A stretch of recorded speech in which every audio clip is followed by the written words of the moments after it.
Got it. Court come to order.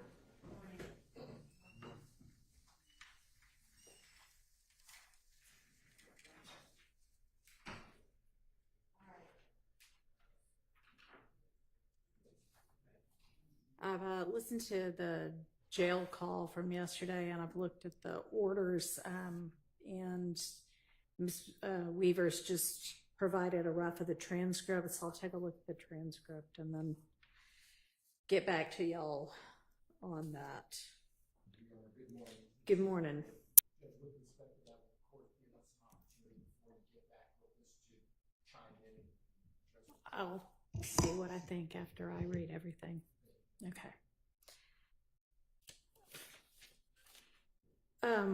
One thing, and I don't know whether this got resolved, but I noticed that there was an email at some point that was asking about a couple of states exhibits that might be the same thing, and I don't know if we need to deal with that or if y'all have already dealt with it. 430Y and 437Y, which were videos. Is that still an outstanding issue? That may be something we covered yesterday. Mr. Steele did, or somebody from his firm. August 8th. I mean, but these may be exhibits we dealt with yesterday or the day before anyway. I just have been kind of marking things in emails that we need to cover and want to make sure this got covered. Good morning, Your Honor. Morning. Thank you for yesterday. I would have sent that email, but I don't remember August 8th email. Can you either let me see it or just tell me? I mean, it says it appears the state's exhibits 430Y and 437Y are the exact same video. Shows Mr. Sledge, Mr. Jeffrey Williams, Mr. Shannon Stillwell, and others in-house talking over each other. Mr. Sledge flashes money. And I don't know who you're talking to then, but it says, can you explain why either proposed exhibit is admissible and why are there two proposed exhibits? I think we dealt with that, not yesterday, but earlier this I week. thought so too. I just wanted to double check before I cross that off my list also. Okay. All right. So do we want to do the other, were there any issues with the other CAD reports that are in the second Sharon Ladner folder?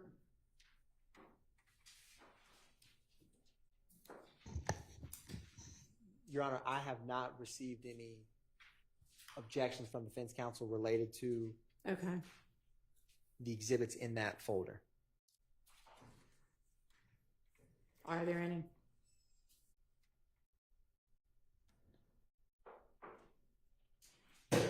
It would have been in the group of 31 through 60 witnesses and the counts 3 through 7 folder, the Sharon Latner folder within that.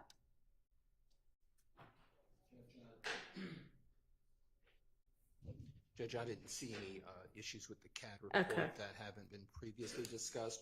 However, I'm still obviously going through them again, but I didn't see anything Okay, preliminary. well, told y'all to do that last night and bring them to my attention today. Didn't see anything. Okay.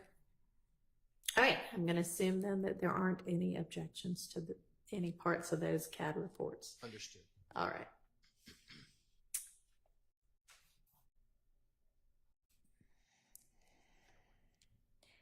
And were we going to come back? I can't remember. We were to the Jean-Pierre social media. Is that because y'all needed a chance to look at that? Good morning, Your Honor. Morning. I believe that I was going to narrow down which videos we were going to Okay. use, and I did narrow them down. But what I did not do, and I will do that now, is email over the timestamps that we think are relevant that we will plan to introduce, so Okay. that defense counsel can take a look at it, and maybe we can talk offline if there are any objections. Okay. Did you get that finished last night or this morning? I finished viewing it last night. What I did not do was email the timestamps. Why did you not? So that they could have a chance to look at it before court. That was on me, around. We were working on some other items, and so I just All right, identified them, and so I will send those. try to, like, when I give you tasks that you're supposed to do overnight, so that we can discuss them the next morning in court or the next day in court, please communicate across the aisle to the other side so that they can also be prepared. Yes, Your Honor. Thank you. It's not unreasonable. And then we were going to come back on counts 27 through 29 to something with Smith. I can't really decipher my notes sometimes. What was that about?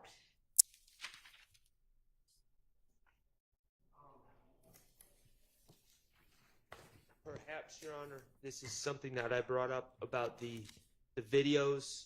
I knew Okay. that there were several videos of co-indictees that are not sitting for trial doing live streams and kind of broadcasting things to the world about this alleged crime that none of us are charged with. Okay. And I raised some concerns.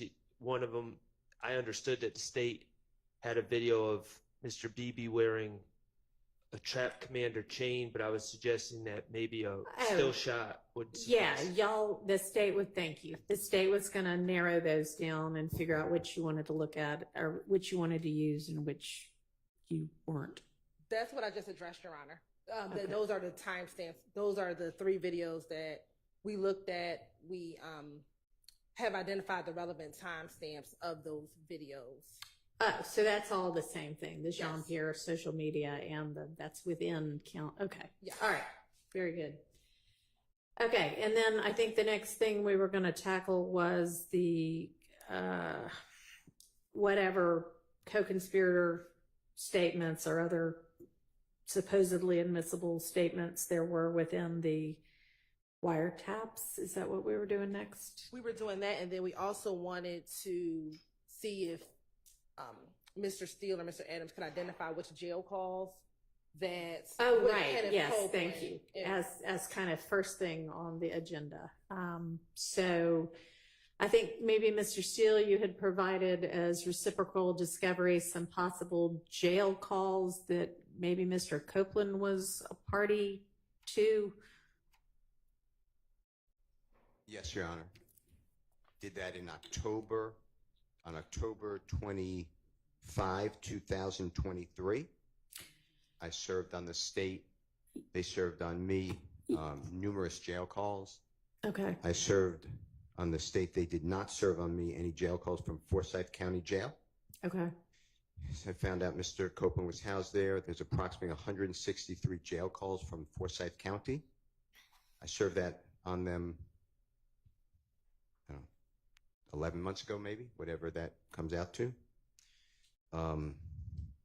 It's only a 3-week period from February 16th, 2023 jail calls to March 7th, 2023. And I am narrowing what I'm going to use Okay. on the cross-examination of Mr. Copeland.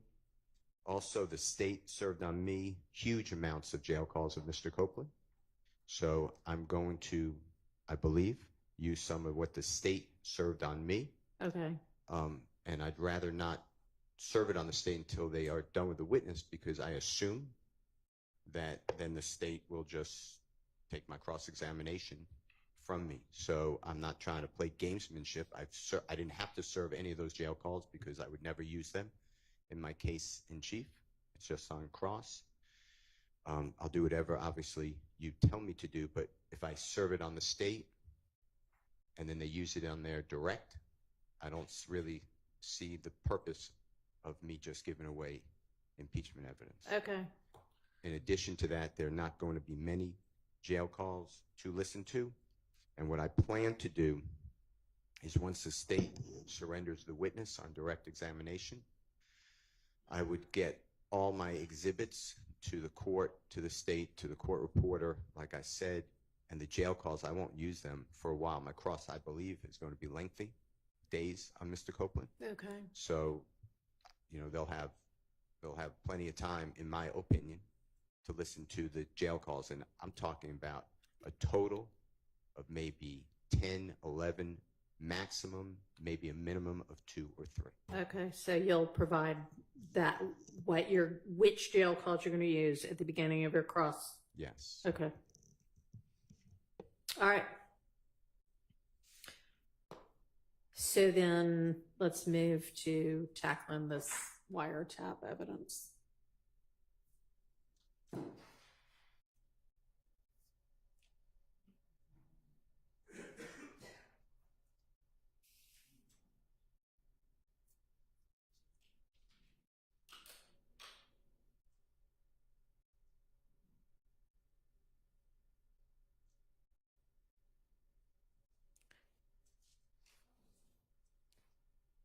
And where would be the best place for us to all look so that we're looking at the same or listening to the same thing?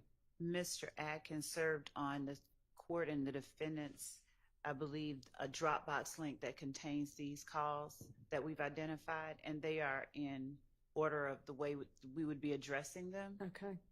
So we can resend the Dropbox link if anyone needs it. Is it the August 8th one or is it a different one?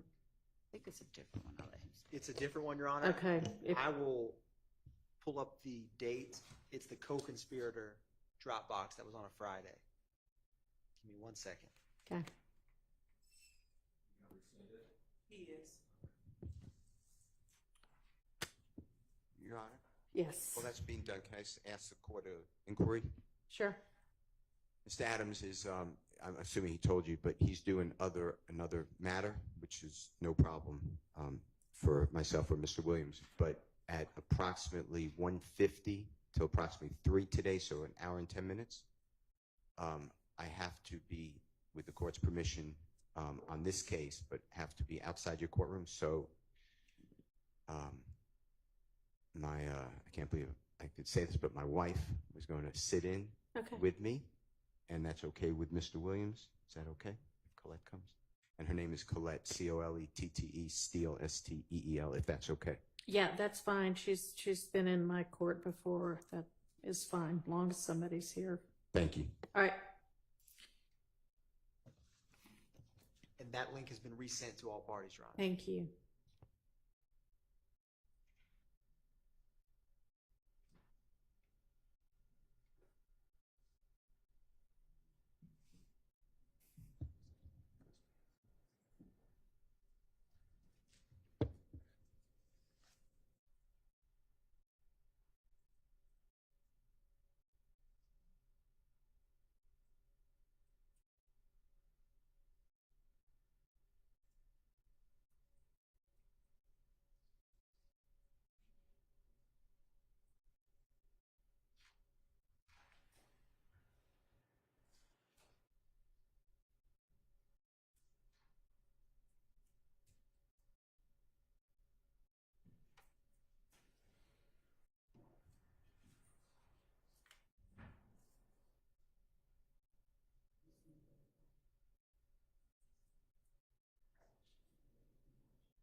All right, and would this be in the folder labeled additional co-conspirator statements, or where do we find it?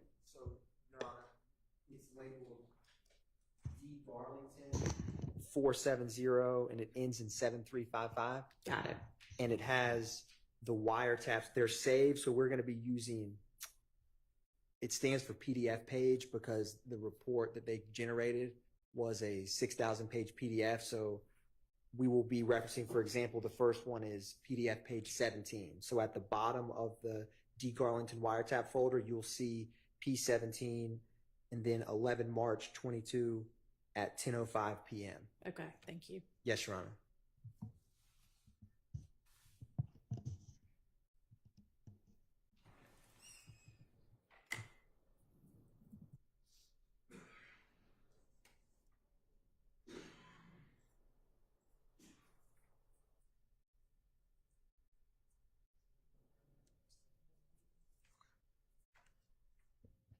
And Judge, what I'll do is I'll do whatever the court says, but what I'm suggesting is that I give a summary of what we're about to play, tell the court the timestamps, and then play them unless the defense wants to just tell us in advance what they object to, whatever the court says.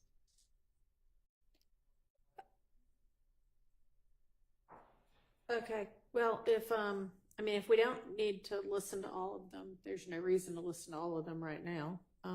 So does the defense know which ones they're going to have objection to? How about all of them? But I don't accept, there is a summary, a state summary in the exhibit that you just got forwarded by Mr. Atkins, and I appreciate him outlining that. I do. That makes it much easier for us to go seriatim through the wiretaps. But the summaries are in large part partially accurate. They're not fully accurate. So I'm confident that a number of us will object to all of this. And for the court's information, I don't believe any of the people on these conversations will be testifying. So in that regard, I think we need to go through them item by item. Okay. We didn't intend that the summaries be the portion. Okay. I don't actually, the bottom of mine is 20 March 22. I don't see an 11 March 22. Unless it's not the actual bottom. It's at the top of the calls on the Dropbox link, page 4.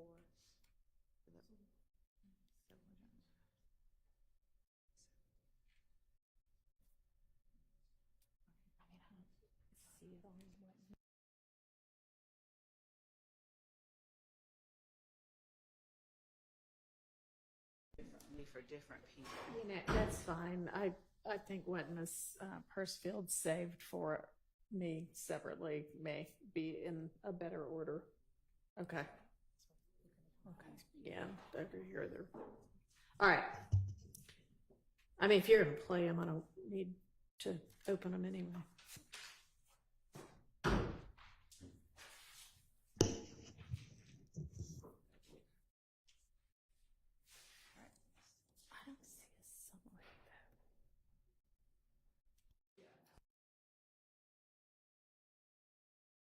I don't know what y'all are talking about. Mr. Atkins, I believe, also forwarded a Oh, spreadsheet. separately, yeah. Okay.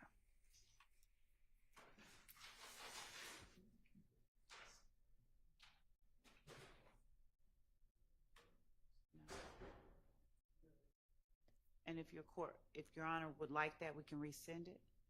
That's fine. I can find it if it matters.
So I found the email that has the wiretap calls guide and call detail reports. Is that what y'all are referencing as a summary, or is there something else? Your Honor, there's a separate Excel spreadsheet that Deputy Hilton sent to the parties that we will resend. Oh, Miss Hilton. Okay. Yes, Your I was Honor. looking for It's highlighted something in that yellow. had come from, yeah, I've got that somewhere. And that came on Sunday at 1:40. Yeah, no, that's fine. I've got that somewhere. All right, go ahead. Let's get started with the first one. So the first one is going to be the call that is labeled page 1711, March 22. The time stamps that we will be playing is 27 seconds in through 3 minutes and 25 seconds.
Oh, that shit was Chris name. Yeah, man. That shit, that was crazy, boy. Man, I was just going through what I'm calling when I had them posts. He told me, man, tell Corey, I said, what's wrong? I told you that. Yeah, that's why I got that on. Like, man, that shit, that's just too crazy. But that's a fool. Boy, I'm like, damn, boy. They hit him more on this. I don't know. I think he the one that got shot in the head. I don't. Like, everybody been said he had them died first. Like, that's what they were saying at first. They were just like, bro was in critical condition for a minute. I heard he got hit in the head. Yeah, Roger had they got there told me what happened to him. He had them DM me like, man, bro just died too. So we just turn on the video chat shit. But he was like it came from, Roger said it came from Summer Hill, but Quay just said they got into it with when they was at Chit Chat, they got into it with them henchmen niggas. Who niggas? Man, look, I think them niggas all I rent them folk, man. You know, own folk been going back and forth. They gonna answer. All I rent? Nah, not him, but like he little young nigga. Oh yeah, I heard that little Hitchman shit. Yeah, Quay said when B Slime just had the show, on phone B Slime them got down, rushed to the car to get the file, some shit they hadn't gotten to it. Yeah. That's crazy right now. My cousin just called him, so he know what he told me to pull up. He got down, he know what happened. Yeah. I'm finna pull up and got down, see what the hell going on. So what the hell you want coming from the car? Yeah, man, they went to look cool, man. Oh yeah, so I thought he went to traffic or something. Yeah, that's what I thought, cause everybody going to traffic. I be telling that nigga they go to traffic. But I ain't even saying that to him last night, saying to put their clothes on. Okay.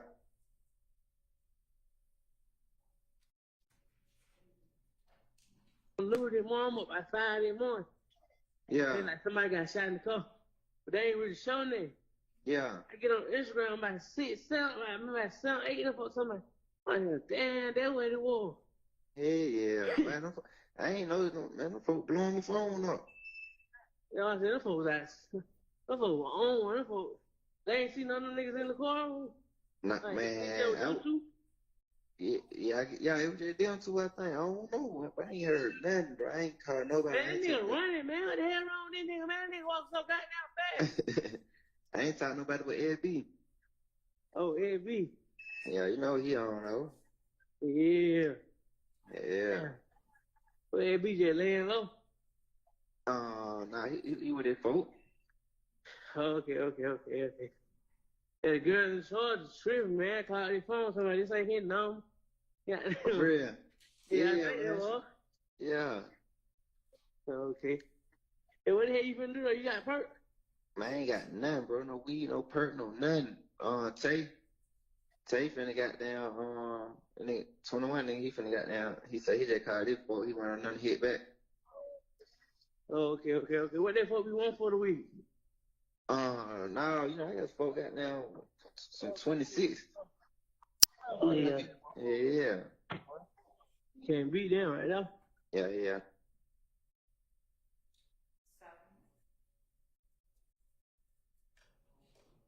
Judge, this call was made on the day that the two persons who were YSL associates were killed, Mr. Ford and Mr. McMiller. It was after that. What we've heard is a call, as the court is aware, from Mr. Garlington's wiretap, where he is talking and apprising an associate, unindicted, unnamed co-conspirator, whom we believe is a person called Dwoskin Watt, Wright, W-R-I-G-H-T. We believe that he is a 30 Deep member. Nonetheless, regardless of who it is he's talking to, that person is an unindicted co-conspirator as well. In discussing what has just happened, they are alerting one another to something that has happened to one of theirs, and they are letting each other know what, for instance, Thunk and Big Slime did, in that they rushed to the car to get the fire. They had gotten into it. My cousin had told me he just pulled up. He know what happened. I'm supposed to pull up, see what come up. All of this precedes the Shamel Drinks murder. This is YSL associates getting one another informed so that YSL associates can take necessary steps, we believe, to avenge what has happened. And I said Big Slime. I think that that's B Slime. And because of all of that, we believe that this is a co-conspirator statement, which furthers the interest of the conspiracy, that is YSL, by allowing them to properly conduct themselves following the murder of two of their own associates. All right. Can I just ask for clarification on something, Your Honor? Okay, in Ms. Hilton's spreadsheet, it says time of statement 310 to 325, but then we just heard it. I'm just trying to know what the state's trying to admit. Is it that whole call? Is it just 310 to 325 and the whole call was played for context? I want to know what we're arguing over. It's 27 seconds to 3 minutes. I said 325, but it was more like 338 seconds. It's not all the way at the end where they're talking about the perks and the 12s and the 26s. Okay. So I don't know if you have in front of you what Ms. Hilton had provided earlier. In her time of statement says 3 minutes, 10 seconds to 3 minutes, 25 seconds. So just for clarification, will y'all be intending to play the entirety of what you played just now, 27 seconds to 3, whatever it is? Yes. 325 or so. So, okay. Okay, this is why we have guardrails on trials. The state just leaned over to talk to each other about who this could possibly be. They don't know how to say his name. They think it could be this person. And then they confidently declare he's an unindicted co-conspirator. They don't even know his name.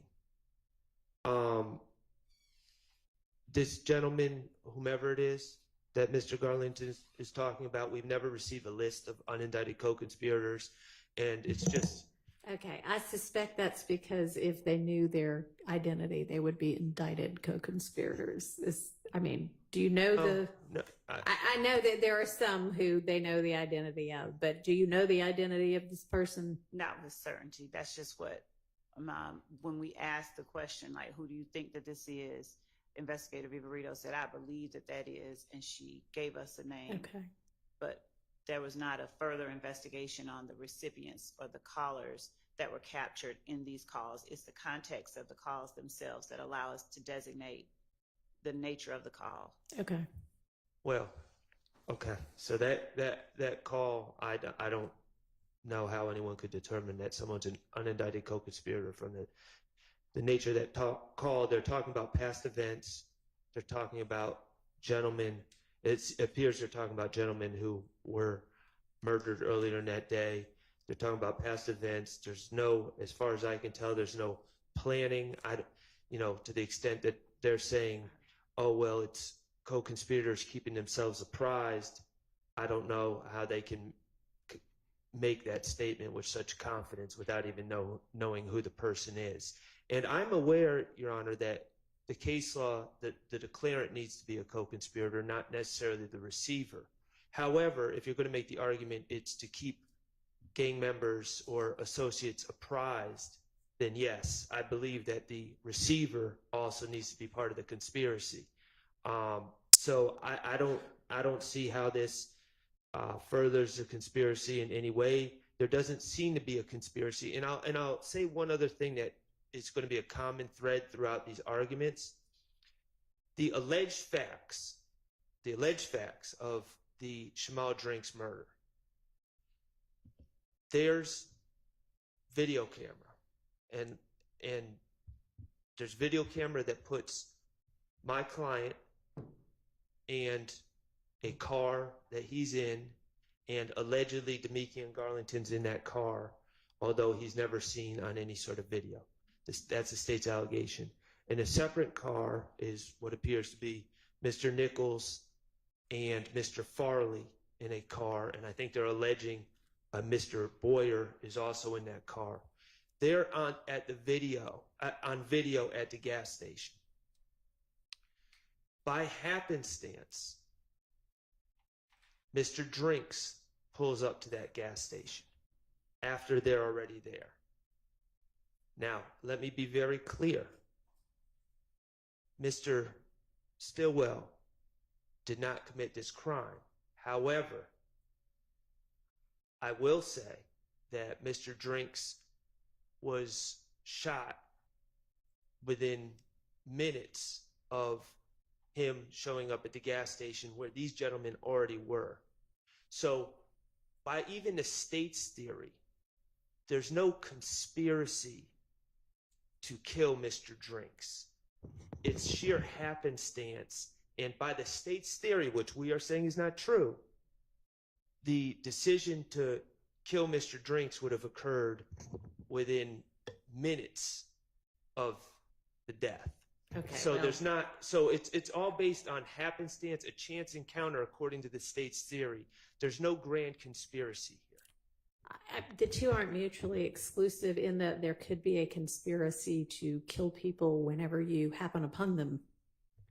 So, Okay. And you can make that argument, but they can certainly make the counter argument. Okay, and in that case, if that is a conspiracy to kill people, and again, we're just kind of assuming that there's no evidence of that, but nothing in this call furthers any such conspiracy. Well, honestly, it would have helped to have known what you said after the call, before the call, so that I know what I'm listening for. So I'm going to need to listen to the call again. Okay. And then let's do it the other way for the remaining goals. Will do. And Thank you. also, there was, since we're rehearing it, I'll tell you that you're going to hear in the call, one apprising the other that SB is laying low with his folks. There's that comment in there, but I'll play it again. All right.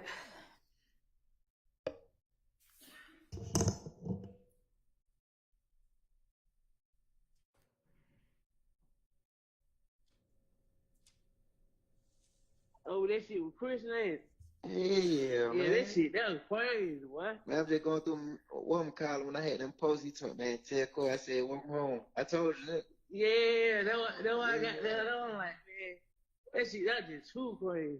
But that's a fool. Boy, I'm like, damn, boy. They hit him more on this. I don't know. I think he the one that got shot in the head. I don't. Like, everybody been said he hadn't died first. Like, that's what they were saying at first. And Judge, just so that the court has further context, Chamel Drinks is DFW, and DFW,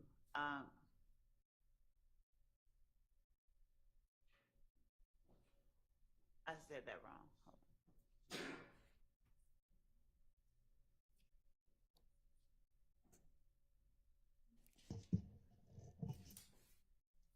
I'm sorry. I was reading notes.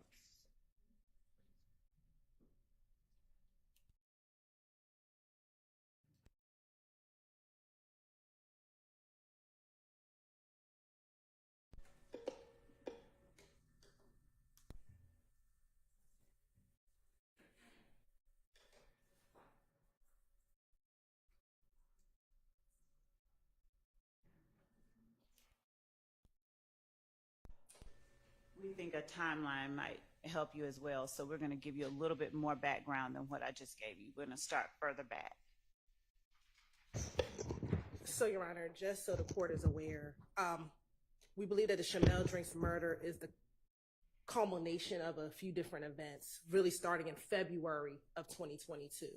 On February 9th, 2022, Rayshawn Bennett, also known as YFN Lucci, was stabbed in the Fulton County Jail by Jaden Myrick, a YSL associate. He did not pass away, so believing that they wanted to finish the job, on February 22nd, 2022, another YSL associate, Christian Eppinger, reached out to another YSL associate, Antonio Sumlin, to get permission to finish off what Jaden Myrick did not do. That information about Mr. Bennett being stabbed in the jail in February hit the media sometime early March. I think maybe around March 3rd or March 4th is when that information was released to the media. On March 11th, in the early morning hours, that is when Christian McMiller and Darius Ford were murdered, pending that release. We believe that they were murdered by Wyatt and Associates. We have shell casings from the murder scene that match a shooting that happened on March 16th that I'll get to in a moment. After the shooting of Mr. Ford and Mr. McMiller in the early morning hours on March 11th, there was another shooting on March 12th in which a YSL associate, Stephen Harris, shot at in the direction of 12 Atlanta Avenue, which is a YFN stronghold, hitting a YFN associate. His name is escaping me at the moment.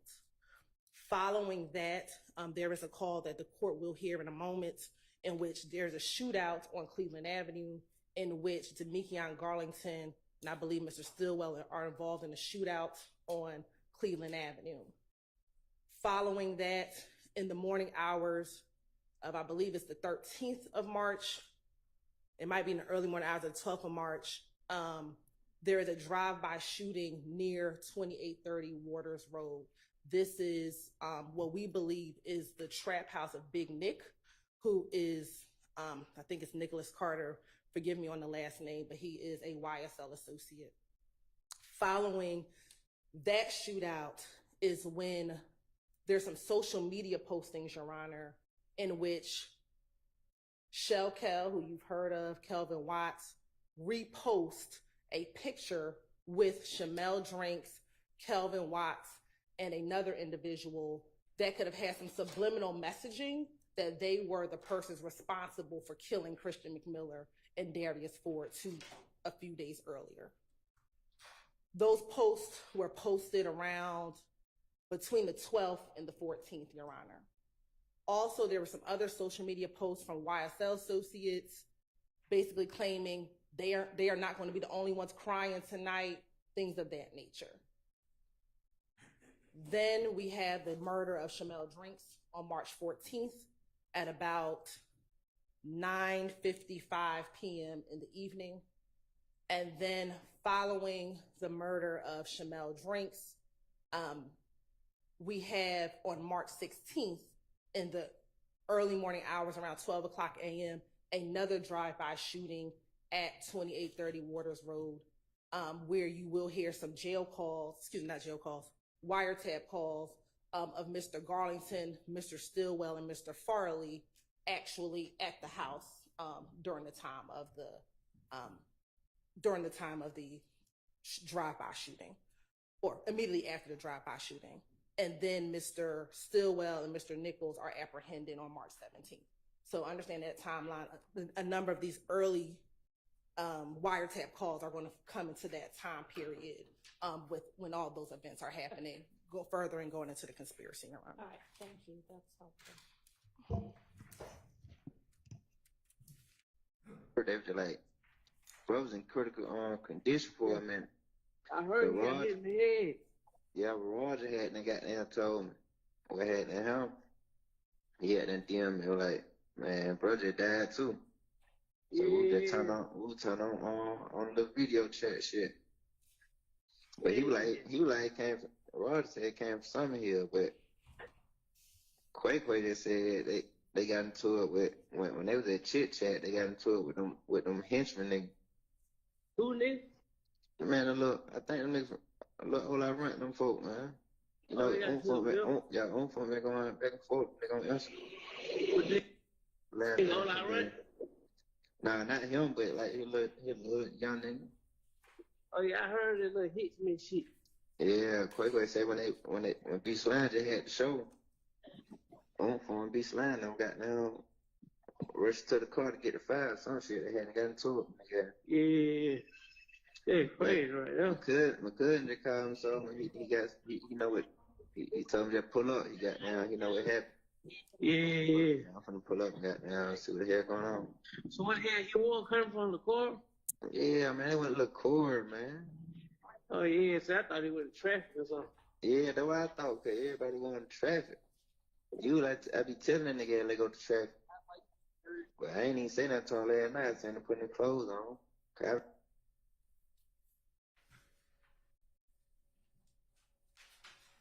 Lou their mom up by 5 in the morning. Yeah. Then like somebody got shot in the car. But they ain't really showing them. Yeah. I get on Instagram by 6, 7, like 7, 8 of them somebody. I'm like, damn, that's what it was. Hey, yeah. Man, I ain't know man, them folks blowing my phone up. You know what I'm saying? Them folks were on. Them folks, they ain't seen none of them niggas in the car. Nah, like, man. Yeah, it was just them two, I think. I don't know. I ain't heard nothing, bro. I ain't called nobody. Man, that nigga running, man. What the hell wrong with this nigga, man? That nigga walk so goddamn fast. I ain't talking nobody but Ed B. Oh, Ed B.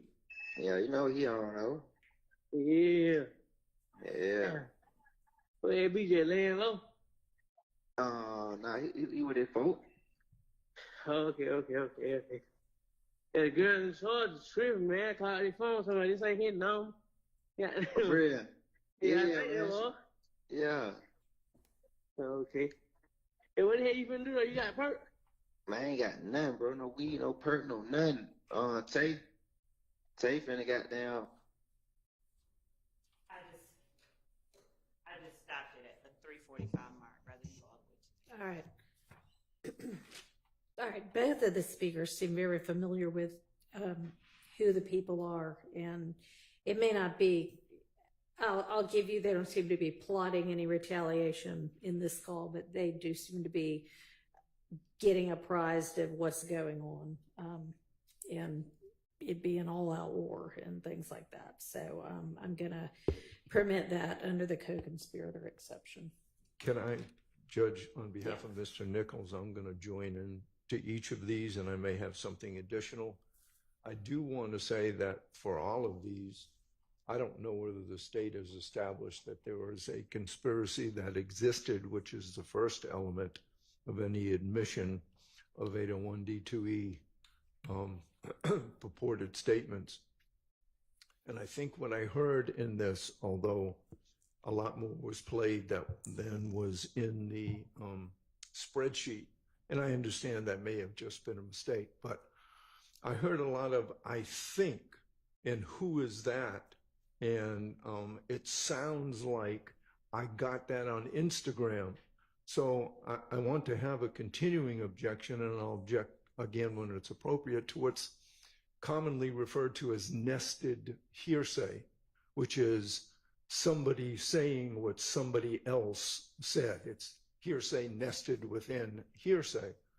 So I don't know whether, well, I don't agree, of course, with the court's ruling. I'll abide by it, but I think there's more to it than just they're telling them what's going on.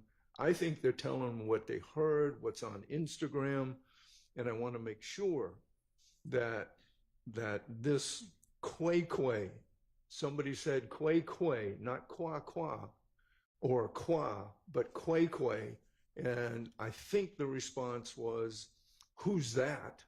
And then they talked a little bit about that. That is not Mr. Nichols. And if there is any dispute about that, we can go into that further. All right. Well, with regard to the nested hearsay objection, I don't think that what got posted on Instagram or anything like that that might be nested. It's only hearsay if it's being offered for the truth, and that type is not, I think, being offered the truth. Is that correct, Ms. Love? It's being offered to show that they are trying to keep apprised of the latest that's going down between these rivaling factions. That is so overruled. Exactly right. And I mean, yeah, it certainly sounds like quay to me. And so if there's going to be any, There's not going to be speculation unless someone decides he wants to tell who that is. There's not going to be any speculation about who Quay is or all right, assertion that it's Nichols. okay, let's move to the next one. I meant Darlington. And then y'all give me kind of the rundown of what I need to be listening for and why you think it's admissible under a co-conspirator exception Yes, Your before I listen to it. Yes, Your Honor.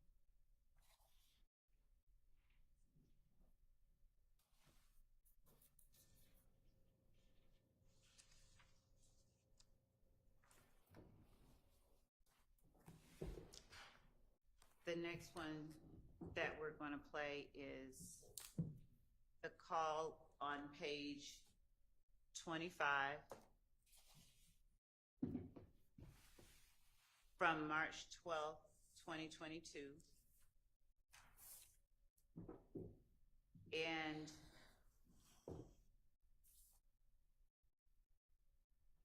this is a call that speaks to the portion of the indictment regarding the sale of narcotics to support the enterprise. And on this call, Mr. Garlington is on the phone with the female who is asking, where are the people with the perks? Mr. Garlington's response is, SB says he has no more. Everybody in the studio just wants some. Everybody in the studio wants some. They just bought him out. I'm going to let the court hear it. That's just a summary of what we have, but in terms of... And that's what counts of either the indictment or overt acts.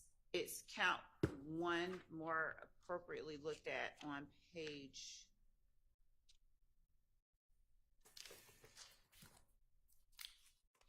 So it's not a separate count, it's just an overt act.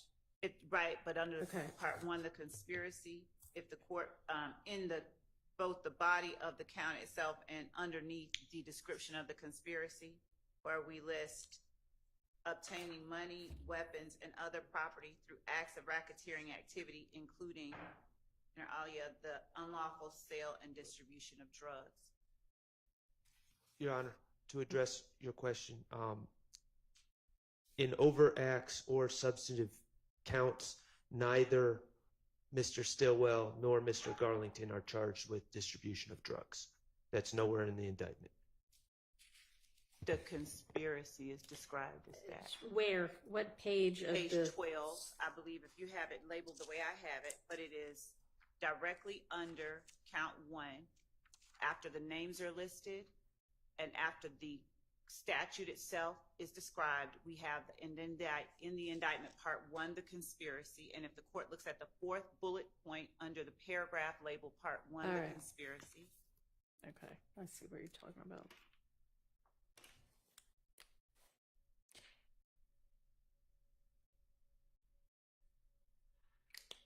And then, do you have overt acts that are?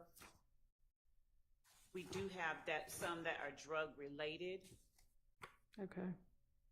not one that describes this particular transaction, but we have some that are drug related. I want to be clear that Where are those? Which numbers?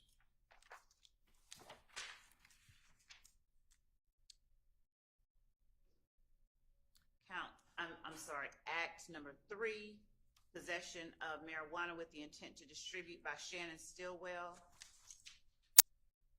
Act number 8, possession of cocaine with the intent to distribute by Antonio Sledge.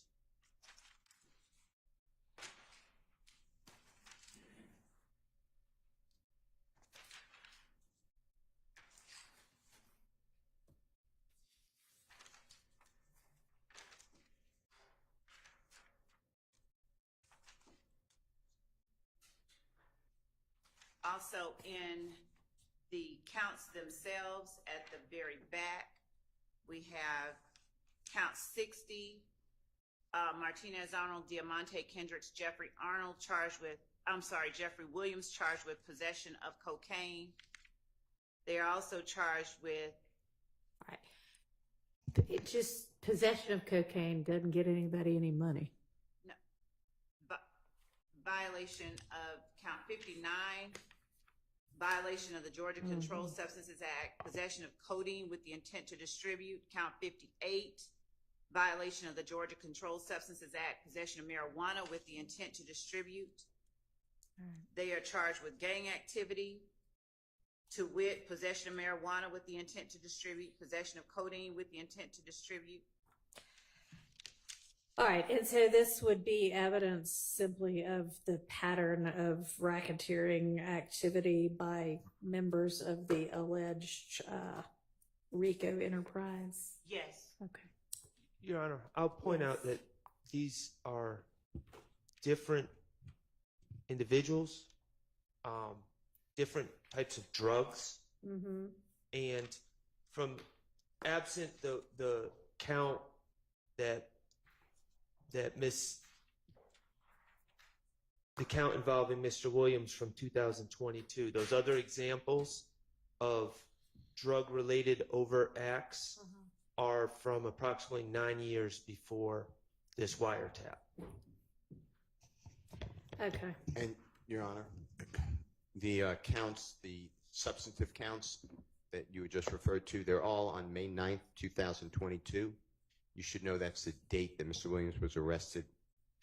He has a home, he has many homes actually in Atlanta and elsewhere, and law enforcement officers found several people who lived at that home. This was not a distribution. I mean, I understand very clearly that the state's alleging this and the state's proving it as, yeah, I understand. People have drugs. They may be illegal, but people have drugs. People have parties. Sometimes people have a lot of drugs.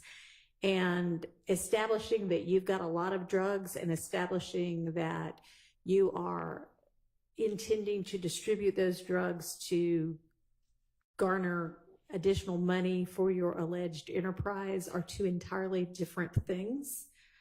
That'll be up to the jury to decide. They can offer their proof. I mean, that's not what I'm here to decide. I'm here to decide, is it admissible under the rules of evidence? So I hear what you're saying. You're going to have to tell that to the jury. That's not up to me. All right. So I understand the purpose for it. So let's go ahead and hear do we know who the female is? We do not have information definitively. All right, Hold on, go ahead. Let me see. Okay, wait a minute.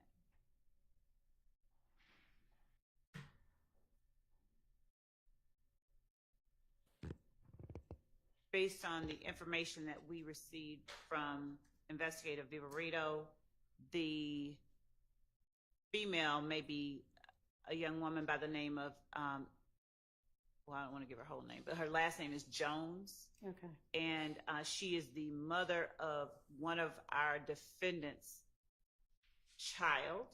Okay.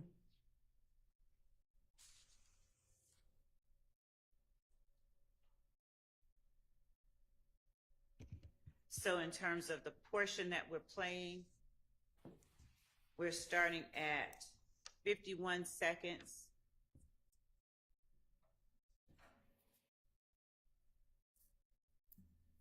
Zero, 51.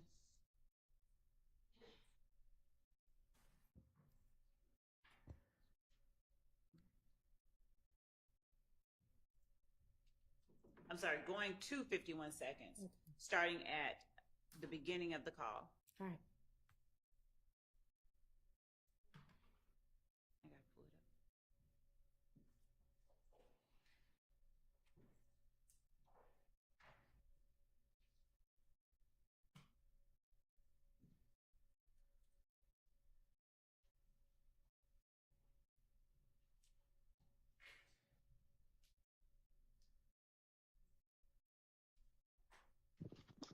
Hello? Where the hell you going? Right here finna go. Everybody finna go. They finna go to Coca-Cola, but got now. Okay, where the nigga with the purse? Huh? Where the nigga with the purse? Huh? Where the nigga with the purse?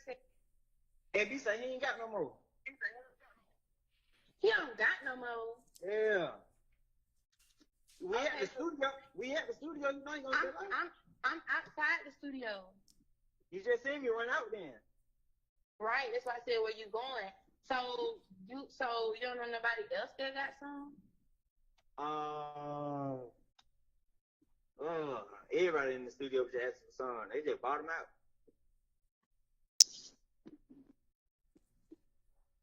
And I stopped at 52 seconds, but it was just after he said they just bought him out.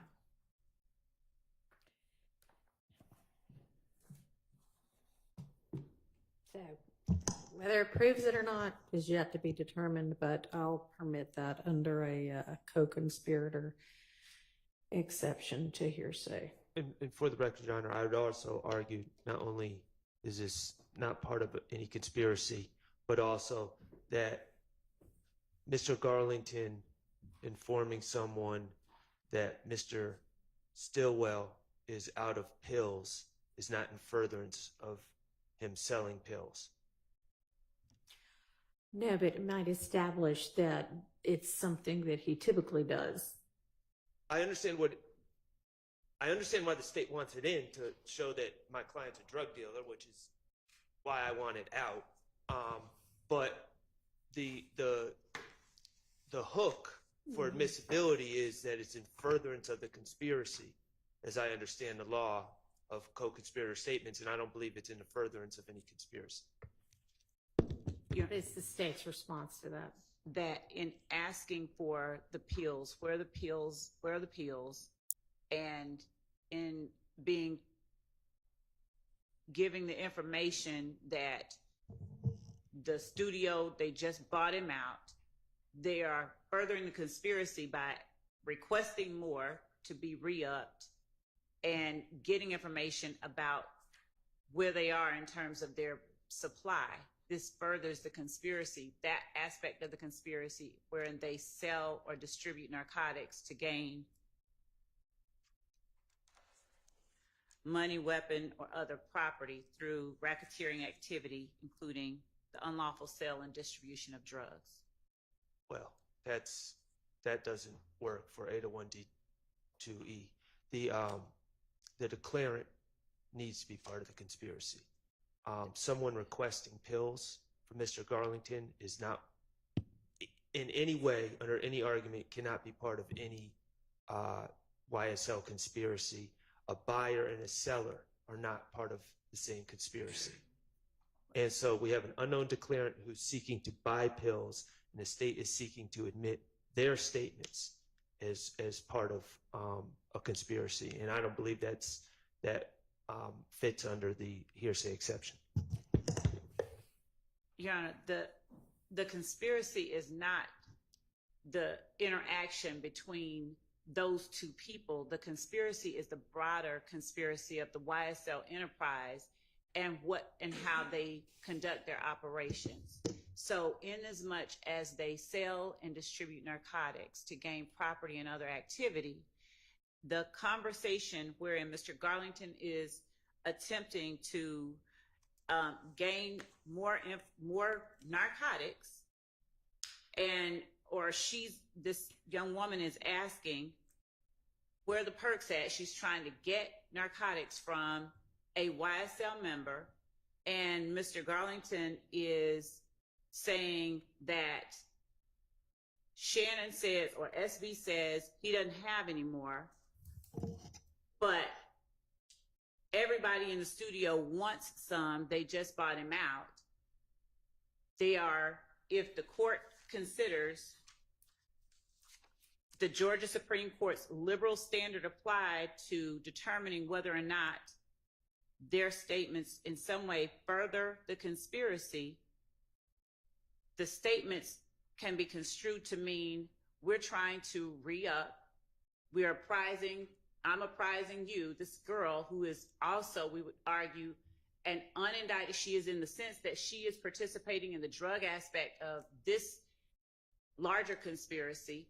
She is participating in an effort to continue the sale or distribution of drugs within the YSL enterprise. Okay, so, I mean, I think it does show that Mr. Garlington is involved in, has knowledge of SB's supply chain, and when he has it and when he doesn't, and what has just happened. They've just been bought out. I'm going to permit it. Again, whether that's an ultimately successful and convincing argument is for the jury. You may. And for the proposition that buyer and seller cannot be co-conspirators, it's Darville, Darville, v. State, 289 Georgia 698 at 715.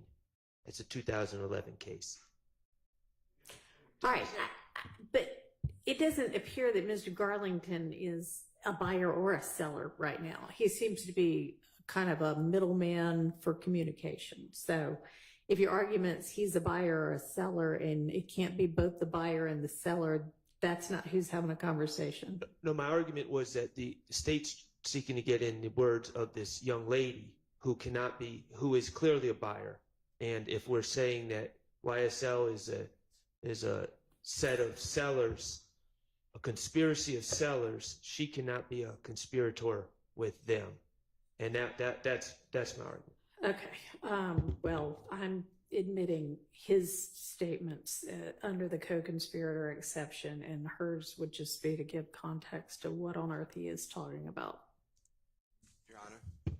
Yes. Understanding the court's ruling, can the record also show that you consider that this is spilling the beans and it's not in furtherance of the conspiracy, because all it's doing is saying the person doesn't have something that does not further the conspiracy? It's not like he is going to rob someone to get the drugs. So I just ask that the record show we're not waiving that issue. All right. Thank you. Your Honor, the court, I wasn't certain whether Mr. Steele was asking the court to find that, or if he was just saying that that was their objection. I just wanted that clarity. Well, I'm sure he would like for me to find that it wasn't in furtherance of the conspiracy. So yes, I do think he's asking that. AD's objecting on that basis. Thank you. Understood. Keep making the record clear. Thank you. All right. What's the next one? The next call is on page 40.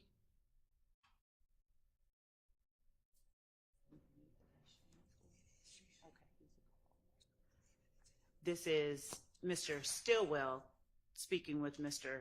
Garlington.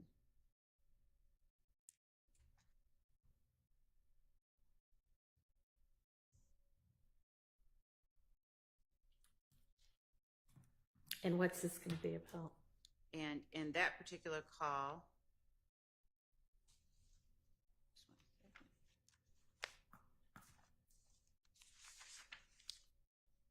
Okay. I mean, I think the summary provided by Ms. Hilton gives me enough context for this one. okay. All right.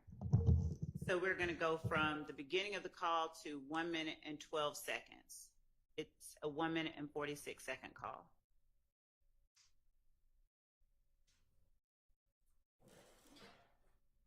And we're not playing because I didn't share.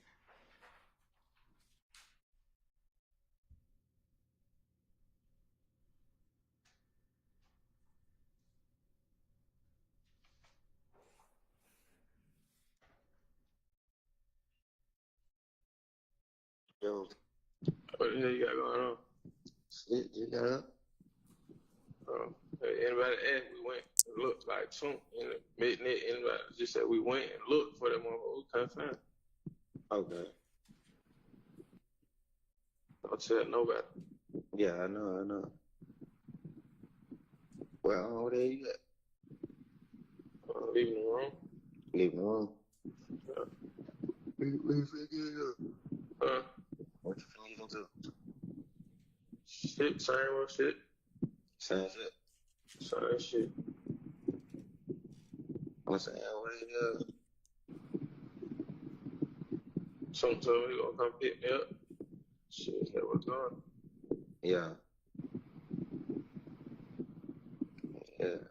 Next man, me, him, Rollo. I said, man, Rollo ain't getting no coat. Yeah. I tried that shit yesterday with a nigga on goddamn no.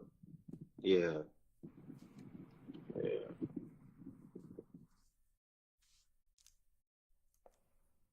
Mm.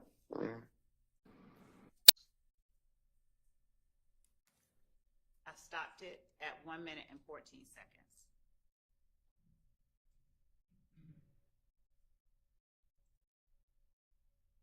What's our argument against this one?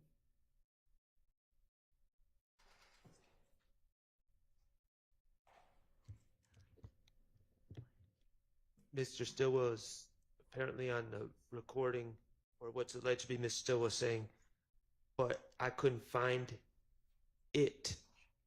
I don't know what the state's theory on how this advances a conspiracy. I can guess, but the pronoun it doesn't make a lot of sense to fit their theory. So I don't, from the context, I don't see how that could be in furtherance of a conspiracy. That seems just like talk, which we obviously aren't privy to the conversations that these gentlemen have offline, which would provide context and context that they have it with each other. But that's my objection. So, Your Honor, we believe this is a party opponent statement of Mr. Stillwell, but from the state's reading of this call, they're trying to do a drive-by shooting, but they can't find the op, just to put it plainly. And then when one is asking what you're getting into and the other one says the same shit, essentially they are apprising one another of their efforts to shoot an opposition gang member. All right. And I don't know whether it says it or him, but Right. regardless, I mean, the whole context of it, you can tell that's exactly what they're talking about is what Ms. Love just offered, gonna admit it both as an admission by a party opponent and under the co-conspirator exception. May we have a continuing objection to all these? Sure. Thank you. Yeah, I mean, I understand that just because I'm ruling against y'all, y'all aren't waiving your objection. Unless, and I still understand it, but do you mean you're now not going to voice objection to the rest of them? You're just going to assume that I... No, I was talking about at trial with the yes, jury. Yes, when these are of course presented. All right, next one. The next one is page 61, March 12th, 2022 call. The applicable portions are from the beginning to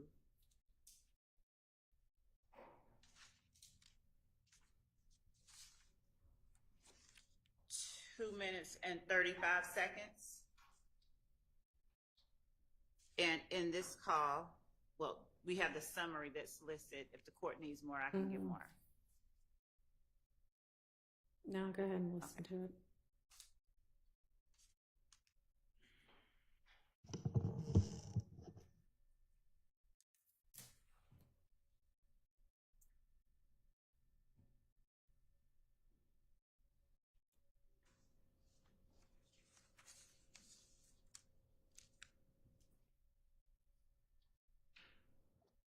Oh, Twin. What the hell going, son? Man, shit. Right here on the east side. On the east side. What the hell you been up to? Man, shit. Chilling. Yeah. What the hell you got going, bro? You alright? Man, that shit that crazy. Yeah, man. That shit that gay. Oh, God. Main reason why I've been staying in the house, man. Man, what? That is crazy, but nigga ain't really even trying to go wild. There's been too much going on, bro. Man, what? I've been chilling with my brother, boy. If I ain't at the spot, my brother, boy, I'm in the house, man. Yeah, man. Man, you know, goddamn, you know, I ain't got that going, you know, you need him. I'm gonna call away, though. Yeah, for sure. I wouldn't you back. Like they told me, little bro, it was your little partner. I don't even know that nigga from the paint. Who? Nigga, they're done. But my mama told me was me and my brother in the car right now, nigga. We come with these niggas now trying to see what the hell they sell. Who? That nigga, you talking about little Dunn daughter? Nah, hell no. Oh, you talking about little Dunn? Yeah. Oh, wait, yeah, you might be serving him or something. No. He like that. Yeah. All right. Yeah, no, cuz, you know what I'm saying? We got down, I go with the whole, but I think the whole, like, telling him, like, you know, I stayed, he talking about what you want to do, like, what do you don't even know me, why you don't want to play like that? Man, what? Yeah, somebody just called me and told me shit, like, I don't even fuck with the whole, like, nigga, who? Man, the whole, who everybody was just fucking with, man. What old twin? Oh, Waco. I don't know her, but I'm gonna holler at little Dunn about that. Yeah, I don't know tonight. What you want? Like, what you want to do back? Dorito taco. But you seen it with your own eyes. No, nigga say he heard it. You know, I got down. You know the little shit with the hell between them. She thinks got down. Shannon and both set her up. Yeah, she think like they set her up, so she got down like. Alright, these niggas want to play like that. Like, I know what all the drops did. Like, I know what all these drops did. So they were like, they heard. Yeah, they were like, they heard. And they were like, alright, so what you want to do? What you want to do like the nigga did? Okay. Yeah, but I don't even know you. Unlimited. And yeah, don't call that nigga. I ain't got no number for him. I got no ticket. Call. What the hell you got going on, man? You know I'm not here on the street, bro. Who the hell you gonna have to fool you? Don't tell him. Man, be smooth, man. Come on, man. They probably just tone for you. You know how that go, bro. Yeah. I don't think you call that nigga right now. I got you. Yeah. If the court wants to hear from us first, I can, or... Go ahead. Okay. So, Judge, this call is one in which one is apprising the other of what's going on, letting him know. Mr. Garlington letting the other male know about things that may put them in danger. This person believes, one of the opposition members believed that Shannon and Pokey set her up. He's apprising the other male that he's talking to that this person is asserting they know where all the drops and the spots are, in keeping them, one another, co-conspirators, up to date on possible actions that might be harmful to the group. They are allowing each other to remain alert and ready for any action that may come as a result of what this person that they're talking about is doing.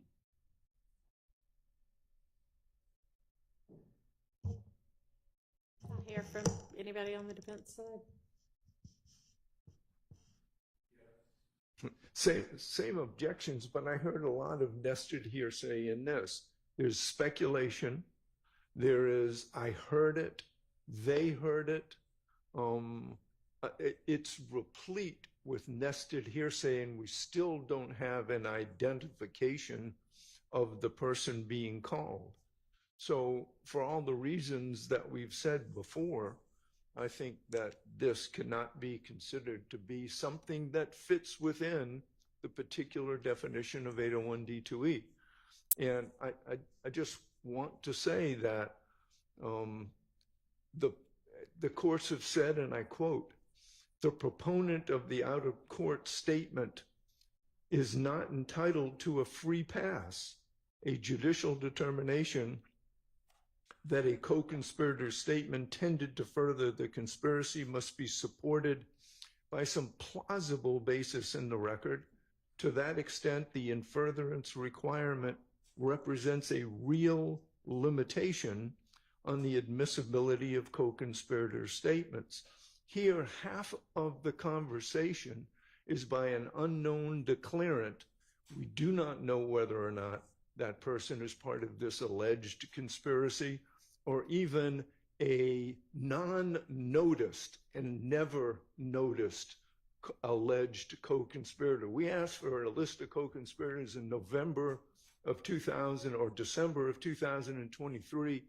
We've never been provided that. And all of a sudden we get into these hearings, and everybody in the world, the guy at the gas station, the guy in the corner, Hillary Clinton, they're unindicted co-conspirators. And we find that out when we're sitting here arguing about it. So this is a distinct example of speculation by an unknown declarant.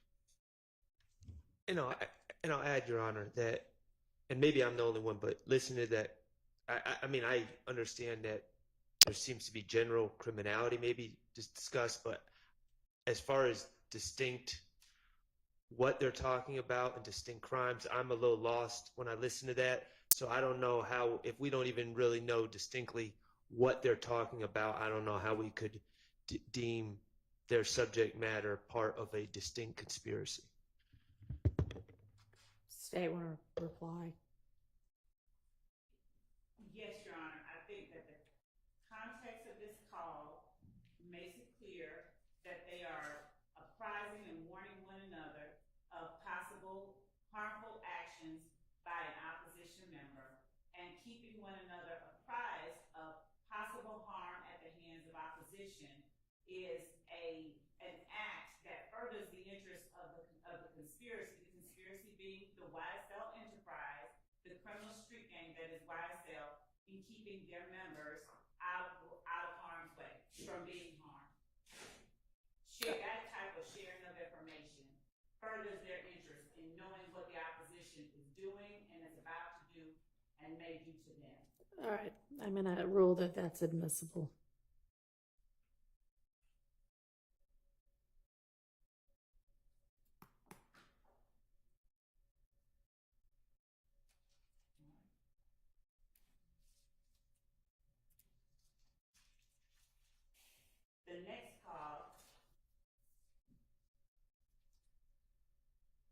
page 71. Demekion Garlington is asking Shannon Stillwell if he should bring the whatchamacallit. We believe that the whatchamacallit is a gun. And bringing the whatchamacallit allows one YSL member to be prepared for the opposition that we believe they anticipate they may be encountering. So we're going to play the call on page 71 of the PDF.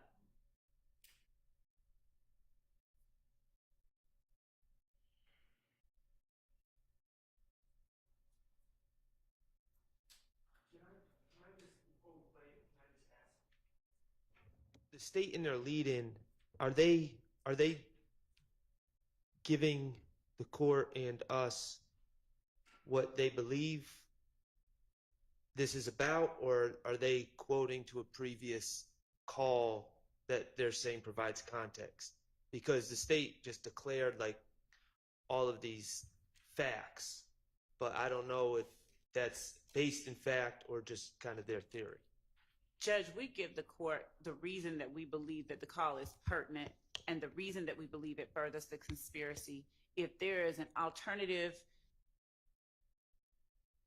interpretation made by anyone, then obviously that's an argument that they can make. But this is the reason that we're offering and attempting to have this deemed admissible. That's what the court asked us to do. Okay, well, I mean, I'll listen to what's on the call.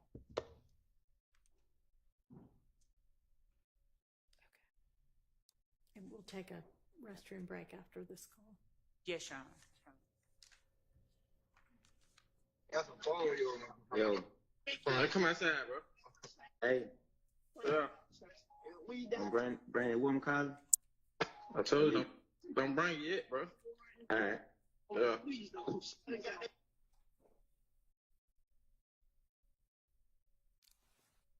Is there more to that conversation, or that's just all we have? That's all that there is to that call, but we have other calls during this time, and Ms. Hilton sort of gave the court the timeline, the reason that we believe that this call is referring to a gun. They're not wanting to say gun, and they are obviously arming themselves for what they believe is about to happen as a result of the fact that two of their associates have just been gunned down. All right. They're obviously doing this, obviously doing that. And I understand, things are for the jury to determine. But my point, Your Honor, the danger of this is everyone sounds suspect when they're on a wiretap. I mean, when you hear a wiretap conversation, it sounds suspect. And the reality is later on in this, we're going to hear some more calls. And Mr. Stillwell talks about bringing things out wrapped in a towel, bringing things out, make sure it's white. And here's the thing. We litigated some things earlier. Mr. Stillwell was arrested in the middle of a sacrifice of a goat. And the backstory behind that is EFI religion and different practices involving that. We suppressed that information. There's in this, and I don't think I should have to argue this to the jury and bring up religion, but the reality is there's multiple references of bringing things in towels. And as part of that religion, there's a thing called elekes, and they're the beads. And they're not to be brought outside unless wrapped in a towel, and preferably a white towel. They're supposed to be wrapped, not exposed to the element or outside. So there are alternative explanations for a lot of these things, and it's just bare speculation by the state. And to refute that, I don't really want to get into my client's religion and all of that. And I guess I will if I have to, but there was a reason that was off limits. And if we're just forcing me to present all that just based on bare suspicion by them and speculation, I don't think that's appropriate. I think we have to demand that they have some actual evidence of this is what they're talking about, and it furthers the conspiracy, not, oh, we think this is what they could be talking about. And that's my concern. Okay. And it seems to me that the timeline that they provided is enough of the evidence to suffice. It's not in a vacuum. And Your Honor, I would also say that we are pulling calls in an effort not to play all of the calls, because if anybody sat there and listened to them in succession, it would be even clearer than it appears at this moment what they're talking about, and anyone would be able to distinguish when they're talking about their EFA religion versus pulling out a strap or bringing a gun to go shoot someone in a drive-by. So we're pulling these calls to limit the number of calls and evidence that we're presenting to the jury to make the trial more efficient. But the way that I'm hearing it, the only way that you know it to the satisfaction being asserted by counsel is if we play every one of the calls so you could see what it is exactly that they are and are not talking about. But we don't believe that that is necessary. Okay. Well, I mean, y'all try your case the way you see fit to try it. I'm going to admit this over objection. Let's move on to the next one.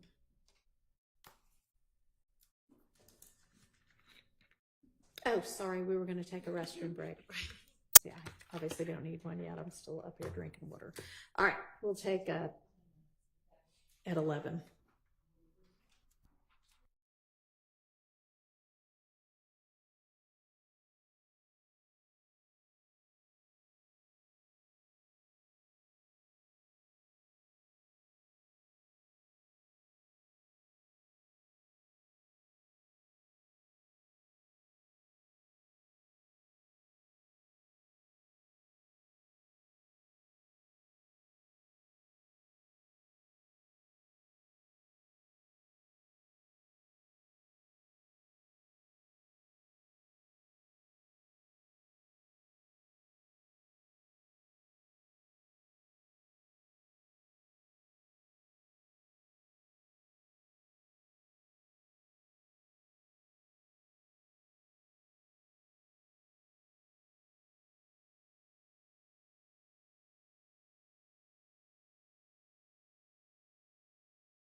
Hang on. Who are we missing?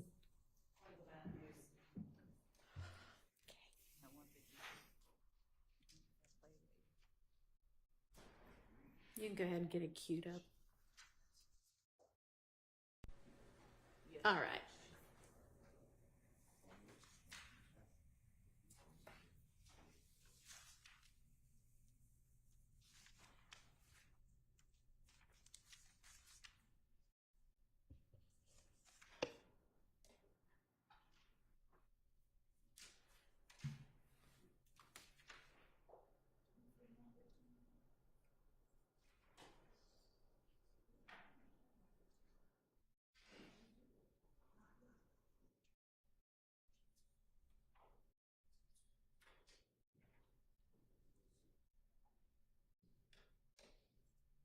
So, Judge, the next one we have on the list is 152.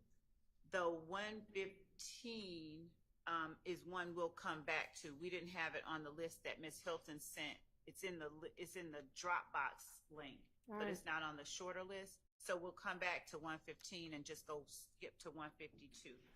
Okay. 152.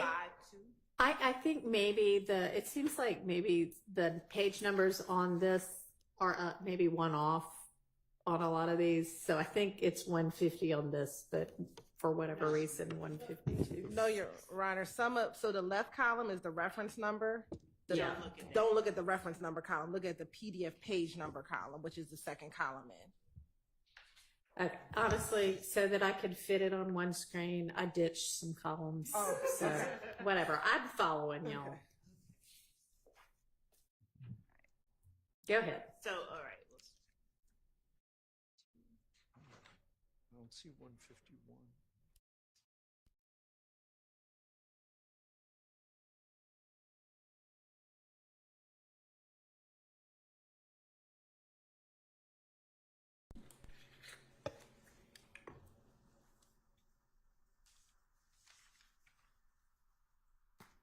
What I'm sorry, I'm still a little bit confused. Is it the call reference is 150 though, right? It is, Mr. Okay, thank you. Harvey. Thank you. Yes, thank you. So if you all would just ignore entirely the column that says reference, if I may, Your Honor. Ignore entirely the column that says reference number. Look immediately to its right at the column that says PDF page number. And that is the number we will reference when identifying the calls. And we will, yes, proceed forward.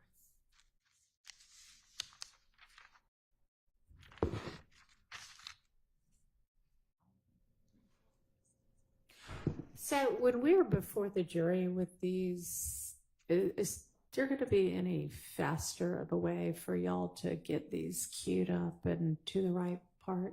Yes, we have a graphics team working. Great, thank you.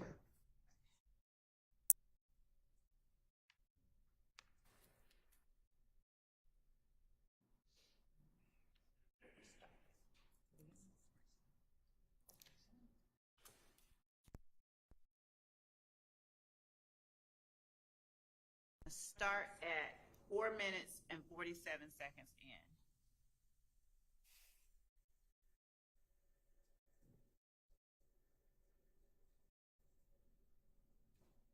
I'll start at 4:24.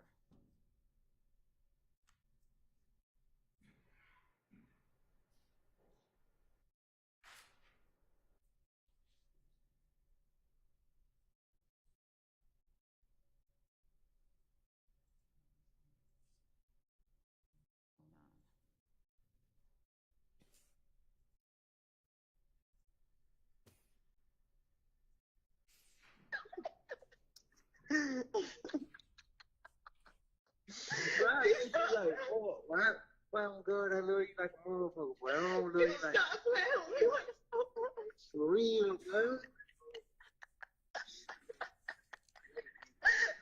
Yeah, real, right? Bro. D, is you sad about that thing for real? Man, on DB on Saturday, bro. That's why I just had to come drink, bro. That's why I said I ain't called you. Dad said geocache. I said I text. I ain't want to call him. He said, yeah, he ain't answer. I called him. Yeah, that fucked up. That shit got me hurt, bro. I fucked bro. Yeah, that shit put me on. That's how I know dude said I did. Yeah, man. Damn, dude, probably little shit too. I know that, bro. Damn. That shit crazy. That fucker said they had like 45 gun shells out there. Huh? 45 gun shell? Yeah. Just know, Cash, we gonna get some get back. We already did. D, you better show that down somewhere. I am, but still, bro, I am gonna sit down. I'm gonna sit down, bro. But you better sit your ass down somewhere, baby. I am, but bro, nigga think it's shit the game you out here playing. For real, bro. Like, I already going through some shit before that. Like, it like all the type of trying. They got money on my head, bro. Like, and I still just be going places. You see, I don't be worried about shit, bro. Cause I be prepared. I be prepared for shit. If a nigga pay with me, that they know that shit ain't gonna be easy. Oh, dude. I just got into a shootout early. Why the fuck you get into a shootout, D? Because it was a car looking strange. And don't say nothing. Me, Shannon, all that gun there. Why would you? Oh my god. Because the car, they were 3 deep with hoods on, so I had to shoot. I don't know. The day it was the car. The day on Cleveland. It was a car. I know it, huh? Yeah, you do. They you need to Yeah. Yeah, you got it right. Yeah. They had them niggas follow me. They had they follow me from Kiku. Yeah, I would have. Mm-hmm. That's what you doing up at 131. Yeah, phone. I just talked to phone. I talked to him. I told him for the call. He just said, you know what we on every day.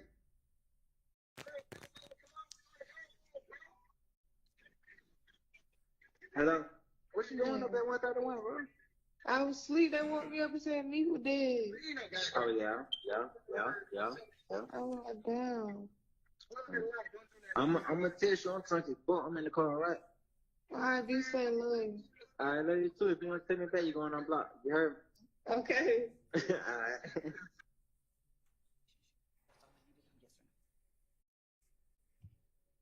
So, Judge, this one we believe comes in a couple of different ways. Obviously, it's a statement against penal interest that Mr. Garlington is making about him and Mr. Stillwell. He is, as the young lady is apprising him that people said that there were 45 gun shells out there. He is telling her that they're going to get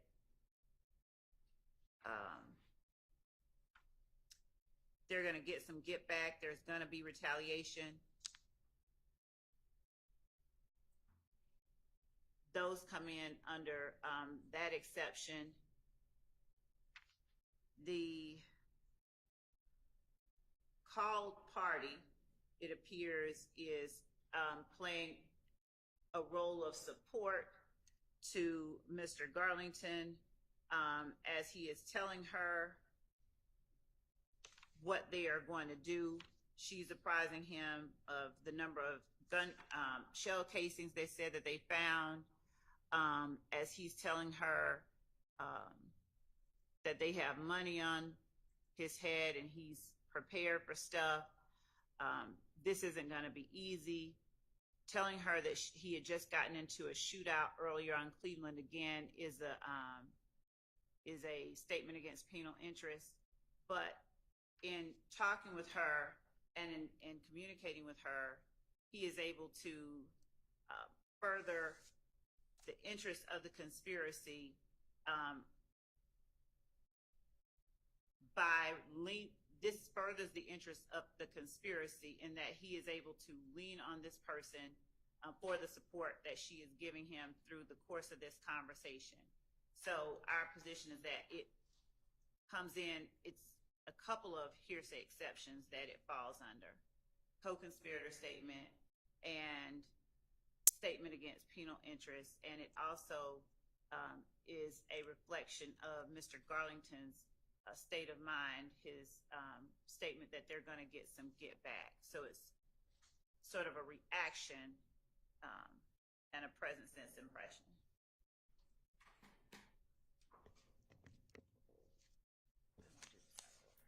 Respectfully, I don't think the case law supports the lean on for support exception to the hearsay rule under 801 D2E. This is classic spilling the beans. It should be noted that Mr. Garlington says at the very end, I'm drunk as F. So he's intoxicated, he's talking to a girl, he's likely boasting, trying to seem tough for his own personal reasons that have nothing to do with the conspiracy. And it's not furthering the conspiracy in any way, shape, or form. Yeah, no, I don't believe this would come in under the co-conspirator exception. There are portions of it that would come in as a statement against penal interest, but it's going to need to be a whole lot more narrow than this entire conversation. And Your Honor, I would ask that the court look at, if the court sees the case the way that I do, I'm not saying that it will, but Mosley versus the state, 307 Georgia 711 at Penn site 717, where at trial, Singleton testified that shortly after Brown and Mosley arrived at her residence, she had an emotional conversation with Brown in which Brown disclosed that Mosley shot Carter. Mosley contends that this statement did not further the conspiracy, but instead, quote, spilled the beans. However, the court found narratives of past events, and they were quoting Kemp at 303 Georgia,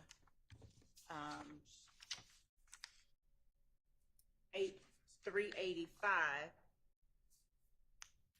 at Penn site 395, stating narratives of past events are admissible under Rule 801 D2E if they serve some present purpose in the conspiracy. The court pointed out here that the context of Brown's statement is important, and then went on to say that it is clear that Brown relied extensively on Singleton for help throughout the week-long crime spree. The court noted that Brown used Singleton's telephone to set up additional crimes, including the one involving Knight, and Mosley and Brown continued their crimes while staying at Singleton's residence and hid the evidence in the residence while staying there. Brown's statement to Singleton, in which she identified Mosley as a trigger man, was made during an emotional conversation in which Brown asked Singleton for help. Thus, Brown's statement to Singleton was not simply a confession. Instead, it was made as part of Brown's ongoing relationship with Singleton and as part of Brown's continued need for assistance from Singleton, whether emotional or logistical, while she and Mosley continued to commit their crimes and attempted to evade arrest.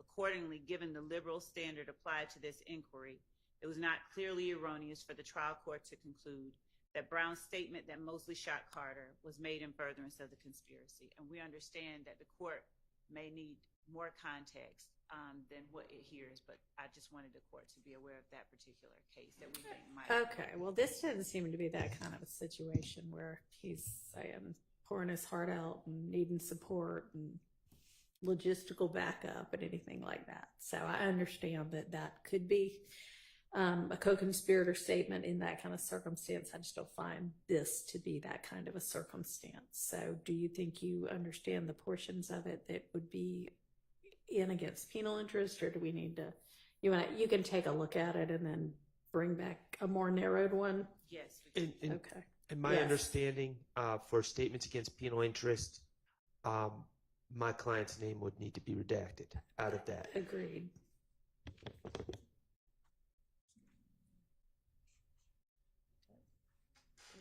It's against the penal interest of Mr. Garlington. It comes in against Mr. Garlington perhaps, but not against anybody else. I would not expect if it's a statement against Garlington's penal interest, and I would ask for a 105 instruction if this comes in.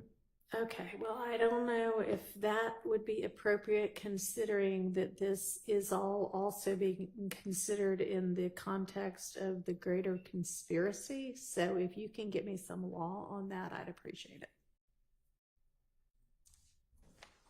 And we'll just come back to the more narrowed down version of it. Okay. All right.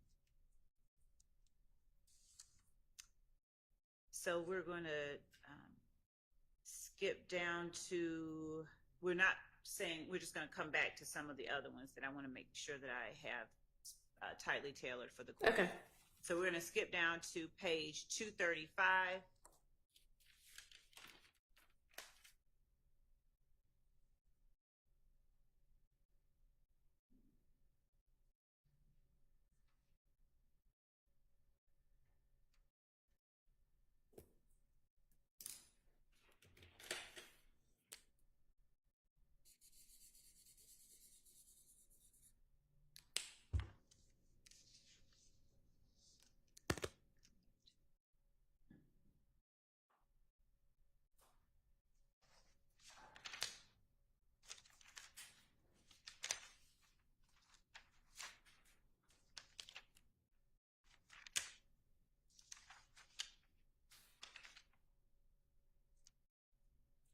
Okay.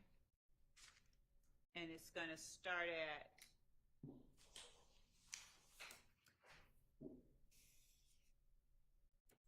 the beginning.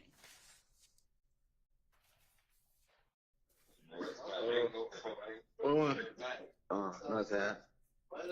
Who are Yeah, right. How this shit was like the other night? What the movie? I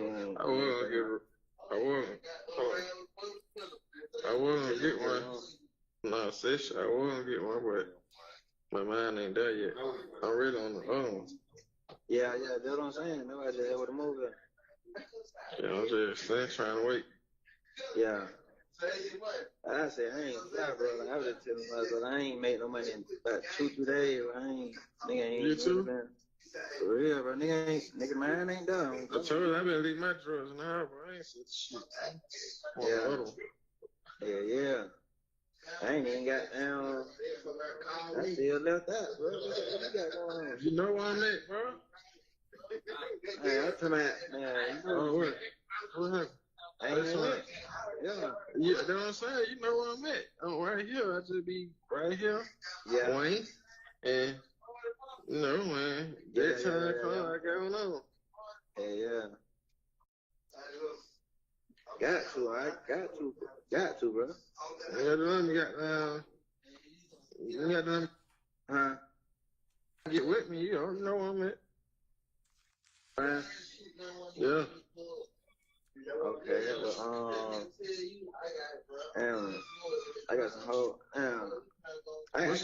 What's causing somebody they on the way clear? You need to go on and trouble to come to you and get up out me. No. Different. You say get off you? No, I ain't saying I don't fuck with it, but like just make it come to you and get you and tell them to bring you. What you talking about? I smack that shit now for shit. You did? Yeah. Man, you ain't win, bro. What you mean when I told you to get me up out of it? This call is a call between Demekion Garlington and defendant Stillwell, and they are discussing their ability to sell narcotics, apprising one another of their narcotics. And defendant Stillwell said, you know where I am, I'm just waiting, as they are trying to get themselves resituated so that they can better distribute their narcotics.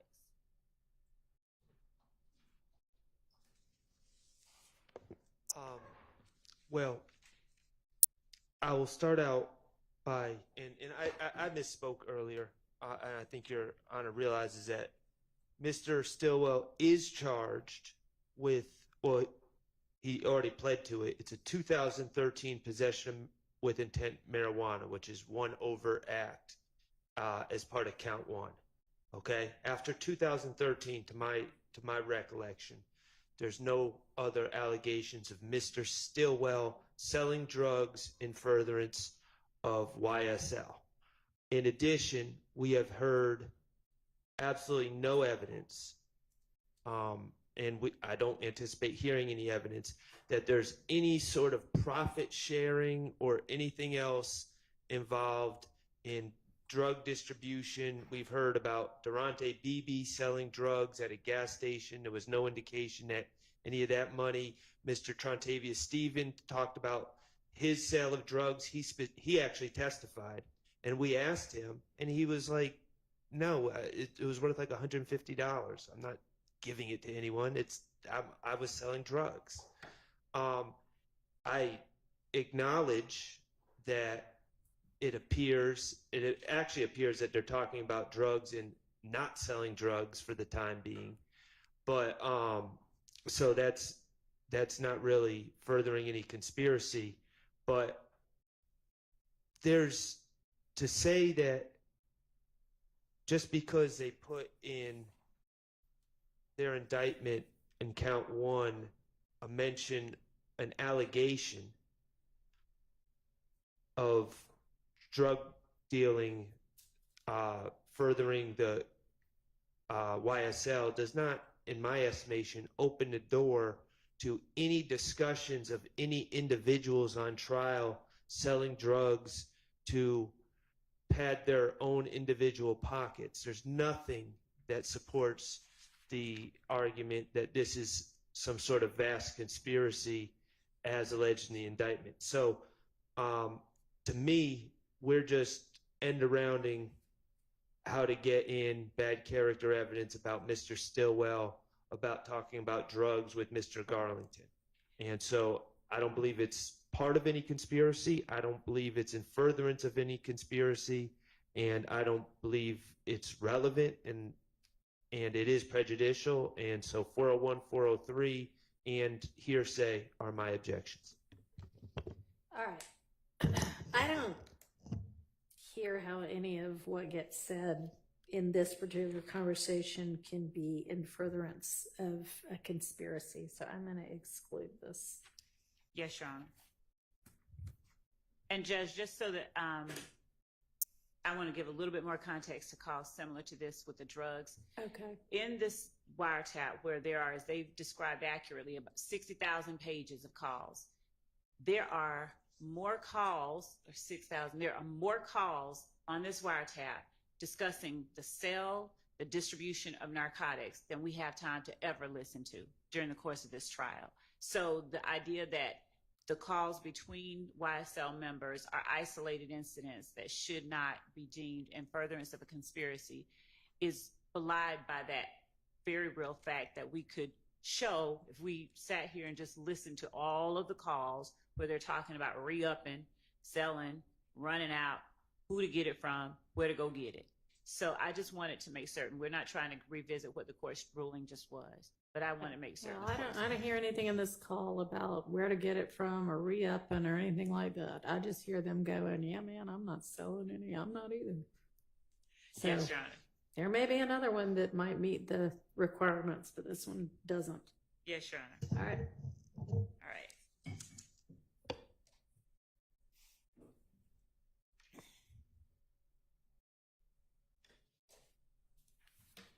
And so these calls as well, Your Honor, that are coming up are party opponent admissions, because they are talking about right before they go to the gas station.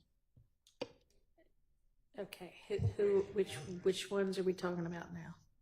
The ones that are coming up ones that are coming up next is on page 333. Well, page number was unfortunately what I cut off of this, so.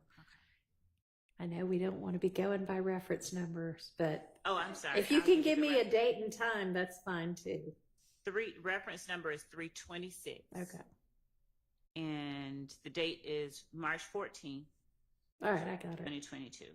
9:56 and then 9:59 after that. Yes. All right.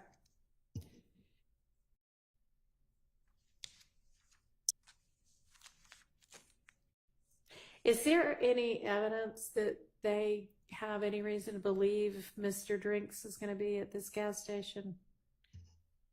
Yes, I'll let Ms. Hilton.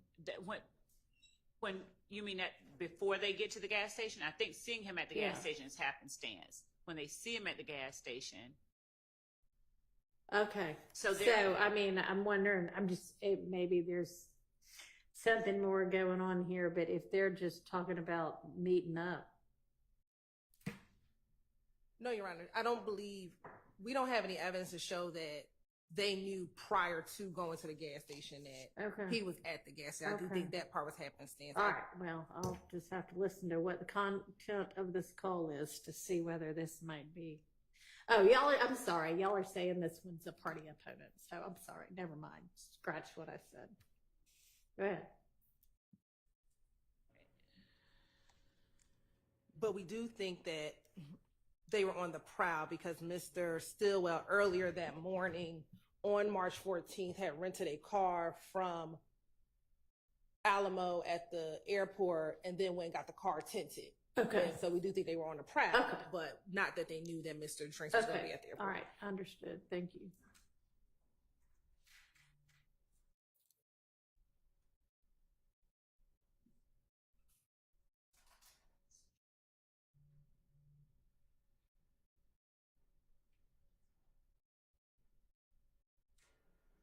Page 333.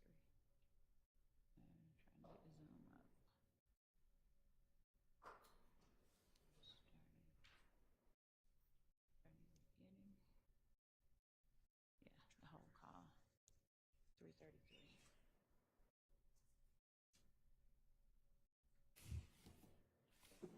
Hello? You know where it's at? He said Dirty Glove? Yeah. Yeah, but like, won't get out there with the tell him. I'm saying we can get out the edge literally right now. He just said that.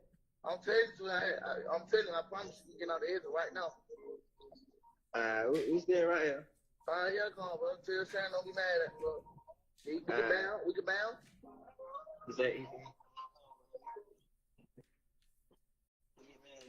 y'all can bound.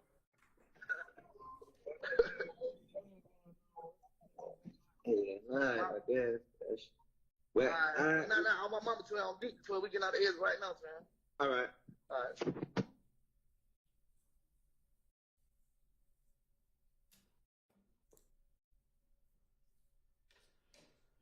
So this is actually, we believe, not even co-conspirator here statements, but this is actually, we believe, evidence of defendant Stillwell's and Garlington's participation in the murder that eventually, the murder of Shamel Drinks.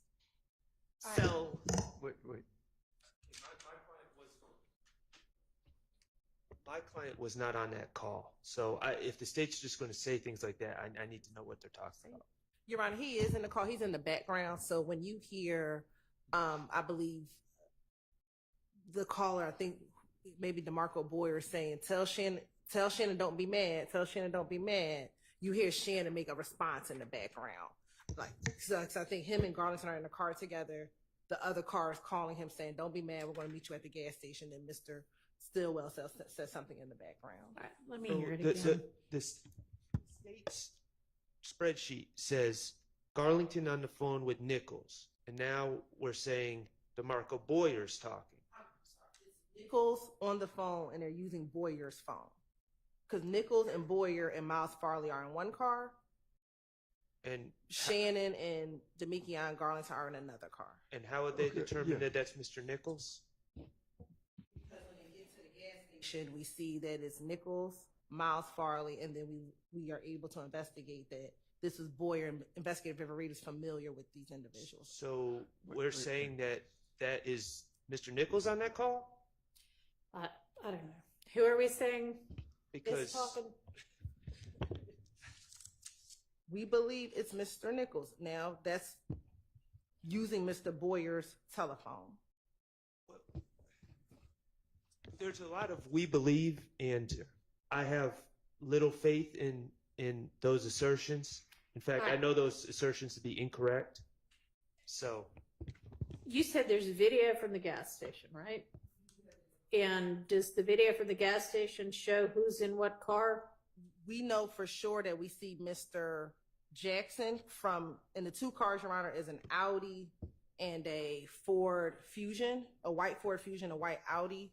We do know that Mr. Jackson gets out of the Audi. Who's Mr. Stillwell? Mr. Stillwell, excuse me.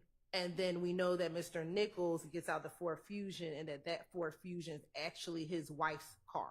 Okay, and do you know, are those the only two people that the video shows getting out, or that you can see in any of the cars? And one other person, Miles Farley, we know that he gets out of the car with Mr. Nichols. Okay, so he's in the Fusion. He's in the Fusion. We do not see Mr. Garlington. He does not get out the car at the gas station, nor do we see Mr. Boyer. He does not get out of the car at the gas station. Okay, but your theory is that Garlington and Boyer are also in the Audi? No, Garlington's in the Audi. We believe Boyer is in the Ford Fusion. Okay, sorry. And you maintain that you can hear Mr. Stillwell at the back responding in the call? Yes, Your Honor, in the background, yes. It's faint, but you hear him. Can I hear it again? Yes, Your Honor. Hello? You know where it's at? He said Danny Glove? Yeah. Yeah, but like, won't get out there with the tongue. I'm saying we can get out the edge literally right now. He just said that. I'm telling you, I promise you, we get out the edge right now. We stay right here. All right, here I come, bro. Tell Sharon don't be mad at me, bro. We can bound. We can bound. He said,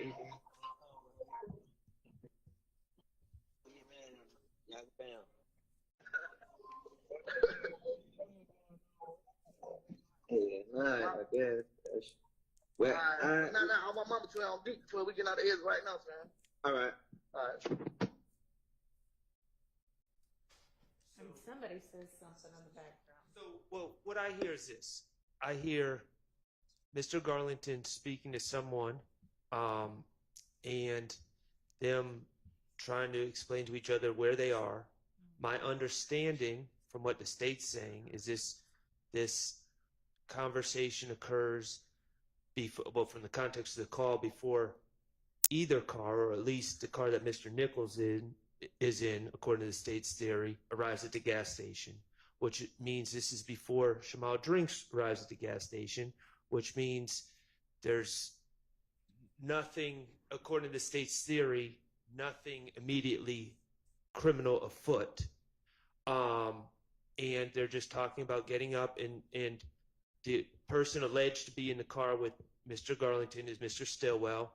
And, I can't really hear what was said in the background, but the context of what was repeated is Mr. Garlington saying, Mr. Stillwell's sick of waiting on you in a friendly way, and hurry up, and then saying, Shannon said, y'all are going to bam, meaning y'all are going to fight when he gets here because you're holding us up, and then them laughing about it. So I don't know what's criminal about any of that, or what's furthering any criminal conspiracy, especially since under the state's theory, Shamal Drinks hasn't even arrived at the gas station. Yeah, no, I don't think there's anything further in any conspiracy here except a conspiracy to meet up at the gas station. So this would not be in under that exception for sure. And I'd also point out, Judge, that it shows the coordination between the two sets of the called and the calling party. and the coordination. So even if you don't take what they're saying as true, the call itself is evidence of coordinated efforts and communication right leading up to the Shamel Drinks murder. Okay, So but it has y'all a are saying non-hearsay it was purpose as entirely just luck or bad luck for Mr. Drinks that they happened to find him here. So while there may have been a plan afoot to, when we see the enemy, we kill them, there, unless you've got evidence that this was, all right, we're getting together to go send out and start looking so that we can act on our plan, then this cannot come in under co-conspirator. It may come in under something else. But are you making that argument that this should come in No, under? that's the opposite of the one I was making. What I was saying is that it has a non-hearsay purpose, and that the non-hearsay purpose was that it shows the coordination and communication between the people that we've alleged committed the murder,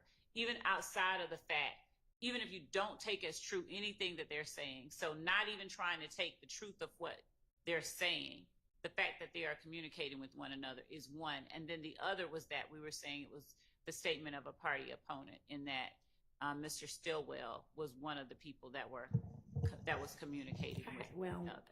I mean, we can't hear what any of those communications are. So I don't hear anything coming in as a statement by Mr. Stillwell here.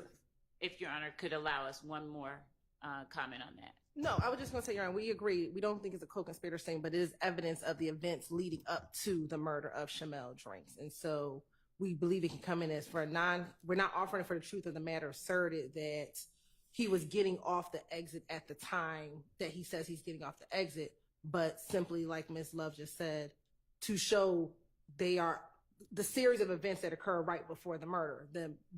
In communication to meet up at the gas station, you're going to see that they meet up at the gas station. Then a call that's coming up next is when DeMarco Boyer calls Demekion Garlington and tells him, get on FaceTime. And we believe that is when the plan happens to kill Shamel Drinks. And that's the next call. Does the video show the Audi's already there and then the Fusion pulls up? Yes, but it doesn't, again, because of the video, we are not aware of DeMarco Boyer being in the car prior to seeing the video, nor do we see him afterwards. We just hear these phone calls between this individual. All right, well, I'm not talking about the next call yet. I'm talking about this call and trying to figure out why we need this call at all.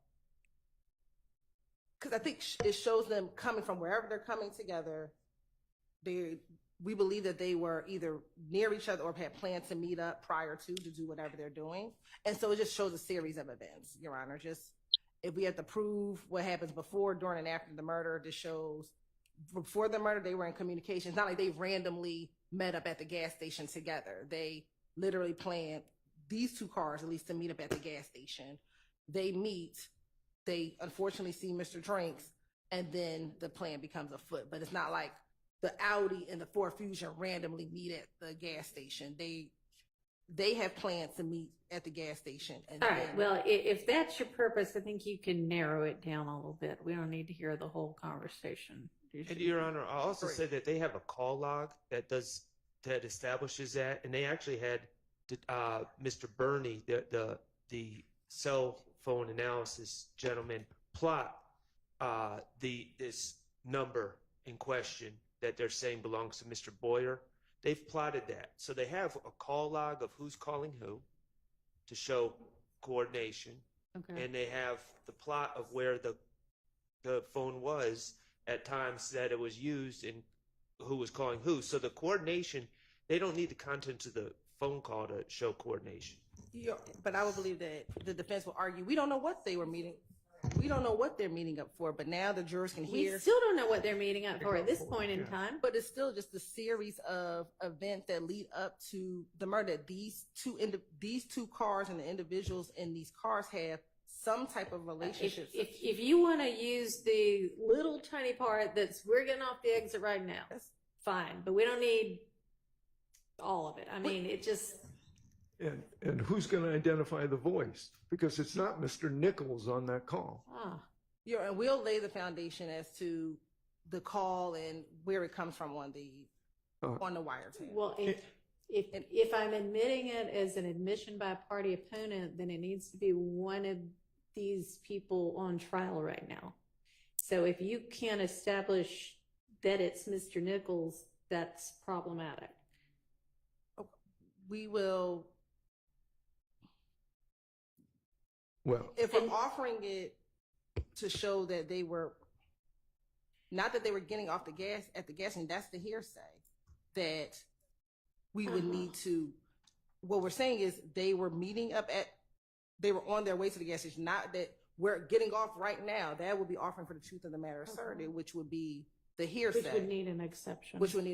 That's not what we're offering. Okay, but if we have no idea who's on the call, then it's not relevant. But we do know from the phone number that it's DeMarco Boyer's phone. We know that he is talking to Demikian Garland. You know what? Let's just use what's already in for that. And by that's probably the wrong word, but it appears that you all have what you need. And considering the other issues surrounding this one, I am gonna sustain the various objections. I'm not gonna admit this. Okay, thank you, Your Honor. Thank you, Your Honor. And Judge, the next one that we have is omitted from the yellow sheet that the court is looking at. Okay. But it's going to be PDF page 351, March 14, 2022 at 10:50 p.m.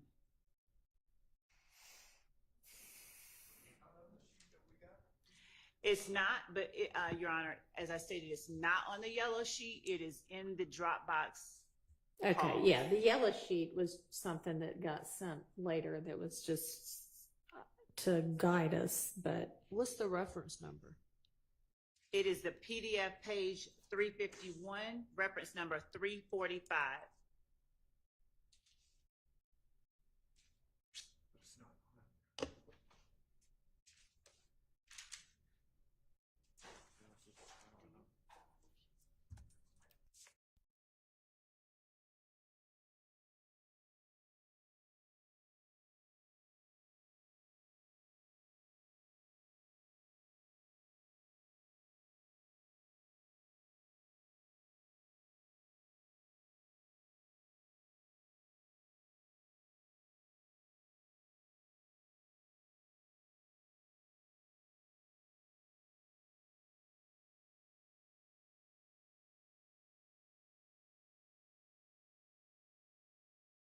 Man. Hello.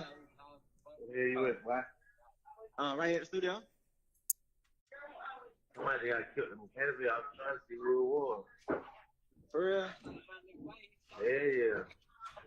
I just seen Shakur post shit like that.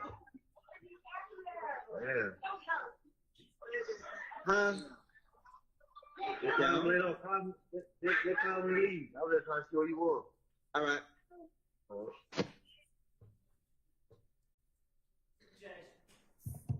Just 1 second. That was not the one that I expected to play.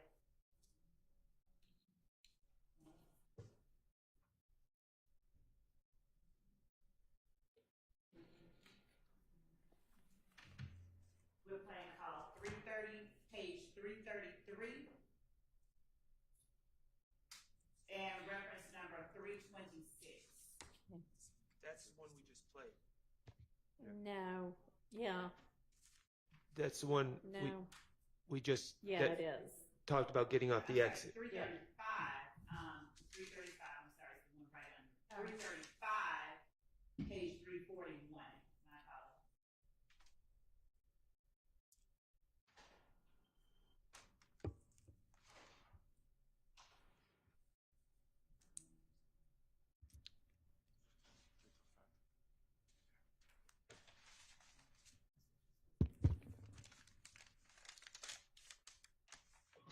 Hey, what the hell y'all pulled up? Nah, call me on video. Hurry up. Call me on video. Call me. And is the timing of this one, y'all can establish this is after Drinks pulls up? Yes, this is right before the one. I think that pretty clearly would come in under co-conspirator exception.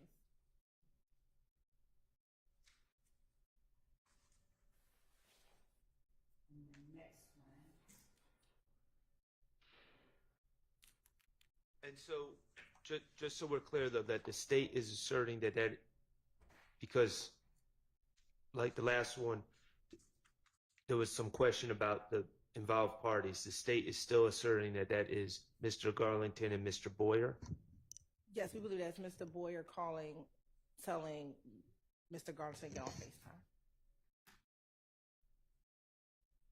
That's his phone number calling Mr. Garlington. All right. We can't hear you. That is Boyer's phone number calling Garlington, telling him to get on FaceTime.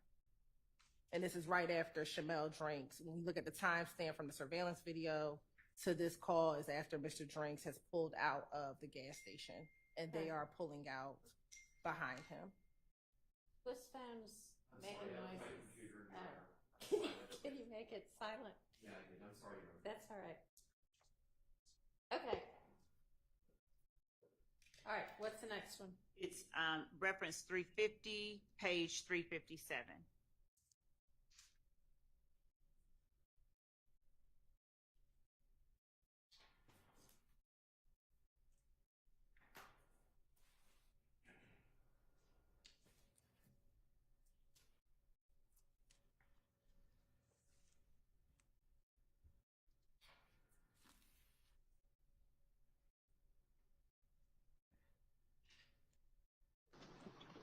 Joe. All right, man. There was all kinds of shit going on. I just jump in the other car, bro. Y'all nigga don't be getting dropped off and then got no motherfucking ride to go back home too. That don't make sense. Yeah. The fuck you getting dropped off for a nigga ride with a nigga who wrote you? Yeah. That's stupid as fuck. Man, you need to be on the damn air, so. What's on with We right here down here. y'all? What? Ryan Paige trying to see. I'm finna meet up with y'all, nigga. I'm finna go get a fill up. Try to get it filled up for fight, right? Yeah. Alright, I'm listening. Huh? I said, alright, from listening know what's going on. I just, I'm pulling out now. Y'all nigga, You back, son. somebody You call say, me. I was gonna jump in with y'all. alright. That's what I'm saying, Kyle, when you doing it. Alright, I'm gonna get the fill up now. Alright. This call is made and is between Demekion Garlington and one of the people who were in the car with Mr. Nichols, whom we believe to be Mr. Boyer, talking about having rolled back through the scene. The police were on the scene of the Shamel Drinks murder at the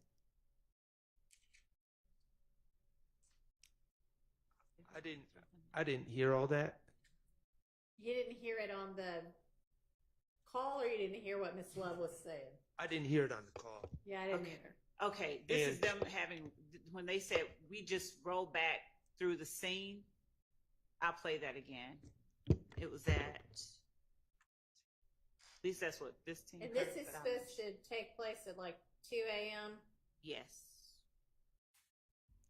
All right, let's hear it again. What pinpoint to me where in this conversation, at what minute and second is that supposed to be getting said? Do you know? No, it's a minute-long call, so it's about midway, maybe. Okay. Go ahead. Joe. All right, man. There was all kinds of shit going on. I just jump in the other car, bro. Y'all nigga don't be getting dropped off and then got no motherfucking ride to go back home too. That don't make sense. Yeah. The fuck you getting dropped off for a nigga ride with a nigga who wrote you? Yeah. That's stupid as fuck. Man, you need to be on the damn air, so. What's on with We right here down here. y'all? What? Ryan Paige trying to see. Okay, so it's right there at 31 seconds, and the phone records, when he said right here, riding past the scene, their phone records put them at the scene at that time. Okay, so right here, riding past the scene is We don't believe that's trying what to he. see, That's riding not. past, trying to see at the scene. Let me hear Well, that. she keeps saying scene, and no one I says don't scene. know. Let me hear it again. And Judge, I want to make clear, like the court is doing, the court can judge whatever is being said. Whatever it is they're riding past to see or the scene, their phone records place them at the scene of the Shamel Drinks murder at the time that the call is made. But, Your Honor, this is the problem. The state keeps asserting things as fact. He said through the scene, and now I'm just pushing back moderately, and now it's like, well, we don't really know what was said, and Your Honor needs to know what was said to be able to judge it, and if the state doesn't know, they shouldn't be asserting as fact, this person said riding past the scene, if they don't know that's what's said. And my belief, and I'm not going to assert it as fact, but what I'm telling the court is after listening to that numerous times on my own and several times in court now, I'm not hearing scene. Okay. And I don't think anyone else is. I don't know. Let me hear it again.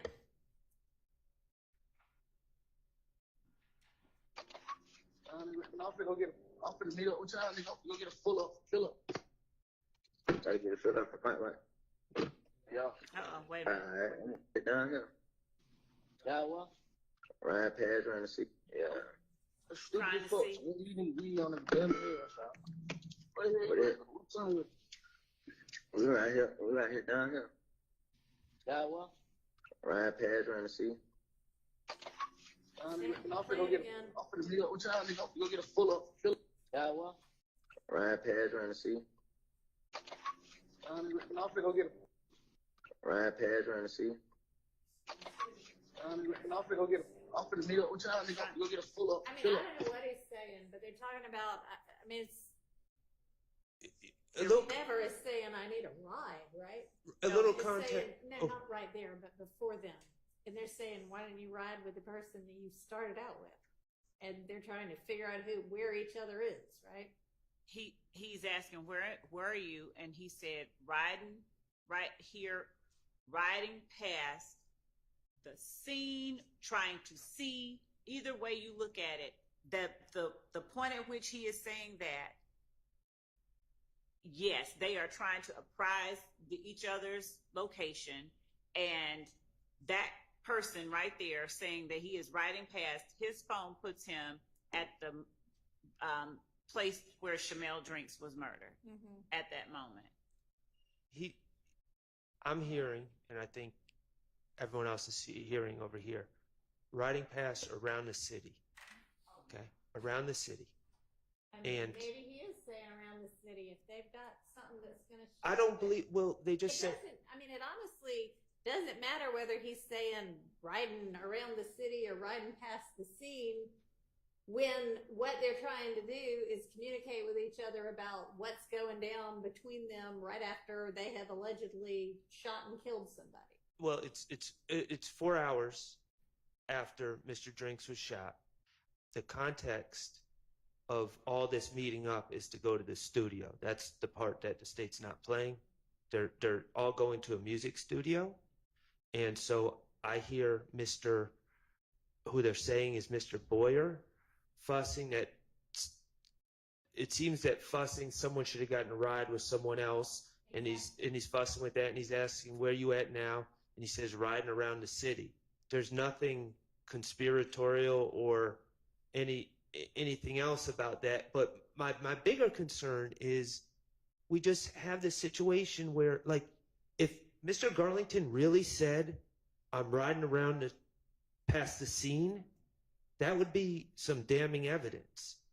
So we just shouldn't be throwing that out without knowing that's what's said. All right. Well, I'm not going to let them hand the jury a transcript of this call that says that, because I don't think, I mean, it's up for debate what it says. I don't think, y'all don't agree. I don't agree.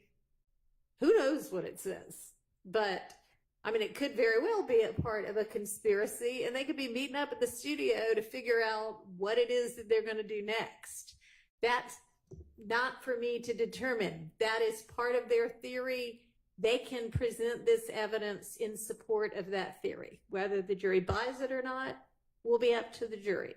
But it is this I'm going to admit. Do we have lunches yet? Yes? Okay, let's take a lunch break. We can all be back in an hour, right? Yes, Your Honor. Okay, let's be back at 1.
And I mentioned I listened to the jail call itself before that. And I'm just going to add, in addition to everything that is set forth in the order on this from November 16th of 2023, not stated in the order, but I think relevant to the order, and it may just be because everybody already had it in their mind that it was true, but I just think it's important to note that the three speakers, Ms. Stanley, Mr. Holloman, and Mr. Minder, what their relation to each other was. And Ms. Stanley and Mr. Holloman, it appears, are brother and sister. I think we had already mentioned that Miss Stanley is Mr. Minder's mother, and that makes Mr. Holloman and Mr. Minder uncle and nephew. And then I just wanted to note an additional, there in paragraph 5 of that order, lists out several circumstantial guarantees of trustworthiness found by the predecessor judge. And I wanted to add, in addition to adding the familial relationship, that during the conversation between Mr.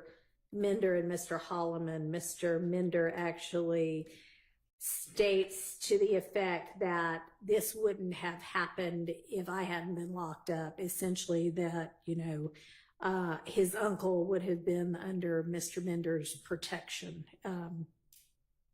And so I think that also provides another kind of indicia of their close relationship. All right, so I just wanted to go ahead and put that on the record as well. Okay, may I respond briefly? You may, but I'm not, I saw that you had already made the record, so I'm not really considering additional argument. Okay. Is that what you wanted to? I just want to respond to Your Honor. I guess the issues of sufficient or substantial circumstantial guarantees of trustworthiness in the order, Your Honor, indicated that it was apparently, those are the words in the order, apparently a close relationship evidenced by, it says, tone and tenor in that call. And additionally, it says there was an unlikelihood of and lack of a motive for fabrication on GH's part, or Gary Holloman, the deceased. That was in the order to those close contacts. And I just wanted to just make the record, when we objected at the hearing, I want to respond to Your Honor's most recent statements, or the addition there. In the law, as it relates to the issue, and I know you're not wanting to hear any more argument, I don't want to go too far afoul here, but in the argument and in the law, Your Honor, it says that the trustworthiness of the original declarant and whether the circumstantial guarantees of trustworthy are equivalent in significance to the specific hearsay exceptions, as the court is aware. So I read the entirety of the argument that you made before the predecessor court. Yes. Okay. I understand. Just wanted to put that on the record for the court's consideration. Thank you. Thank you. Okay, what's our next statement? Judge, Mr. Atkins will be taking care of that. I'll go ahead and cue it up. Okay. Your Honor, we're going to start with PDF page 360, which is 11 minutes after the call we last discussed, which was 3:57. Okay.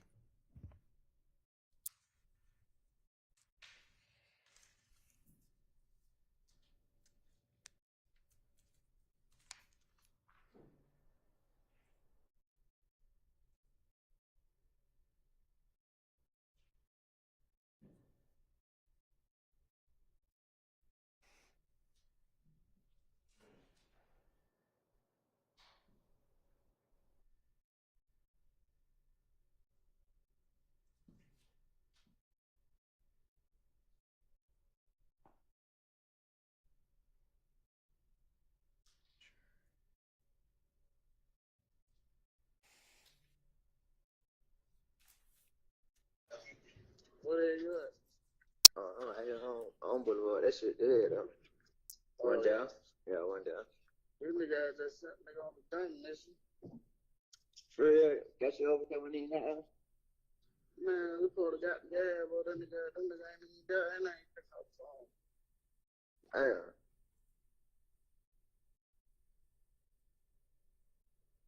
Where y'all about to go? Should probably take it, man. I take that. Yeah. All right, just call me. All right, love I need you. the bus. I love you too, but I need the bus at you about 2. About that shit. Leave me on FaceTime all that shit. And Your Honor, this call, which is at 2:12 a.m. on March 15th, 2022, so the early morning hours after Shamel Drinks was murdered, it's the state's theory that the utilization of FaceTime or other applications that are not classic phone calls are utilized either right before or right after or in the preceding moments after crimes. And so the state wanted to highlight that we had just played the call about rolling back through, however you hear the, rolling back through the area that was the crime scene based on the cell phone records. Mm-hmm. This is 11 minutes after that, where this is Garlington and Boyer, who we have discussed, asking again to get on FaceTime. So that's why the state is playing this call and feels that it is a co-conspirator statement. We don't know what they're about to discuss, but in fact, they're going to talk on FaceTime at this specific period in time. Your Honor. Okay. Is there objection?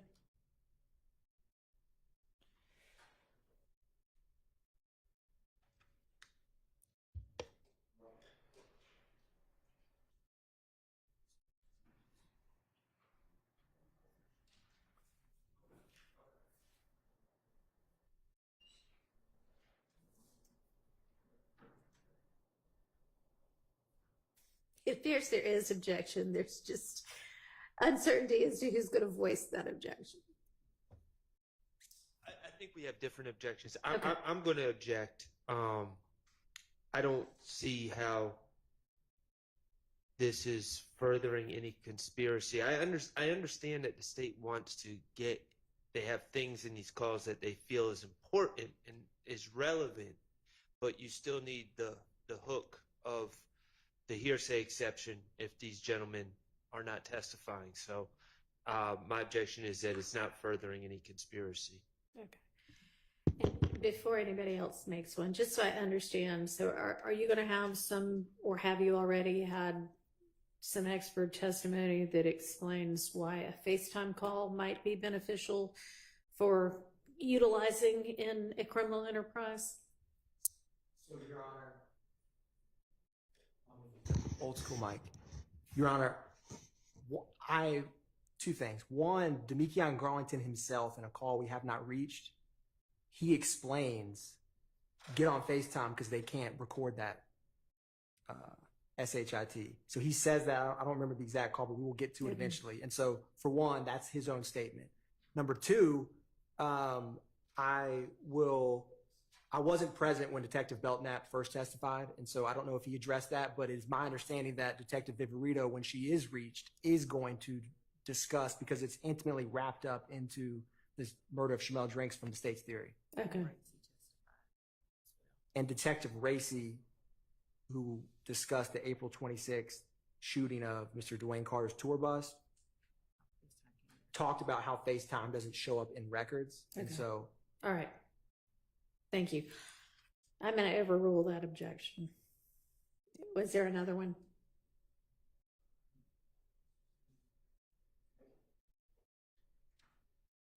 At the end, Your Honor, this is not, Mr. Williams is not on any wiretap, as you probably can tell. So I was going to ask for an instruction, especially if you let things in that's not in furtherance of a conspiracy, because then that should not touch Mr. Williams. So I was going to do it at the end, but when you asked for, are there any objections? Yes, I'm going to have an overall objection. Okay, so I mean, this I am admitting as being in furtherance of the conspiracy. So with regard to any that I have let in not under that basis, but under a different evidentiary exception.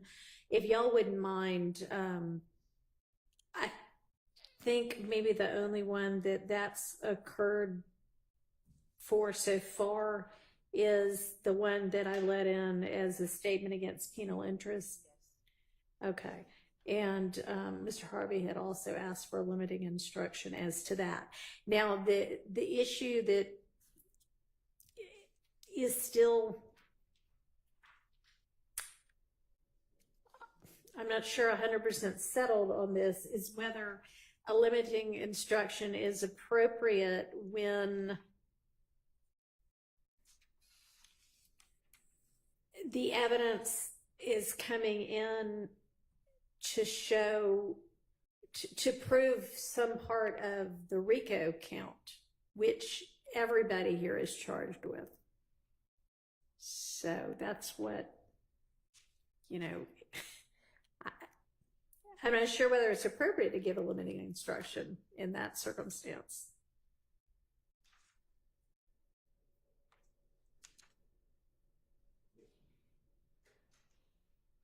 I believe it would be, because if it's not furthering the conspiracy, and I'm not saying the jury will find Mr. Williams willfully and knowingly joined a conspiracy. I understand that. But the court must have made a finding that there was at least some evidence of a conspiracy.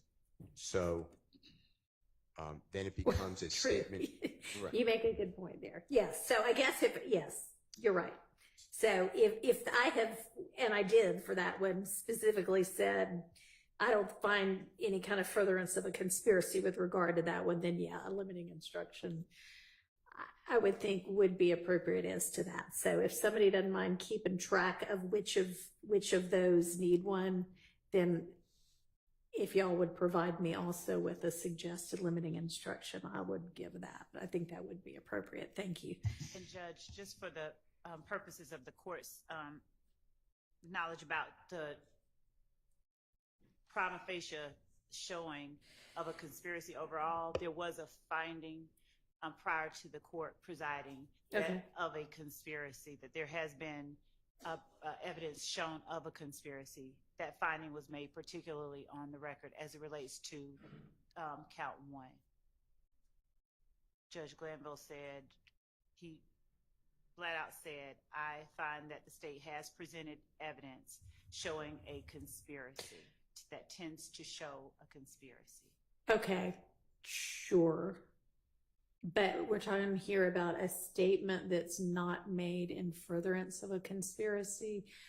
Would that statement come in to show as evidence to prove RICO? We believe that it would. The purpose of the co-conspirator statement is to provide an exception to the hearsay rule, right. And the fact that the court admitted it under another exception to the hearsay rule doesn't make it applicable only to proof of against the declarant. Okay, well, I'd love some law. I guess maybe that's still not settled. So I'd love some law from whomever wants to provide me some on that. I mean, that's very nuanced. So we want to get it correct legally. Right. All right.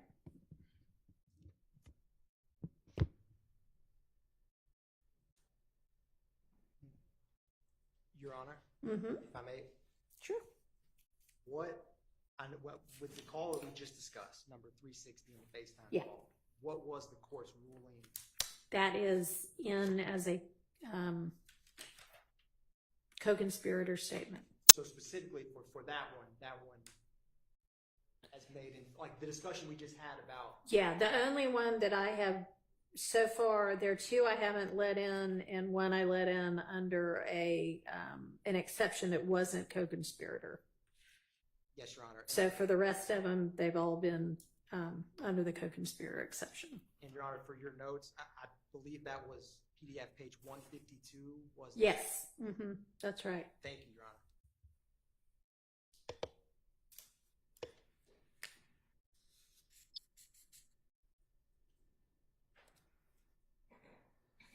The next call we're going to be turning to, Your Honor, is going to be 423.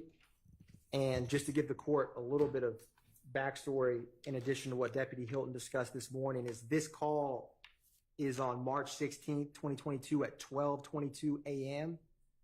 This is when at 2830 Waters Road, APD police officers arrived approximately around 12:08 a.m. after a lot of gunshots, which resulted in 11 defects in the front of that home, which ultimately inside of that home was Defendant Stillwell, Demekion Garlington, whose wiretap we have, Miles Farley, who is not in the current trial but is charged with the murder of Shamel Drinks, as well as other YSL associates. And the significance is the shell casings from the murder of Mr. Ford and Mr. McMiller were connected with the Waters Road. And so this retaliatory back and forth, that backstory is significant with these calls we're about to play. Okay. So, Your Honor, with that said, I'm going to play PDF page 423. And for this one, we're going to play the entire call. Okay.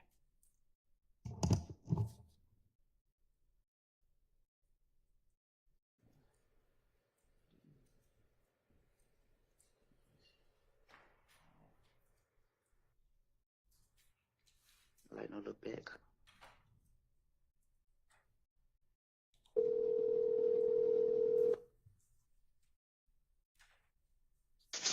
Hey, where the hell you at? Where the hell you at? Hey, ain't like no little back cut. Oh no, what they at? I think they in the front. Man, they gotta goddamn get through their back. They can't come in the house. Yeah, that was my house. Shut up, open the door. And so, Your Honor, them whispering, this is Mr. Boyer, who Garlington is speaking with, his phone number. So officers, when they arrive, they ring the doorbell camera. There's a brief exchange from someone inside, and then they don't respond anymore. And ultimately, Demekion Garlington was in a crawl space. It was raining that night. And so the significance of this is they're speaking amongst each other because they don't initially know, who's at the door. Police respond because of all the shots that were into the home. And so it shows their coordination. And although the phone number itself for 423 is Mr. Boyer's, one of my co-counsels had stated we believe it's Defendant Stillwell on the call. Okay. But the significance of them speaking while, it's 20 minutes after APD arrives to the house, and it takes some time for them to fully come out of the home. So it's in furtherance of the conspiracy because they're coordinating with one another about where are you? And he says, I'm in the woods. And then I believe Mr. Garlington is underneath the house when he's making this call in the crawl space.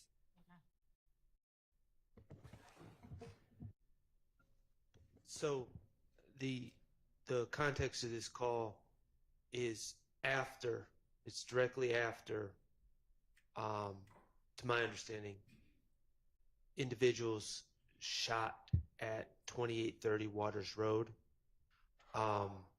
That would not be a crime committed by our clients.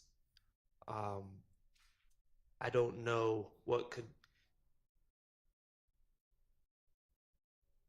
I think the context of the call makes it clear that they're trying to avoid interactions with the police. I mean, I'm not going to argue that that's not the context, but I don't know if that's part of a criminal conspiracy. I mean, they were just victimized and they're trying not to talk to the police about it. I don't know if communications on a phone about that would be in furtherance of a conspiracy because there's no underlying criminal act, as far as I know of, that is being furthered. Your Honor, the conspiracy itself, coordinating with one another in the wake of an act that has been committed in the wake of criminal activity at that house, we believe that the other calls will show that there are guns in the attic that they want to keep concealed from the police. They want to keep themselves secreted and separate from that location. It's one of their trap houses. and them coordinating with one another to evade detection by the police does further the interests of the gang by keeping themselves from being detected and found out and connected to that house by the police. So calling to find out where each other is, because the police did descend upon this house where hundreds of shell casings were found in the yard. And it was one of those central locations that was involved in the wake of the shooting of Mr. Ford, Mr. McMiller, and Mr. Drinks.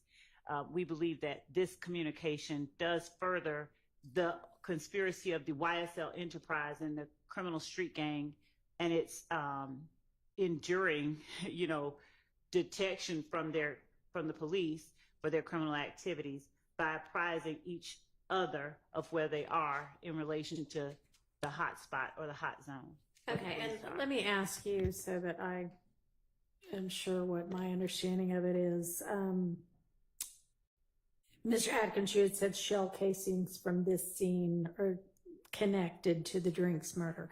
So this wasn't just like a shoot up. This was a shoot back and forth. So, Your Honor, the shell casings from Waters Road connected with the murder on March 11th of Mr. McMiller and Mr. Ford, who were... Okay, I misunderstood you. Yes, Your Honor. Okay. So, all right. It's the state's belief that the rival gang was responsible for both. No, the I death. understand. Right. I just Yes, had written down the wrong set of murders.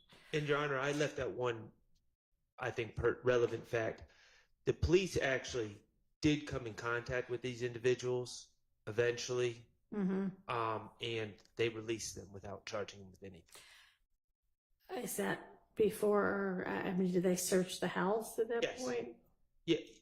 Well, they see a gentleman in the house laying down, and then they trying to speak accurately about how this happened. They went into the house. That's right. They went in the house upon seeing someone on the ground and detained all the individuals and then let them go without filing any charges. They didn't search the house that day. They went in and detained, and Mr. Stillwell was later found to have been wearing at the house the same clothes. Okay. But no, they didn't search the house at that time. Okay. They didn't have a search warrant for it. I'd never said anything about them searching the house or not searching the house. But that's what I asked. They went in the house and detained people and then released them without charging them because And without searching the house. And without searching the house. They later searched the house. Okay. 2 days later. And I don't believe anyone is charged, and correct me if I'm wrong, but I don't believe anyone in this indictment is charged with anything that was found in the house. They didn't find anything because they took it out before the police searched the house. So They can't hear what you're saying. Pull the mic. Oh, great. We've got a second mic. Good deal. They found some stuff, but we believe that the things that they referenced in the calls were removed from the house. There was a number of things that were in the house that we know were in the house prior to them searching the house that were not in the house when they searched the house. All right. Well, based on, and we're going to hear that soon enough. Yes. Right. Based on what's about to come up, I'm going to admit that under the co-conspirator exception, since there's apparently some evidence that they were concerned about some criminal activity or contraband or something in the house. Yes, and I think that the next call might shed All more right. light on it. So, Your Honor, the next call we're turning to is 472. So the call we just played was at 12:22 a.m. This is at 4:33 a.m. again on March 16th.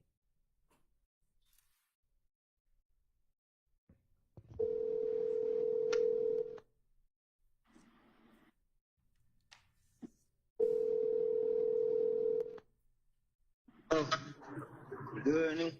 Hello? You good? Yeah. What is it? What the hell you mean, nigga?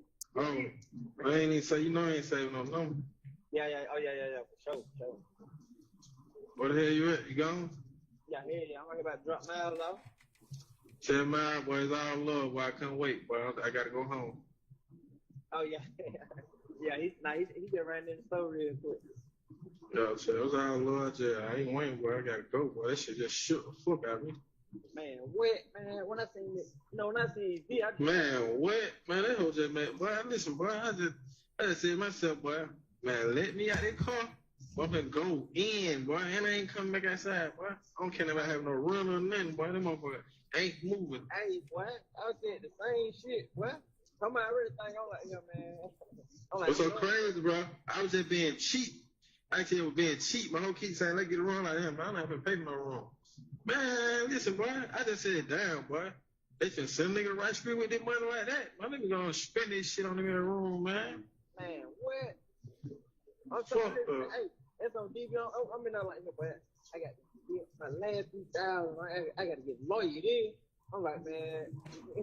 I'm in that beat like, you know, man. Damn. But you won't believe, boy. All the sticks and the guns was in the gray car. For real? Man, God, boy. And the sticks and shit in the attic. Ooh. Shit. Boy, that was God, boy. Man, what? Your Honor, I'll continue playing, but when they're saying that the sticks are up in the attic, it's the state's theory that they're talking about the Waters Roadhouse. They're talking about what? When we were just discussing what's inside of the home or not inside the home, it's the states that line about their sticks up in the attic. Sticks is short term for AK-47s or longer handguns. Rifles, that they're talking about the guns in the attic of the Waters Road home that all these police swarmed after the gunshots. I'm going to continue playing. And also to orient the court, Your Honor, this phone number, which ends in 1103, the state attributes to Mr. Shard's client. So it's Garlington and him speaking. That was God. Yeah. Oh, Lord, yeah, get up out of there, bro. Baby. Good. What, that way? Yeah. Yeah. You know what I mean, though? Yeah, man. You know how far I gotta go. Oh, yeah. Pope got down. Blowed up. She what? She blowed it up, boy. Oh, yeah, man. She blowed my shit up. You saying Shannon okay, Miles? Hold on, let me talk. All right. Yeah, bro. Yeah. Hey, I'm gonna ask you. You walk past me first thing. I'm like, well, I know for a fact. Well, what? You know who she was coming to then? She say I already said the same shit though. She like, cause she like, who house is it? I'm like, man, I don't know. I'm telling you, my first time here. She was like, yeah. So. Yeah. Man, listen, bro. I'm thinking. Get what I kept saying. I said, boy, I know D and Mild, I'm smart. I know they saw them folk got her. They took her to the front. I said, I know they hit that back cut. You wouldn't even believe I'm trying to find out the back cut. That's why I called you. Man, you talking about, well, I would have made one straight through the motherfucking bush back there, boy. I'm telling you, I would have went trucking back there. Well, guess what? We only got caught for this dumb ass nigga. Once they legs showing, he thinks somebody in the house dead, bro. Man, they tell me, they like, so you telling me nobody in the house? I'm like, man, I ain't listen, man. I just pulled up. I said outside for 3 minutes. Top. The motherfucker go popping. So shit. Oh, God, I said the same shit. Oh, God. Well, I said outside 3 minutes. Popping. That motherfucker went to popping. So shit. I went to goddamn ducking and running. They told me, so why you ain't... They told me, so why you ain't got down? I thought it comes on something. They told me, so why you ain't got down come out when we said Atlanta police? I'm like, shit, I don't trust Atlanta police. I'm thinking these folks. I'm thinking these folks trying to get her to come out. So I stayed in. Yeah.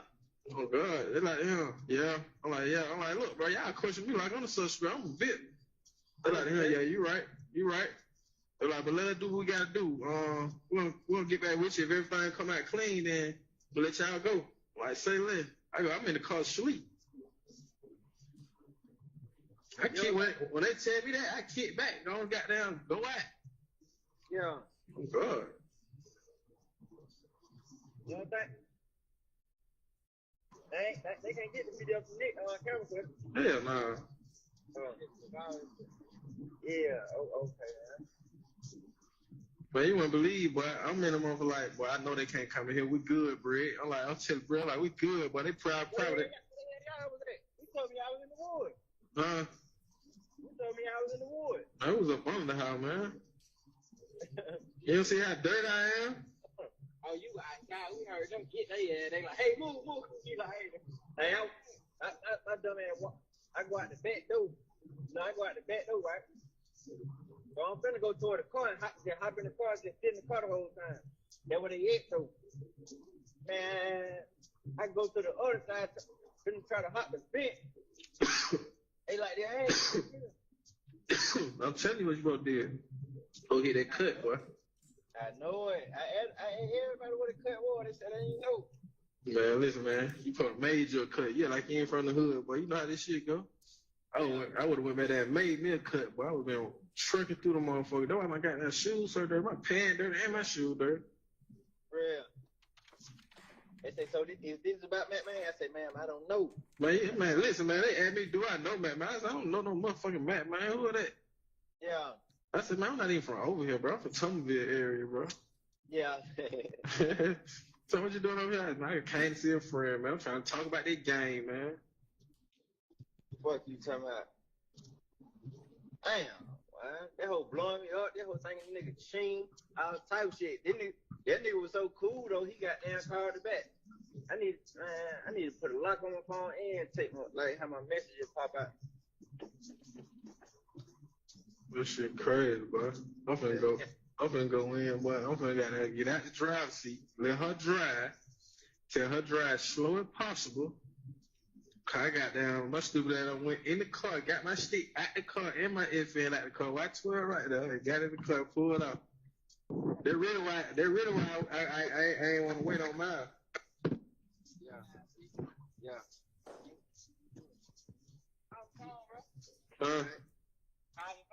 All right. I'm gonna text now.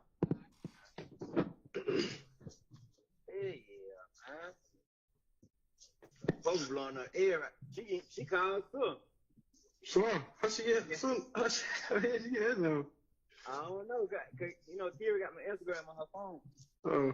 Everybody DMing like, is you okay? So goddamn, y'all blowing up. So my Kira was already on the phone. I get Kira sent her number to Pope. Yeah, Pope. All them was on the phone.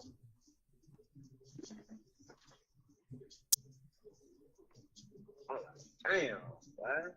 But I say, I'm like, here, bro. Bro, listen, bro. I kept saying to myself, I don't know what the fuck. I'm on drill time though, so I'm really like, but I ain't going nowhere.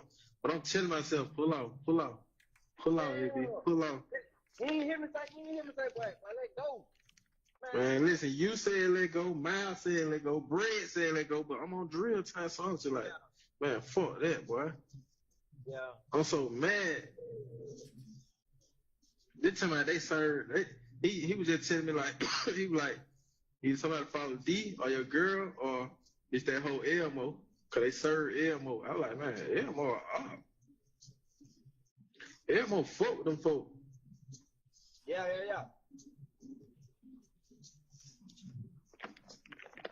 Ain't nobody follow me. Nobody on the freeway when I got off of nothing. Man, listen, man. Don't nobody know my hoe. Cause my hoe in a run, man. Fresh run, a new run. Them motherfuckers just got any run. And my hoe coming from goddamn, all the way from goddamn out here. So, come on, man. Stop playing. Yeah, man. I know for a fact ain't nobody follow me. Y'all need to know what I'm in. Don't nobody know I fuck with your hoe. Don't nobody know what I'm in. That's what I'm telling. Like, these folks ain't knowing these cars. That's what I'm telling him. Like, bro, these folks ain't knowing none of these cars, bro. All these cars are some new goddamn cars. Niggas ain't played. Yeah.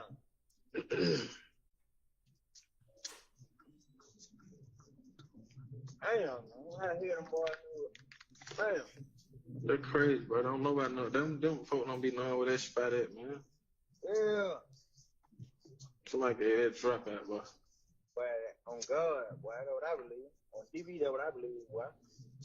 Somebody head get it. Hey, boy, I ain't gonna lie, boy. I know you happy like I'm happy, boy. I'm happy as hell, boy. I just was saying to myself. Get what I just was saying to myself. I just was saying to myself, boy. Man, all these niggas might get out except me and D, boy. Oh, man, on God. I'm like the him, boy. I'm gonna call you back out. Yeah.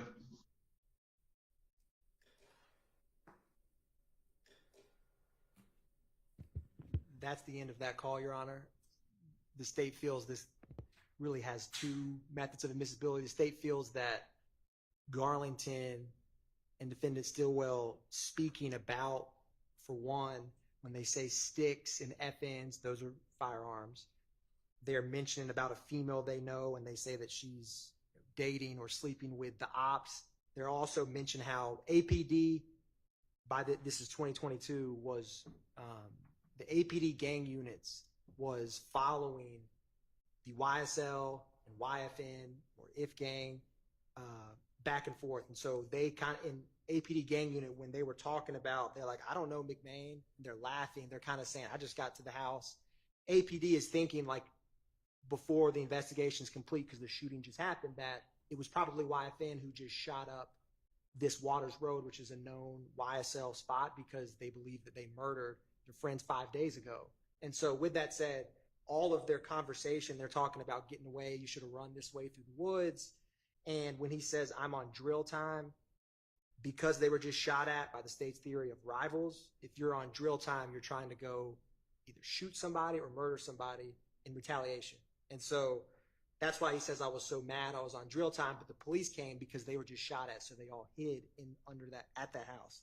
With all that said, you have statement of party opponent against defendant Stillwell, but the state feels that they're keeping abreast of the conspiracy, talking about how they evaded, police detection, at least for some time. When they're talking about, I think they used the term Miss V, they're talking about Detective DiVerito, who also used to be a probation officer and is very familiar with the individuals at that home.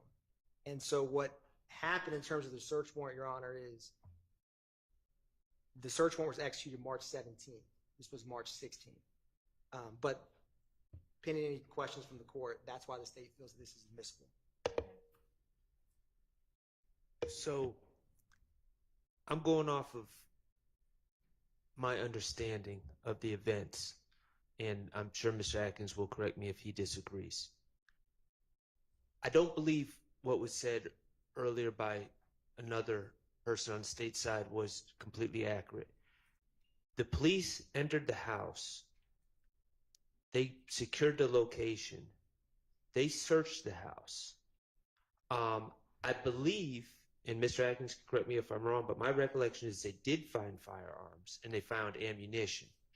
The reason I bring that up is because none of the firearms located at the house had anything to do with any crime scenes on this case.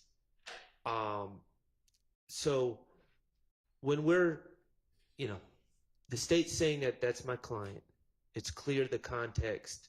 There's statements, I think retrospective statements about guns. My client, to admit against my client, I concede would not have to be a statement by a co-conspirator. I believe that my argument regarding Mr. Stillwell's statements are a 403. He's talking about guns. He's talking about a lot of guns. All that is bad character, bad.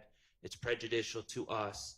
And I don't believe that any of these firearms that are found in the house, I know none of the firearms that are found in the house have anything to do with any of the charged crimes in this indictment.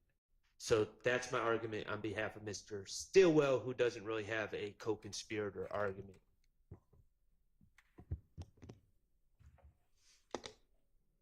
I think it's more an admission of a party opponent, but it is all retrospective, I believe. And therefore, insofar as it may be a co-conspirator's statement, it is akin to the classic spilling the beans. Man, this is what we did. They came in there. I was running out to the woods. That's all saying what happened. And what happened is the classic spilling the beans. So I don't believe that it would be admissible as a 801D2E statement, would be my position. Be admissible against others, but not as to the conspiracy. Potentially admissible against others, I think is what you were to say. Your Honor, the classic argument always in furtherance of the conspiracy is always, defense counsel who's trying to keep out a statement is going to orient to spill the beans, and the state's going to argue it's in furtherance. And that is the crux of the matter always. The state, and this is in the state's filed response to Mr. Shart's motion for reconsideration on what Demekion Garlington told Kenneth Copeland when we filed that a couple weeks ago. But the seminal case is Kemp v. State, which is 303 Georgia. I'm using my motion for quick hand to find the site, but 303 Georgia 385, which is 2018. Another important case is Chavers v. State, which is 304 Georgia 88. Oh, my apologies, Madam Court Reporter. Yes, Chavers v. State 304 Georgia 887, which is a 2019 case that also cites Kemp. And a key part here, when you have, take aside the RICO count one, when you have a criminal street gang, the statements that keep other co-conspirators of the larger criminal street gang, not necessarily the individual murder or crime, keeping them abreast of even past activities, that, and also statements that foster cohesion, because when you listen to this call, right after they've been shot at, right after the police that they were not clearly, trying to evade were there, they are speaking about all of those events in kind of a cohesive unit, right? They shot at us. The police were trying to get us, and they're talking about what happened. So the case law within Kemp, Shavers, all of that is why in gang cases, the criminal street gang, and also the count one conspiracy, which kind of become part and parcel the same in this case, because it's the YSL enterprise, as the state alleged, those statements, even of past activities, do serve a purpose, because they keep cohesiveness. It keeps an us versus a them, and keeping each other abreast of the criminal enterprise's activities, whether the person speaking or receiving that information individually participated in it. The criminal street gang's activities is something that the case law allows as 801D2E, as in furtherance. So I just wanted to highlight that for the court, because the state's argument is going to all, when appropriate in this circumstance the state feels it is, it's going to be under the prognosy, so to speak, of Kemp, Shavers, and I believe Hassan v. State, which is a March 19, 2024 Supreme Court of Georgia, also discusses this, but I wanted to confirm that. But that's a much more recent decision before citing it to the court.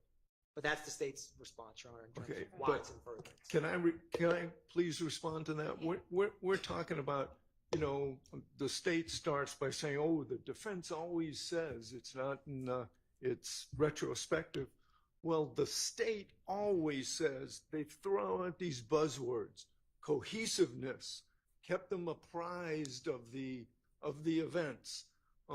So the buzzwords from the state are the same. They're accusing the defense of using, but it's the same buzzwords. It's the same thing every single time.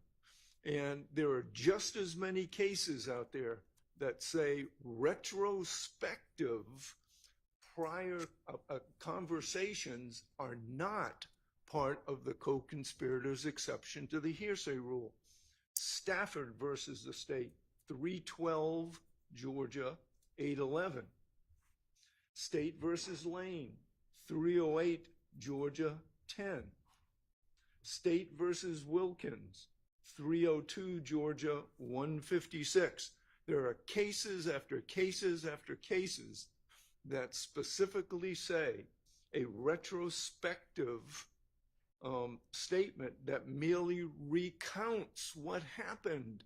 And that's the whole tenor of this conversation, is not in furtherance of the conspiracy. So, buzzwords go both ways, baby. And I'm just as tired of hearing the cohesiveness and keeping people apprised. There are two ways that this goes. All right. Thank you, counsel. I'm going to admit this as a statement by a party opponent as to Stillwell and admit it additionally under the co-conspirator exception.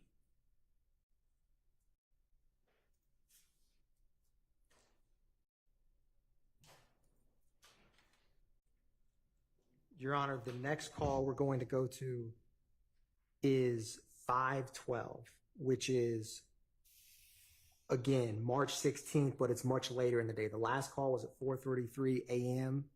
This call is at 6:49 p.m.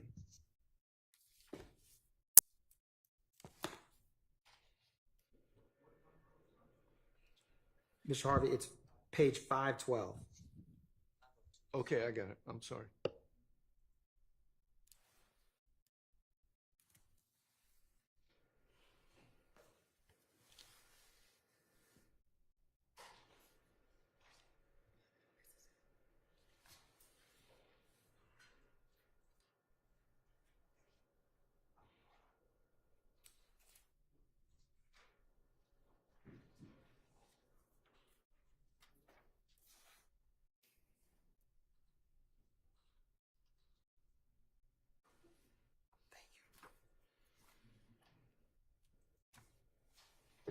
Bruh.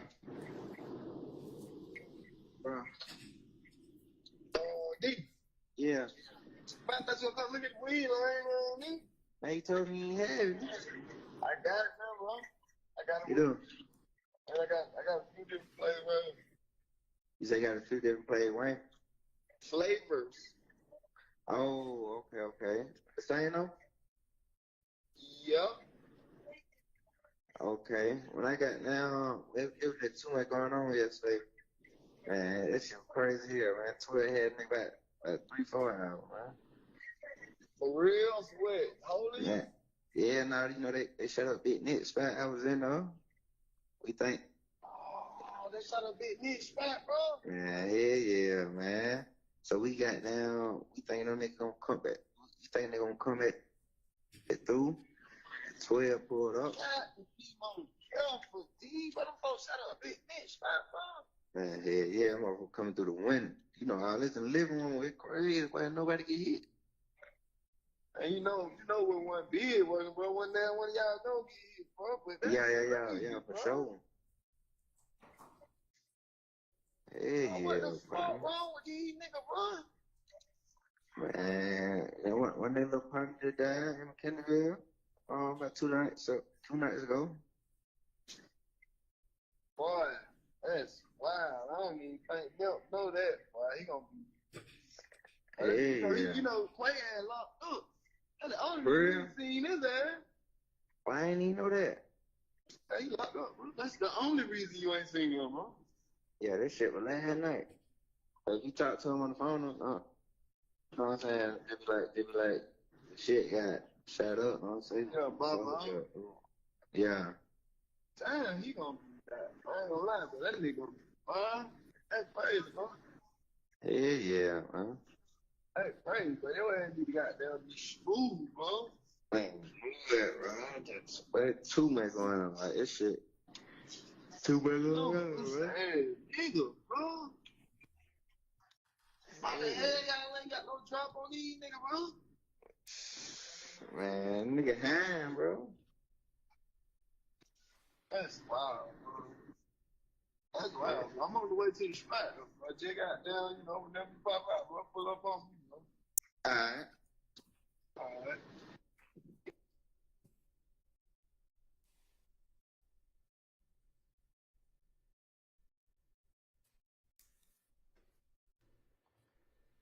So, Your Honor, they were Big Nick's spot that they reference is what they refer to the Waters Road address as. And when they're discussing about those other people shot us, and the state's theory is they're talking about the rival gang. And they're, stating that it's crazy that no one got hit because there was a significant amount of shell casings at Waters Road. And then he states, one of their partners died a few nights ago, which the state believes they're talking about Shamel Drinks because this happens after that. And so the state feels that this conversation discussing all of those things, even if it's kind of thinly veiled, is again keeping abreast of the gangs, the criminal street gangs' activities, and sheds light on how they are viewing what happened at Waters Road from their own mouth and mind. All right. Can I hear it again? And it really would help if y'all would give me your argument first, so I can know what to be listening for. Yes, Your Honor. Your Honor, before we start, the state said they. Does the state know or who's speaking to Mr. Garlington? I do not currently know. I'm at this moment. If I do, I will share, but I don't know who Mr. Garlington's speaking with. Okay. I think he just meant like that the talkers were talking about a we and a they. Oh, no, I understand. I wasn't accusing him of anything. I was wondering if they knew because I don't know, and I think that's relevant.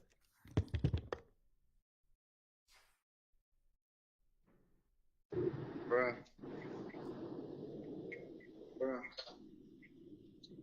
D. Yeah.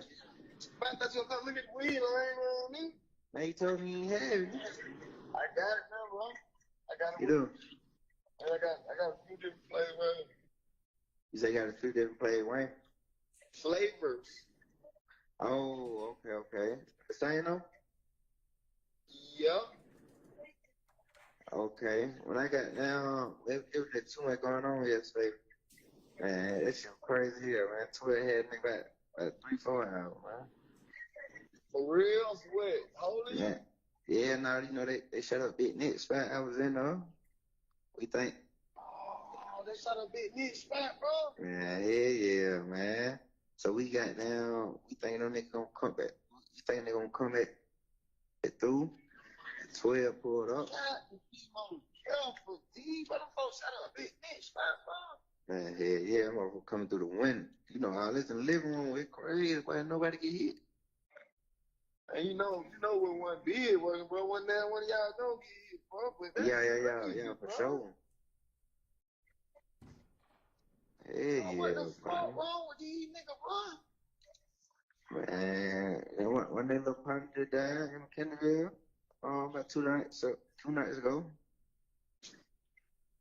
Boy, that's wild. I don't even think they'll know that, boy. He gonna be. Quay had locked up.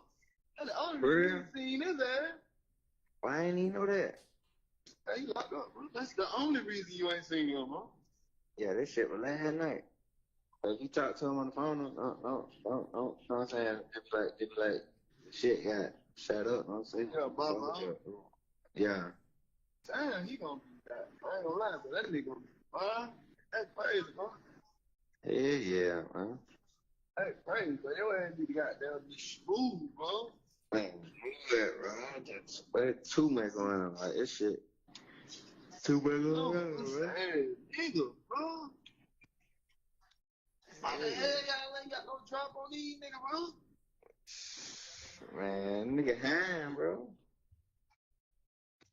That's wild, bro.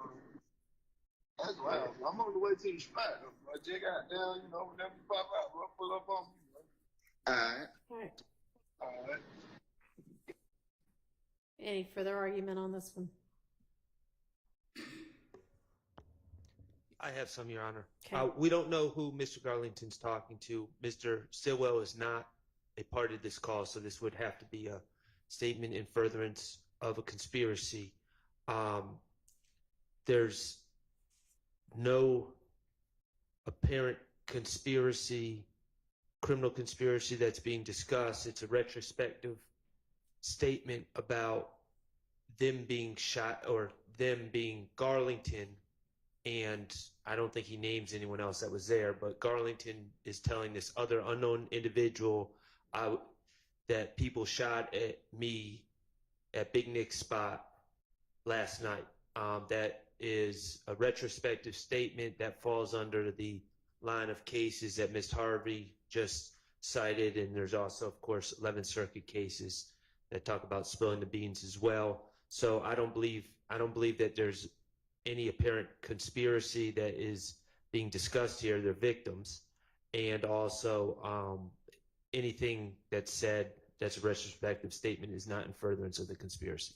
Okay, well, I don't hear it as entirely retrospective. They're talking about whether they should be thinking people are coming back, whether they've got the drop on people. It sounds like that's still an ongoing conspiracy, so I'm going to permit it under that exception. Your Honor, if I could be heard just briefly on the issue. Yes. I did, sorry. Like, I know. look Where's at this all coming that, from? yes. Judge, I did hear in the audio recording a name, Quay, that was heard, and under 403, in an effort to not be misleading or confusing the jury as to, there are a number of people on the indictment that have names that are similar in nature, so we don't know what Quay or that they're referring to, and I would just ask for the court to provide at least somewhat of a 105 instruction that deals with or ferrets out who they are actually referring to, because I don't believe, I know that they're not referring to Mr. Marquavius Huey. Okay, and so I would like to. Is the AKA, I don't know how to say it, I wasn't here for the beginning of this trial. Is that also Quay or is that Qua? Well, from what I. Or no, that's Mr. Nichols. Qua. Are there any Quays that are AKAs to any of the co-conspirators named on the indictment? Well, no, but there are plenty of Quays as opposed to Quas that are mentioned in these wiretaps, none of whom are identified. This particular phone conversation has a Quay is locked up. Yeah. And that, well, I didn't want to bring this up at this point. Any idea who the Quay they are referencing in our belief as to who that is? Your Honor, as I do not know who exactly they are speaking about. I can work on finding out, but I do not know. Any idea whether it's a member of this alleged gang or another alleged gang? I do believe they're speaking about, well, I want to get clarity from exactly who they're speaking about before I speculate. So I will find that out, Your Honor. And the state's position as well is if the state, there is any number of things in a trial that can come up that, the state is not going to be, other than this wiretap played before the jury, the state is not going to be making any wild reference about who that, like this specific second clip where they say that is not going to be a huge theme of the state's case. So I don't feel that, a limiting instruction is necessary, but I still will determine, at least within the gang experts and ABD, who they believe and who the state's theory believes they're talking about. And the reason somebody can probably tell me the nickname or street name or whatever that Mr. Huey is alleged to go by. How is that pronounced? in the indictment, That's what I'm talking about. Initially, by the predecessor judge, he used Qua, and then there was a correction or amendment to that reading, and he referenced Quay. So Mr. Huey has been referenced in the indictment and has come out during this trial. In front of the jury? In front of the jury. Do you know Quay? Okay. So that's why it's important for our team to make sure that there's no misleading or confusion under 403 as it relates to who they're talking to in this particular recording. I mean, it sounded to me from the conversation that they were not talking about anybody that they were a compatriot of, but possibly somebody that might have been the opposition. But Yeah, we can circle back on that. Thank you, Judge. Okay. So, Your Honor, the next call we'll be going to is 6:35. This is on March 17th at 4:10 p.m. Give me just a second. Yes, Your Honor.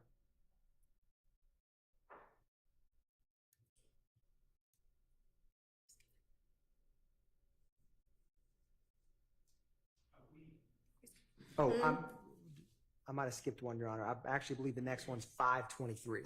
That's what I was about to ask. Thank you, Mr. Sharp. Which is at 9, so it's roughly 3 hours after the call we just discussed. And Okay. yes, Your Honor. So 513. What's the page number? It is page number 523, reference number 513. Okay. All right.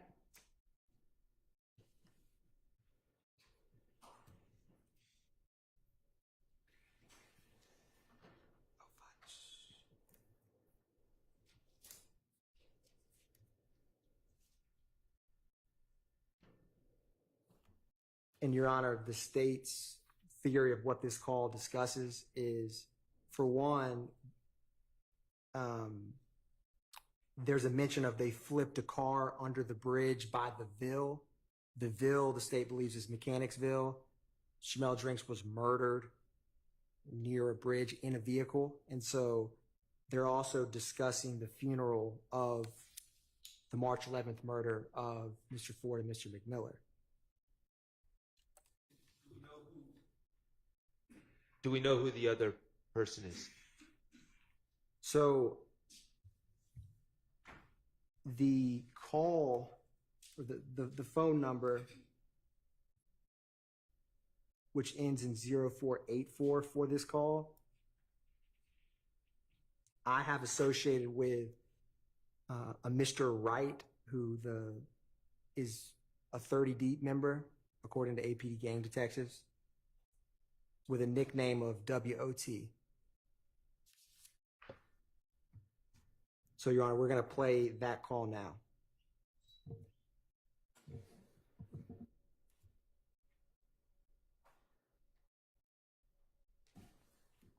You ain't doing our favor, boy. I've been out, nigga. What's up, man? I ain't seen you, boy. Man, who the hell did I talk to? I said, but I ain't talked that nigga ass. Somebody from jail, man. Oh yeah, I think. I didn't talk to Free. He asked me much. Yeah, he called me after that little shit him last night. I called him. Then he shit went straight to voicemail. Oh yeah, it was like I called the detail. I'm just trying to check up on him, man. Yeah, man, them folks hit. Them folks shot the spot, man. I'm talking about soon. What spot? He hit fucking Free. Last night? Last night, well, you know, I wasn't even gonna come out. Man, Yeah. he was like, goddamn, pull up. We were finna be on one. Goddamn. So y'all was in there? And boy, about 6, 7 deep. Toon just had them pulled out, boy. Damn, that's some food. I thought they already went over there and shot one upstairs. They did, but still, man, I'm on some everyday shit. They double back. Oh, you talking about Oh, yes. right? Yeah. Oh, ain't nobody went next, right?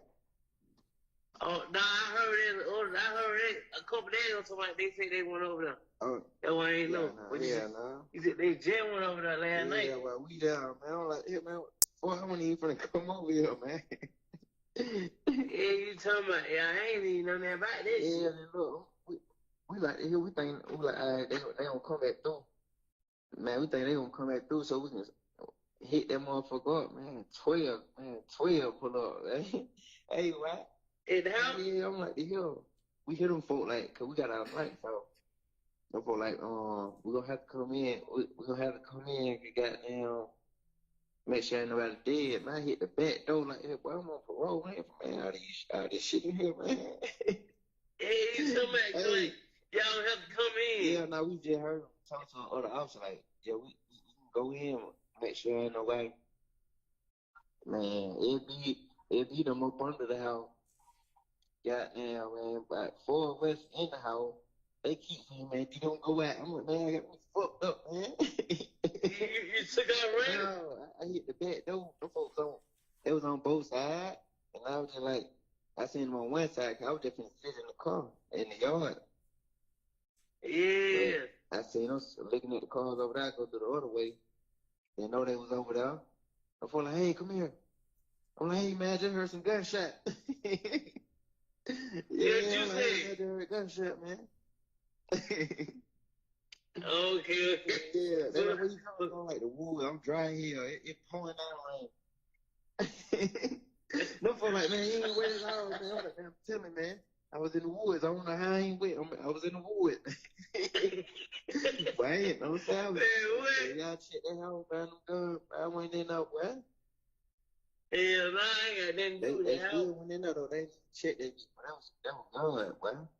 If we say, Oh, they ain't certain. they'll make sure. They just looked around. Make sure nobody dead. Yeah, so when nobody know when they went in?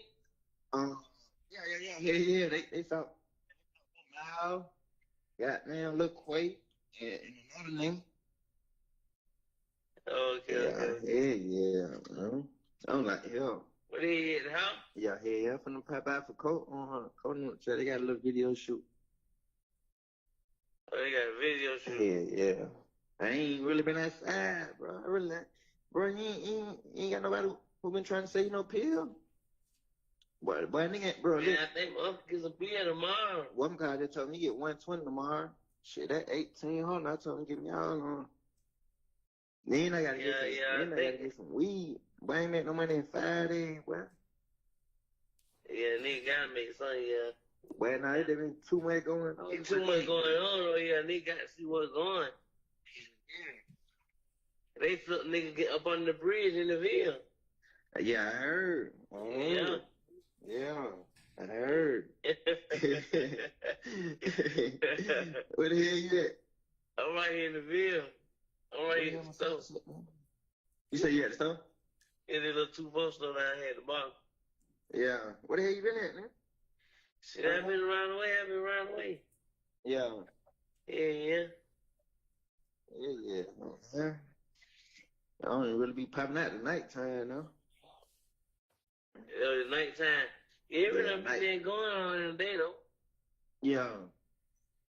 Especially it been dry here, boy. Well, I know it, boy. Oh, God. Yeah, Like, we probably in that little studio and shit, though. Like, everybody be at the studio with. Other than that, like, what they talking about, man, though? What they funeral and shit? That man was gonna be private with Bid gonna be goddamn public. They say that man mama wouldn't let dog pay for the funeral. Oh yeah, they were like they say his mama like, well, she don't want him to come. Yeah, they said she don't even want him to come. Yeah, I already told them before, but folks' family gonna be talking crazy anyway. Like they gonna be like, we don't want no money, nothing. Like they gonna be tripping. Yeah, you know how. That's just how this shit be, yeah. Yeah. I'm like, damn. That's why I know he just like, man, he just respect it. He just know how this shit is. Yeah. Yeah. I never see what the hell you had going on. I just chilling up. I'm pull up on you like tonight or tomorrow or something. All right. All right, so I can see the part about needing to get drugs and money to, drugs to sell coming in as a co-conspirator statement. The rest of it, you're going to have to flesh out a little bit more how that is anything more than them just kind of talking about stuff that's already happened and a funeral that's going to happen, but that isn't, a part of any kind of conspiracy. Understood, Your Honor. And also, because this came up again on this call, one of the Quay that they mentioned very briefly, there is, I don't know definitively they're talking about this individual, but one of the individuals at Waters Road is Quaytez is his first name, last name Arnold. So they may potentially, in reference of who was at Waters Road with them, be referring to that individual just through context. But number two, a key part of this call that the state wanted to introduce was when in the state's reading of this call, when they laugh about I heard that someone got flipped, they flipped a car under by the bridge in the Ville. Yeah, I heard And that. then they kind of laugh in a way that's like an inside joke laughter. And Demikion Garlington is one of the individuals charged with Chanel Drink's murder. And so when they make that comment, that specific comment, to answer the court's question, I believe that them laughing and saying that, I don't know. I guess the truth of the matter of that would be that there was someone whose car was flipped in the Ville. I mean, the state believes they're talking about Chanel Drinks, but it's not saying that he's confessing to that, but it's the fact that they're laughing saying that I think that the state believes is important in terms of when they make that comment, that reaction that they both have kind of instantaneously is an important contextual detail of how they discuss kind of light reference to something that's eerily similar to the murder of Chanel Drinks. And so that specific portion, the state believes has a non-hearsay purpose, which is really their laughter to that statement. The state does agree in terms of, I know we initially stated, or what we provided was the entire call, but so the state, what I will do, Your Honor, is to provide clarity for both defense counsel and the court, is I would like to, I can by tomorrow at least have the state's proposed time hacks of what we would play so that we can address it tomorrow efficiently. Okay. Because I don't want to, if the court permits. Okay. I'll let you do that. And Judge, does that include addressing the issue concerning that name, Lil Quay? Again, that gets us into that same issue. While the state says they have a theory on who they believe that person is, who is not Mr. Marquavius Huey, we again are left with this confusing, misleading information concerning Quay again. So I would ask the court to take that into consideration as well. We believe, again, we think that it's a confusion. I mean, that reference was to Lil Quay, and it wasn't to him, whoever Lil Quay is, doing anything wrong. So, well, again, I mean, if you want to come up with some instruction that, I mean, I can't give an instruction that says you may hear a reference to a Quay in this call. That's not Marquavius Huey, because I don't know whether it is or not. So, I mean, I can't give that instruction. I'm not sure quite what you want me to give. Hey, a lot of people go by Quay. Well, I want you to help me out with 403 and how sometimes evidence should be left out if it's confusing and misleading to the extent that it causes a jury that it may be that part of this is not in the more narrow. So let's talk about that. Thank you, Judge. Whenever we come back to that. Thank you. All right. Remind me. Yes,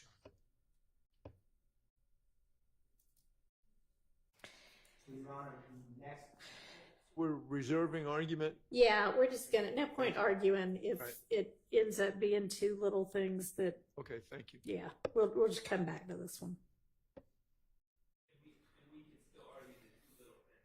Sure, but let's find out what they are first. and give me a second. I mean, you can be queuing it up, but I've got to write myself notes so I know why we're coming back to stuff. Yes, Your Honor.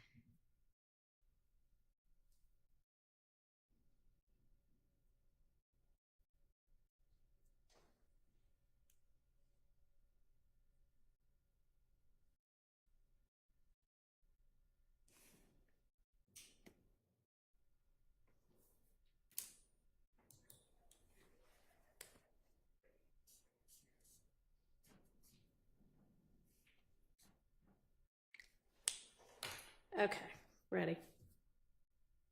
Yes, Your Honor. So the next call is going to be 635, PDF page 635, reference number 624. All right.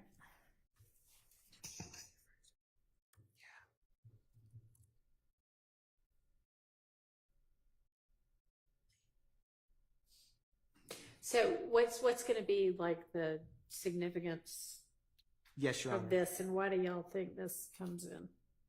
So, Your Honor, this is Demekion Garlington speaking to the caller about the search warrant on Waters Road, and says that Miss V is on them, in the state's theory referencing Detective Viverito.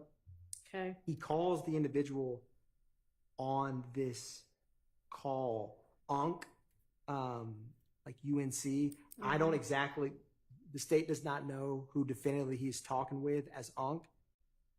I would like to reserve this one because to know with this, the topic of this discussion, it's more important than in other situations where someone's like asking for a gun or trying to get drugs, of this individual's relationship with the street gang. Okay. If I could add this to one to discuss tomorrow. Sure. Yeah. So we can come back to this one. Yes, Your Honor. Okay. 513 we're coming back to in 624?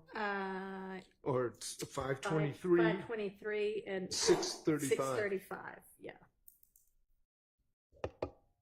And Your Honor, on a similar vein, this is the only other one I see coming up recently. 820, which is PDF page 820, reference number 806.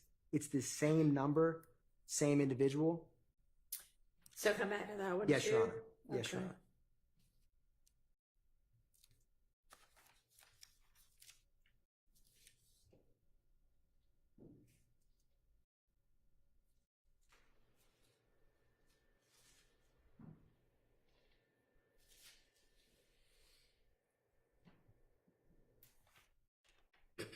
So, Your Honor, the next call is 1079.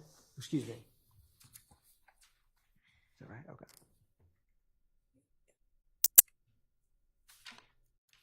Yeah. This call's on March 21st, 2022.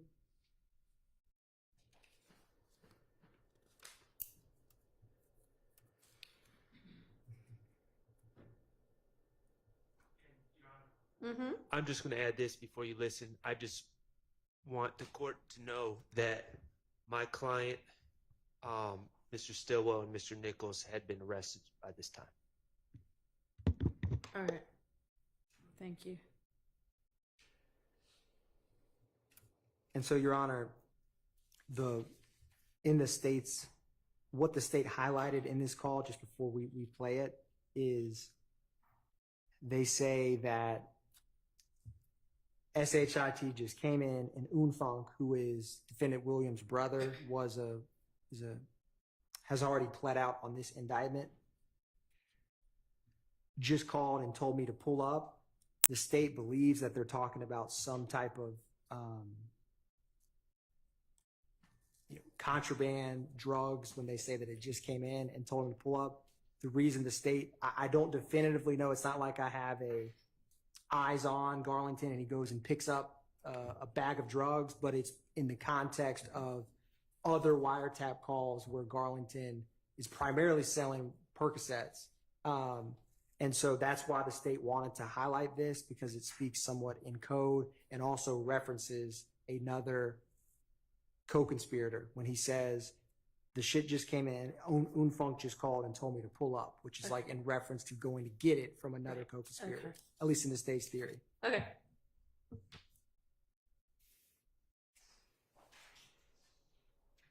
And Your Honor, this is a very brief portion. We're going to start at 26 seconds and end at 31 seconds.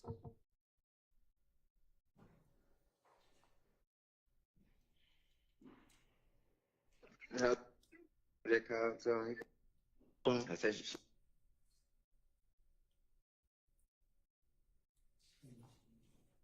the record, we're starting at 23 seconds, Your Honor. Man, what is that? I said shit that came in. I'm from that car, so he go, so he pull up that now. He get 9 times.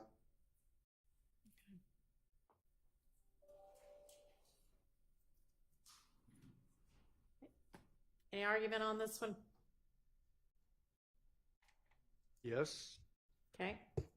Once again, too long on guesses and too short on facts.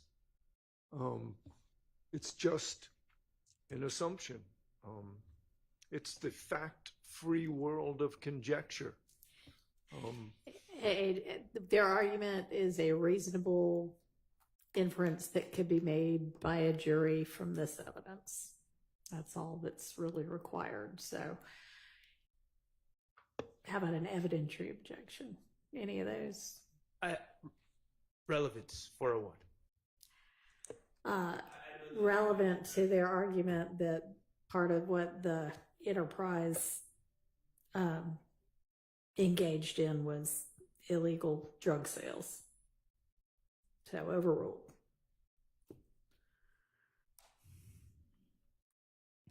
Your Honor, the next call is PDF page 1124, reference number 1109. This is on March 21st. The key part of this call, and the state's intending to play 17 seconds to 19 seconds, is the individual says, "I'm trying to get the weed, answer your FaceTime," which again goes to the state's theory of before and after or during criminal activity, they utilize FaceTimes so that what is discussed can't be recorded and phone logs or phone references are not tracked.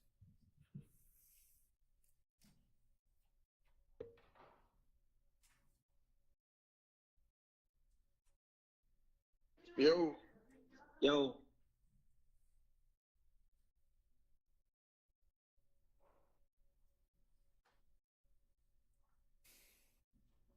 For the record, Your Honor, we're starting at 14 seconds. What's it? Yeah. Okay. Come, what you doing? I'm trying to get the weed. What is it? D? Yeah. All right, so I'm gonna call you. Matter of fact, I'm see your FaceTime. I'm right here at the spot. I'm see your FaceTime. Look, too. All right.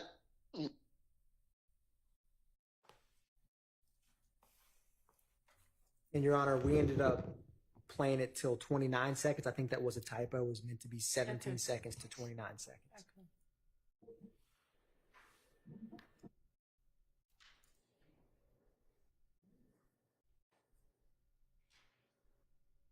Any argument? Any objection? Same thing. Again, it's speculation. I'm trying to get some weed. That could be to smoke a doobie over a steak that night. Could be. Nonetheless, evidentially speaking, it is admissible under the co-conspirator exception. Well, and remember now, Mr. Stillwell and Mr. Nichols are incarcerated. So if somebody else is out there trying to do something on their own, it may not be admissible against Mr. Stillwell. I'm just not buying the concept that just because somebody is in jail, they're no longer a part of an ongoing conspiracy. I mean, in an ideal world, that might be true. But there's, that'll, y'all have to, if you want to make that argument or present evidence that it all stops, then. Well, it presumptively stops them upon arrest. I've heard no argument to you or any proffered facts that either one of these gentlemen continued to be involved in the drug conspiracy on the outside after their arrest. The presumption is the arrest stops it. Well, I mean, I guess at least as to Mr. Stillwell, I might need to revisit the whole thing about drugs found in his cell. Your Honor, I was just about to say, because the Harvey rule is in effect, You're opting out of that one? I am opting out of Mr. Harvey's argument, and I'm opting out of the Harvey rule. That would be smart of you for this particular argument. So, I mean, he might have something as to Mr. Nichols with regard to this, unless y'all got something that would suggest that it's on, this is something that Mr. Nichols continued to be involved with, because I do think the law is kind of that arrest kind of is a pause on certain things. So, Your Honor, what we will research for the court is, because this, for example, the call we just played was on March 21st of 2022. Certainly both charge counts and overt acts in this indictment in the conspiracy occur after that, as recent, at least in the indictment, as May 9th, 2022, where the search was at the home of defendant Williams with drugs and firearms. With all that said, also you have incidents that happened in both Fulton County Jail and three-way calls from individuals in prison. So it's the state's theory. Do any of those involve Mr. Nichols? Well, it's the state's contention that because of the RICO conspiracy they do, because he hasn't avowed himself or disavowed the conspiracy, and this specific conspiracy, as alleged by the state and believes the evidence will come in, shows that this conspiracy operates quite easily and effectively within both prison and jail, as in the attempted murder of Mr. Rayshawn Bennett, as in some of these happened since the case has been in trial. So the state, we will find research on this specific issue, because I am aware of what the court's representing in terms of if you had a drug conspiracy case and one individual, not a RICO, not a gang count, but just two individuals in a drug conspiracy, there's some case law about if one of them went to prison or jail, was confined, you couldn't hold their separate one unless they were somehow communicating. I think the RICO and street gang changes that calculus, but I'll find case law to back that up, Your Honor. Thank you. The next call that we will be going to is PDF page 1155 and reference number 1140. This is a March 21st, 2022 call. The state, this is not confirmed, but the gang experts believe that this is Unfunk, Mr. Greer, who was referenced, but it's not confirmed. Okay. But what is said and why the state wanted to play this is everything's dying down. So, and then it has a couple expletives that basically says these people think that they're up. We're supposed to get out of town for a little, I'm telling you, man. And it's the state's belief that in the world of criminal street gangs, being up, there's references, not specifically on this wiretap or in this call, but from APD gang detectives about like, it's like a scoreboard, or so being up on someone is like we have more murders or more violent acts on you. So we have the dominance over you. And so that's why the state wants to play this when it says everything's dying down after there's been murders of YSL members. They've been shooting up Waters Road. And then it says we're supposed to get out of town. That's why the state wanted to play this part. Okay. And 14 seconds through 46 seconds is the portion the state tends to play. We'll probably start at the beginning just to give some context, Your Honor.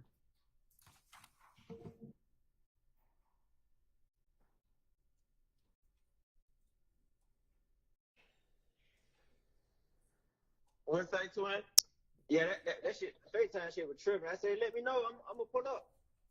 Oh yeah, nigga, you already know, man. We just gotta move, everything dying down. So now these fuck niggas think they, yeah. That's how we're going on. Everything dying down. Yeah. You know how that go. That's why we goddamn went out of town for a little minute, bro. Let that shit down the house. No, these niggas they wanted me to pay for the shit. Nobody want to put in their money to pay, bro. For real. Everybody hesitate to put in to pay for the fucking Airbnb. I'm like, that's the part the state needs to play on. Okay. Any argument about this one?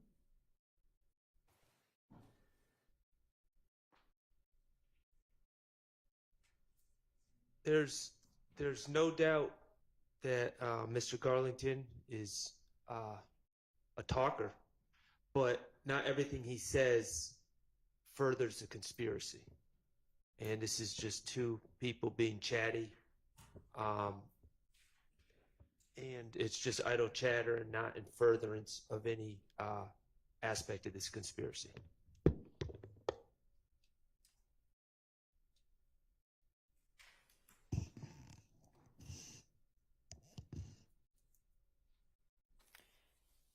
right, I'm going to admit that under the co-conspirator exception, appears that they're still contemplating future moves as a group.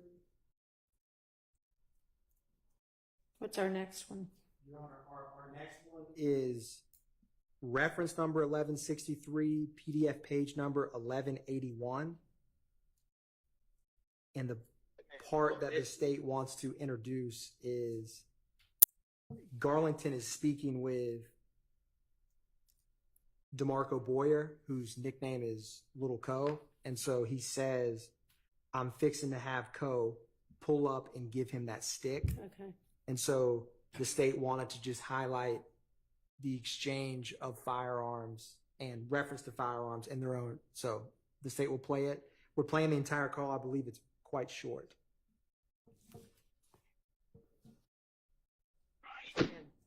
Where you at?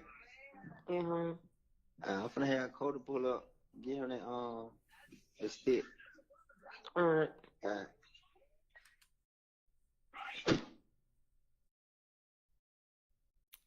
All right. When I have this Excel spreadsheet on my computer, I think I read the one above. That's what Deputy Hilton was, who he was speaking with is a female, but he's talking about Mr. Boyer, as in he's telling this female he's going to have Mr. Okay. Boyer get his stick. All right.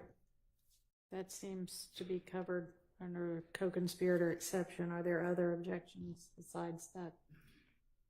I mean, Again, Mr. Nichols is incarcerated, telling somebody else is going to pull up with a stick. I don't see how that is in the course of all it. right. Well, we're waiting on that law.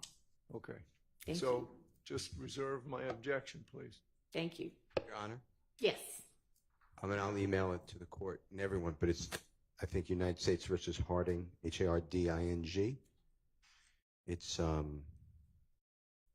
2024 United States Appeal, Lexus 14995. It was decided June 20th of this year. It's in Division 3A, as in Elisa. And it does say what Mr. Harvey said. Generally, a co-conspirator participation in a conspiracy ends with his arrest.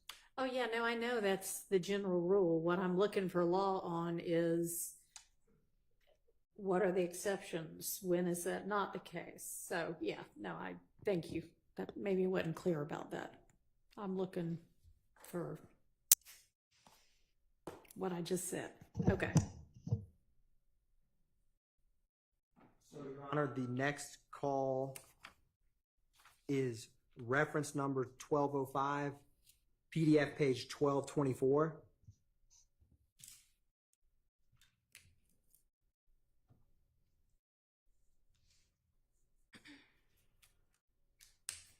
And this is Garlington talking with Mr. Wright, whose street name is WOT, where Mr. Garlington and Mr. Watt, like you've heard reference about 30 deep, it comes up with Mr. Copeland. And so they were 30 deep. Mr. Garlington was 30 deep and then became YSL, but that is who he's speaking with. And the state is going to be playing 904 to 1032. Okay.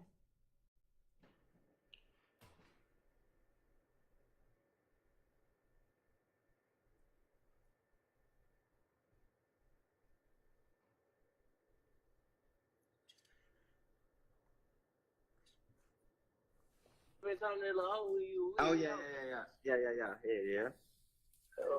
He got a lawyer, right? They say, bro, gonna get out of boy money. Say he gonna get Brian, and the other nigga he gonna get out of it. Like, Man, the shot with the clothes got locked up for it. nah, they who the one they said they looking for. I just talked to him the other day. About 2 days ago. That's what the shot on the low, like, oh hell no. Hell yeah, boy, he keep calling. Yeah, he be, bro. What the hell going on? I'm like, shit, but I don't know. Hey, Bam. He calling Yeah. you like, what's going on? Man, he calling everybody. He just drunk. Yeah, yeah. But I did that. Yeah, I knew it. I knew it. But you know how that shit, you bro, nigga gonna have to ride. Nigga know you gonna get through it, but I just know nigga like, well, nigga ain't did nothing, bro. That little Jonathan ride, OD? Man, I mean, you don't really never know it. Nigga don't have no choice. If you bang, you don't have no choice. Like, yeah. you see what I'm saying? In real life, like, you ain't got no choice. You gotta go however long these folks ride you so they let you go. Yeah. I said them boys gonna be good, but wow, I'm gonna put my name in that shit. Oh, hell. And Your Honor, we're going to back up just a little bit. We just started a couple seconds before when the context for this portion to start. And for the record, we're going to start at 8 minutes and 35 seconds.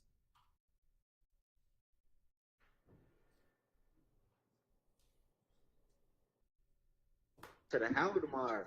Oh. She came by herself. Oh, okay. So she had came. Yeah, I had my phone on. I wanted to see the news and shit. Oh, okay. Yeah, what? Oh. He still been talking to that little hoe? Who? Who you with already did that first? When? I said, AB, you still been talking to that little hoe? Who you with? Oh, yeah. Okay. He got a lawyer, right? They say, bro, probably get out of them boy one. Say he gonna get Brian, and the other nigga, he gonna get out of it. Like, man, the shot with the clothes got locked up for it. Nah, they would when they said they looking for. I just talked to him the other day. About 2 days ago. I said the shot on the low, like, oh hell no. Hell yeah, boy, he keep calling. Hey, D, bro. What the hell going on? I'm like, shit, but I don't know. Hey, Bam. He calling you like, what's going on? Man, he calling everybody. He just drunk. Yeah, yeah. But I did that. Yeah, I knew it. But you know how that shit, you bro, nigga gonna have to ride. Nigga know you gonna get through it, but I just know nigga like, well, nigga ain't did nothing, bro. That little Jonathan ride, OD?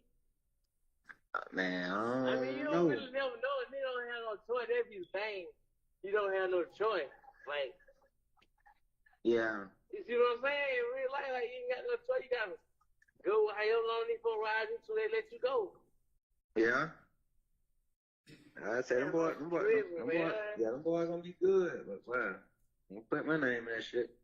Oh hell no, I'm dead. Oh.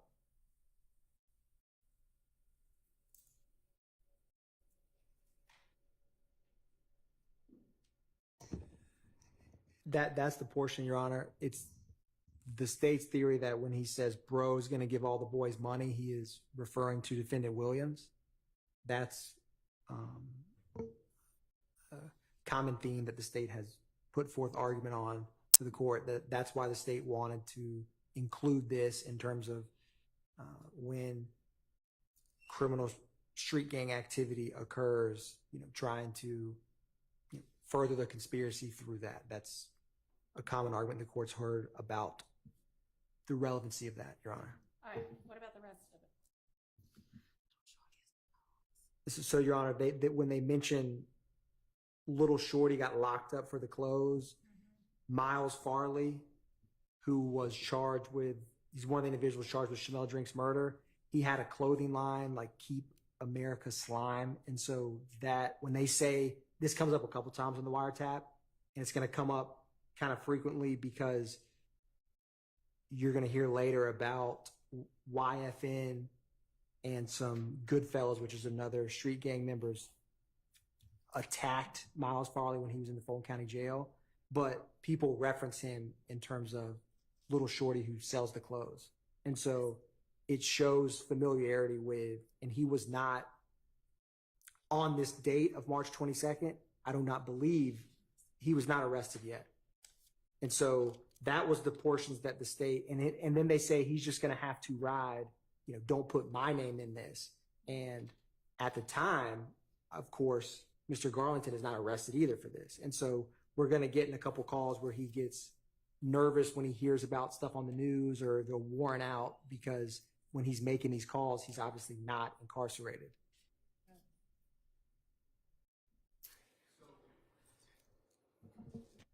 So, in regards to the second part of that call, it is Mr. Garlington giving his retrospective version of events and talking about what Mr. Farley is feeling to apparently the state believes this is Mr. Wright. I don't know how this kind of, again, idle chatter about what Mr. Farley is going through and everything else, while the state might believe that's relevant, it still has to fall under a hearsay exception. And this sort of chatter is not furthering the conspiracy. And so, I mean, I see the state's argument about relevance, but again, they need that hook to fit through a hearsay exception.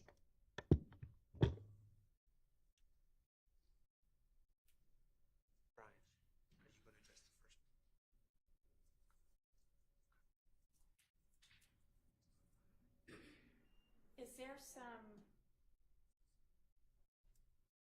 other meaning to when he says he's just going to have to ride? Y'all have a theory as to what that means? I'm so sorry. Are we just going to have to ride a theory as to what they mean by that? So the state's theory in this context is essentially he's going to have to ride it out. Like when Farley he didn't have any criminal history to my knowledge before this happened. And so what ends up happening is when he goes to Fulton County Jail and some of these calls that come up, they try to get protection for him. And so they're basically like, he needs to ride it out, not tell on anyone, not, panic and just stay the course. That's what I believe that they're talking about. All right. That's the state's theory. Okay. I mean, I thought that might be what the theory was, but I mean, that sounds like them still sort of, here's our plan for how we're going to handle this as we, the enterprise, go through it. Well, the way I hear it, Your Honor, respectfully, is that Garlington may opine like that's what Mr. Farley needs to do, but there's no directive or plan to convey that to Mr. Farley, as far as I can see in this call. So, I mean, even if it does mean he needs to ride it out, I mean, that anyone can say, oh, someone else just needs to be patient. You need to ride it out. You need to let the criminal justice system run its course. But the state, I think, is making a huge jump from that to, oh, he needs to be quiet. And well, right after that, he says, don't put my name in that. Well, and that's to me. So, I mean, that's Mr. Garlington. This may not be that every indicted and unindicted member of the co-conspirator is on, a Zoom call saying, all right, here's how we're going to do this. But everybody doesn't have to know every little thing everybody's doing under the law. So I'm going to admit this under that exception. Your Honor? Yes, sir. I believe I heard a reference to what I think is my name, and I would ask the court to exclude that. Yes. Can y'all redact that out, please?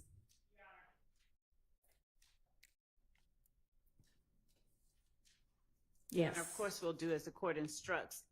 We do have a point at which we believe later on in trial that we would be presenting evidence, and we would ask the court's permission, bring it up to the court as Judge Glanville had instructed us to do so. There will be a point where we believe it will become necessary to bring up the fact that there has been representation of multiple persons, or an attempt to provide representation for multiple persons in YSL. By Mr. Steele, he is correct that we were instructed not to bring up his name before we brought the issue before the court so that the court hears it. the court may or may not be aware that prior to trial actually starting with this jury, we had a hearing on whether or not Mr. Steele should not be qualified to represent a party in this case.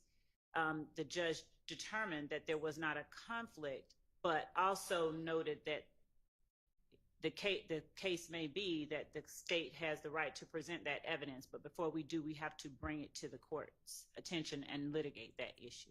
All right. Well, at this point, y'all haven't done that yet, so excise his name. Yes.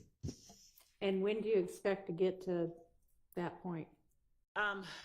Because this is, I believe, the second reference that we've had, there will be multiple times. We didn't want to bring it in,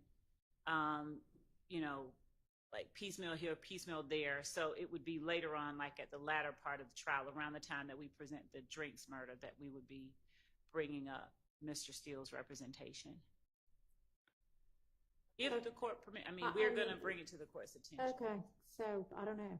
Obviously, we'll need some more non-jury days at some point besides what we've had this week to sort out other issues that we know are on the horizon. But for right now, let's just take his name out. Yes, Your Honor. And let's leave his name out of that, no matter what my ultimate ruling is on why it might ultimately be relevant. All right? Yes. Okay.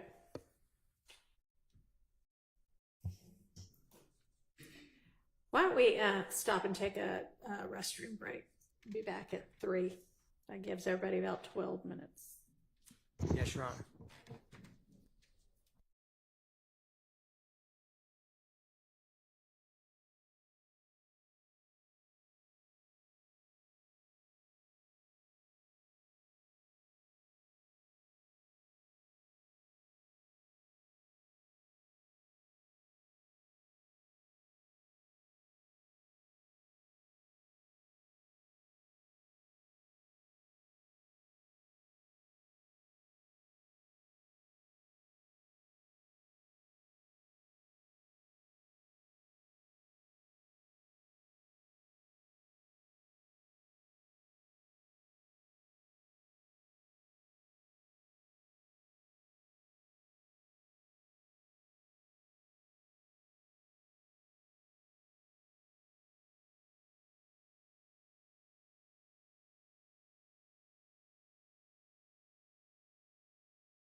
The following after that is reference number 1739, PDF page 1762, which is a March 28th, 2022 call.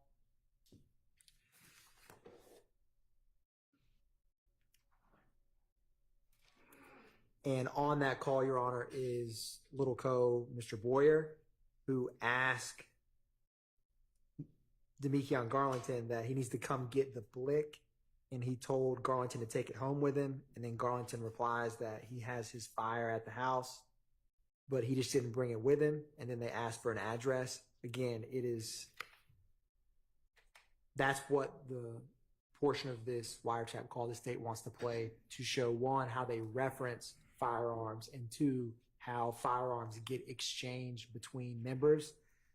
Quaterius Zachary, which the court has heard about when we went through his interview, and other evidence will come out.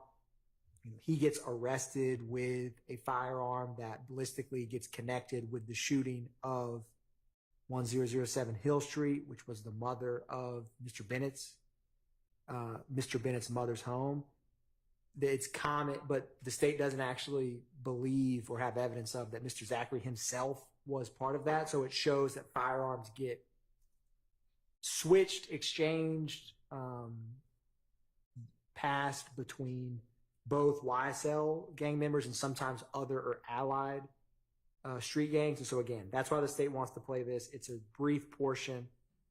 Okay, and it's to show how they reference the guns, like the terms they use to reference the guns, flick and fire, and that they exchange them amongst each other and allied people. Do I need to listen to that, or? The state does not believe you have to, Your Honor, Okay. unless you want to. I don't want to unless I have to, because I think it goes a lot more quickly if we don't have to cue it up, listen. If I need to, I will. Well, before I argue about the admissibility, it says the entire call. So is the state representing that is the subject matter of the entire call, or they're going to limit the excerpt to that discussion?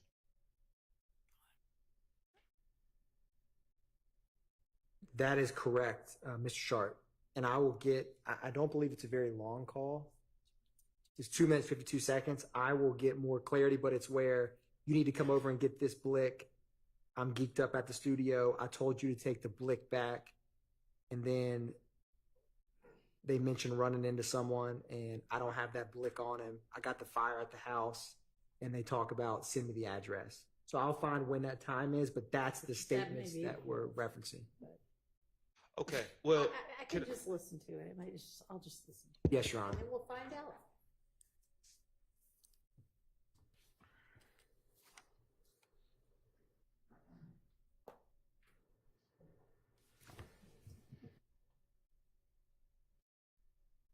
Yo. Hello? Yeah. Sorry. Hello? Yeah. Yeah, bro. Where?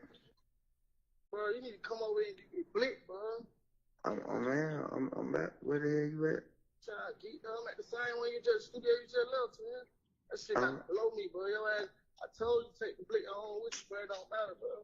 Yeah, you right. Yeah, you go for then you got to go to him, bro. Like, come on, bro. You bumping the niggas, you ain't having no profit. Oh, that's man. That shit like below me, man. I don't like this shit. It wasn't even that. It was just like this shit. I'm like, man, shit, I went club. I ain't gonna run nobody out here. This on the TV budget, man. That nigga had, bro. Bitch, man. D-boy, nigga got down. He way out. That one nigga, anytime nigga ain't got that blick on him, twin, that one some shit got down been in the house, man. Hey, yeah. Way like that, bro. No blick, bro. You can go get that blick, bro. You can take that blick home, bro. You can take when you stay home, son, bro. Nah, I got the fire at the house. I just told you I ain't bring it out, but like, you gotta send me the address.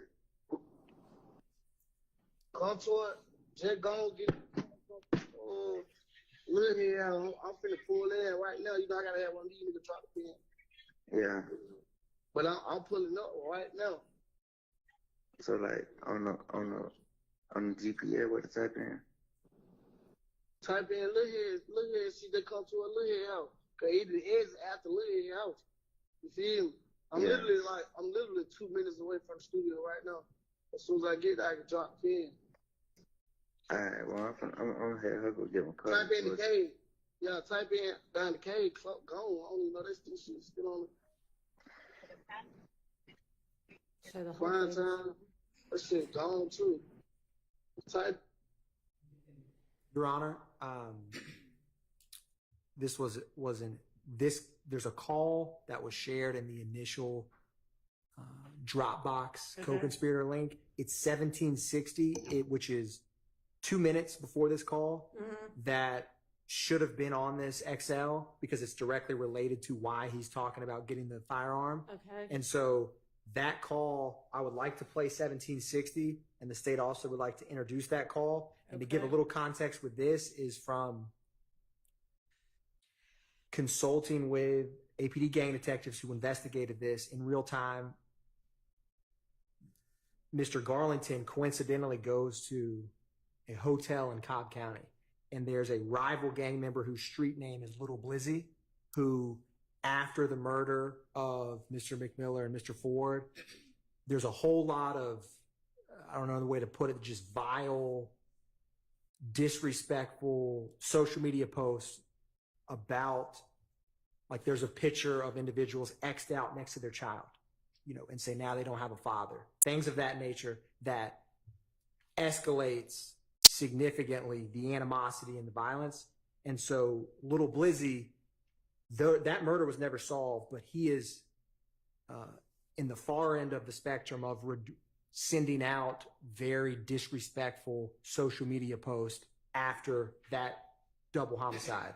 And so the significance, and we'll play this call right now, of Mr. Garlington running into him, he didn't have a firearm on him, and so he just randomly runs into him in a hotel. And so this call we just played when he's talking about coming to get the gun is basically, they're like, you need to keep that gun on you because there's a lot going on. So I wanted to play and apologize for not having this on here. That was just an error. The 1760, which is at 1:56 a.m. The call we just played was at 1:58 a.m. Okay. So I'm going to play PDF page 1760, reference number 1736. Thank you.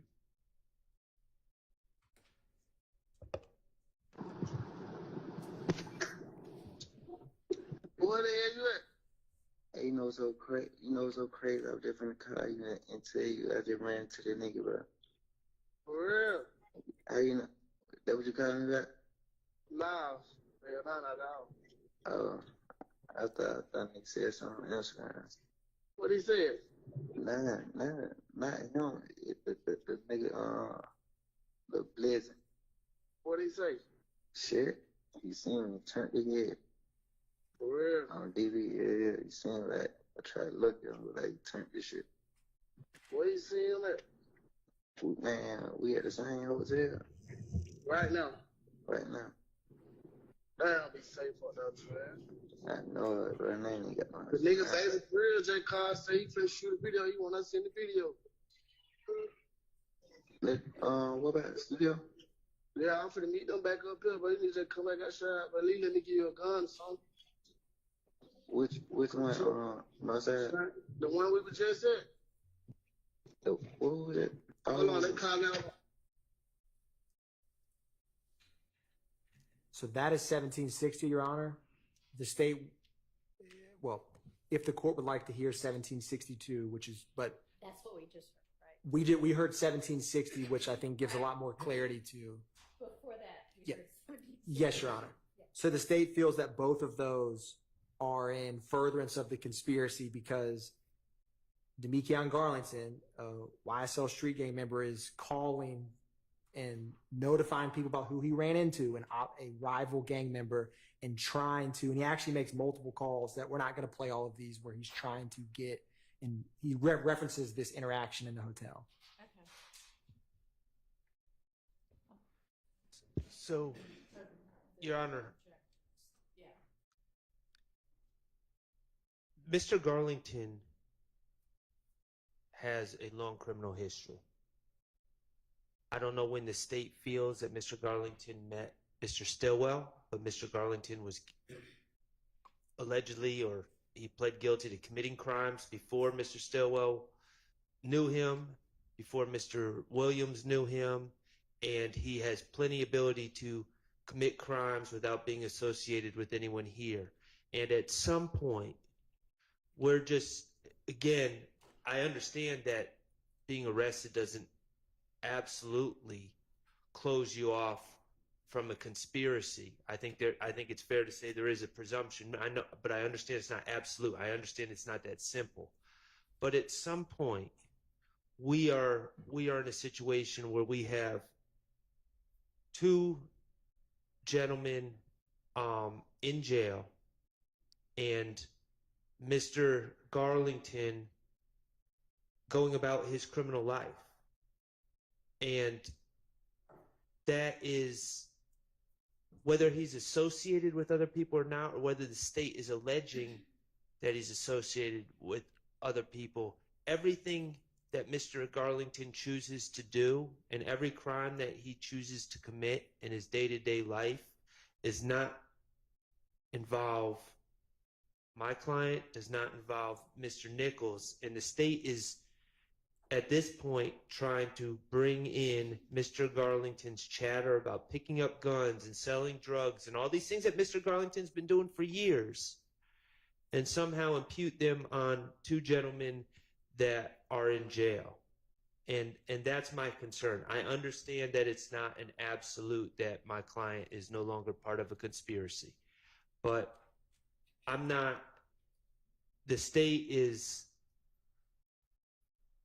theorizing, but there has to be a difference between Mr. Garlington's everyday criminality and criminality that is specific to an alleged association with YSL. And that's my concern, is at this point we're just throwing in his everyday criminality, and it's making my client, who is associated with him through social media and other things, and that's just a fact that I'm going to have to deal with. But at some point, it's creating character issues and prejudicing the defense of my client.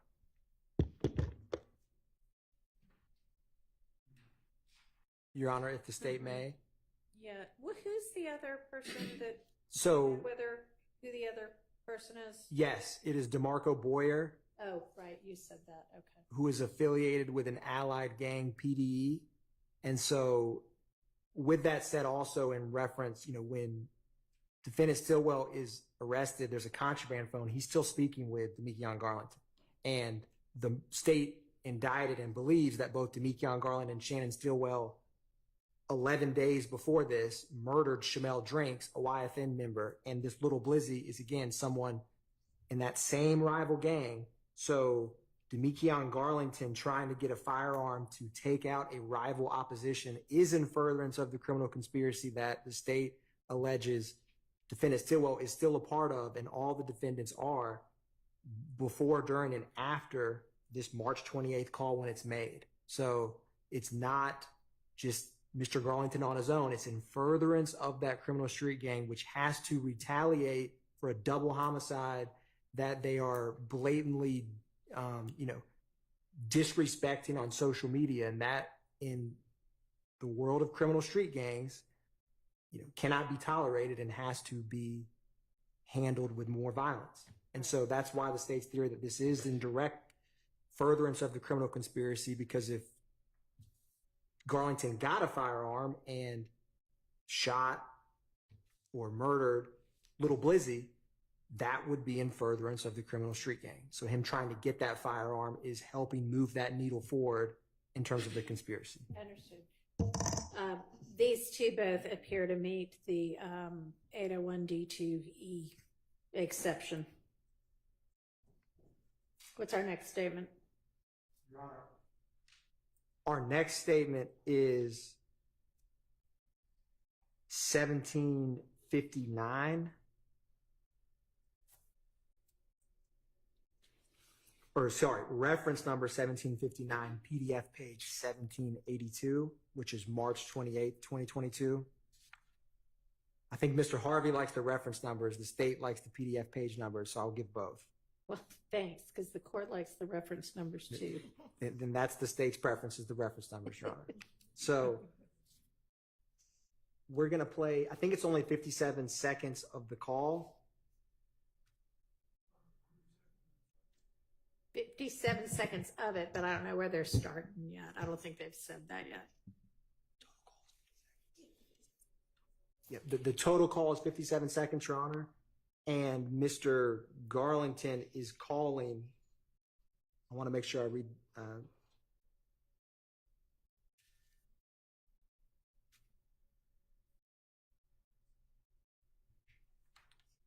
So the state believes the voice sounds like Unfung Quantavious Greer. Not 100% confirmed, but that's who the state believes he's talking with. And so the state, and what is said is Garlington is told that a YFN member wants to talk to him, and the other party tells Garlington to call them when they are all around. So this is in the context of, there's a lot of back and forth, and there's also, so long story short, it's how they are referencing and speaking about a rival gang, YFN, the state wants to highlight, and we'll play that now. Okay.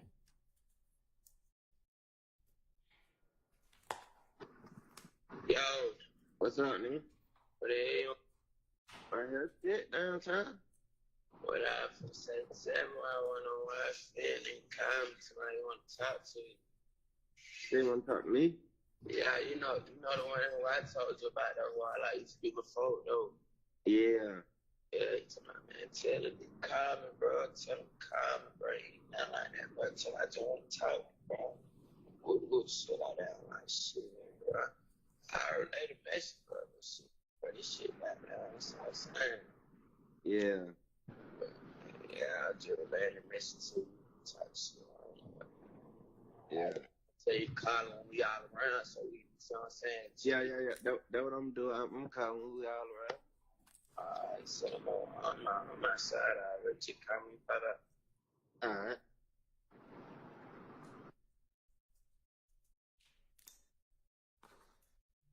And so, Your Honor, the state doesn't have, I don't know exactly what this YFN member wants to speak with, but the fact that this is being set up and kind of having like a mediator to talk between them is relevant to show, because this constantly through this trial from 2015 to now, the jury is hearing and the state is explaining,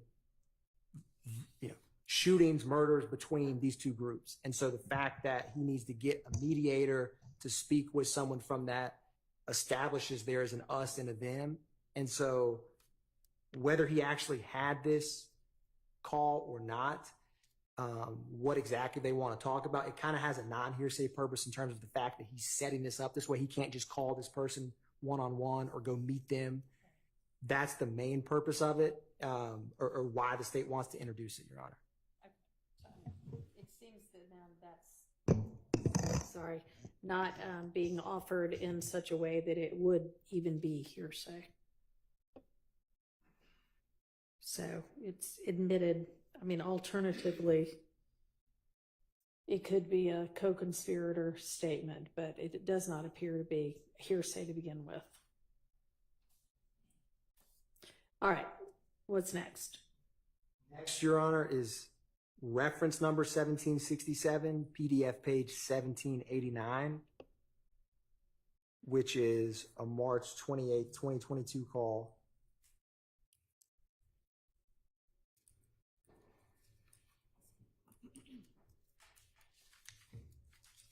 The state believes that the other individual on the phone he goes by the nickname of Dad and is a 30 deep gang member.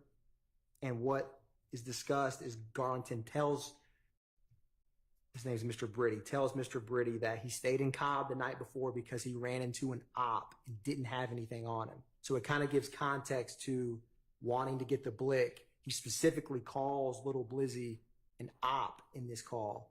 And again, explains and gives clarity to how Garlington views Little Blizzy. And the state will hear when Detective Viverito is discussing this part of the case about this inflammatory social media that Little Blizzy posted, how YSL members viewed him, and why Garlington running into him is significant. Because if there's an us, there's a them, that is a key part of this. So the state will play this call now. It's 1 minute and 10 seconds, Your Honor, so the state will play it in entirety.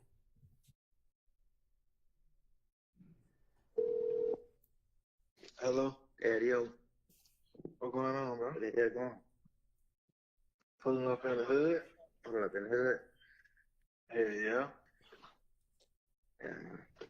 Where you gotta go? I go to... Oh, shit, man. We just woke up. You said you gotta go what today? You about to say you gotta go somewhere. No, man. I had got down to the hotel in Carl last night, right? Yeah. I run to a op. No. I ain't got nothing on me, 'cause I'm like, shit, but I'm finna go out here. I know I ain't right out here. Yeah. Heavy. Go to the gym, like. Yeah, buddy seen me and turned the head. You know, he seen you and turned the head. Yeah. He don't even know he got me down bad. Oh, definitely. Yeah, man. What they even do? Shit. Right here with Keelan Mooch. I'm probably. Stopped it at 1 minute and 5 seconds. There's only 5 seconds left, but it was that portion about Garlington speaking about what I just described, Your Honor, that the state wants to, is why the state wants to introduce it. All right, that seems to fall essentially under the same things we've been talking about. I'll admit that as under the co-conspirator exception. Your Honor, the next call is reference number. Excuse me, Judge. Yes, sir. And I'm sorry.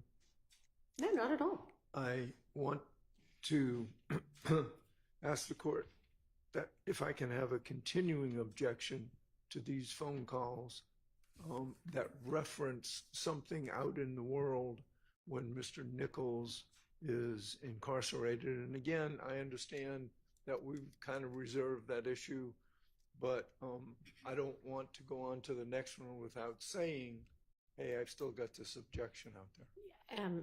Sure. And I mean, he doesn't get out again, right? I mean, he's not, so. Unless you're going to let him out I'll take him to dinner tonight. Okay. So, I understand that it's, that it covers all of these from the time he's in until, I mean, who knows how many we're going to have till now, I guess, if they come up with some other call, but all right.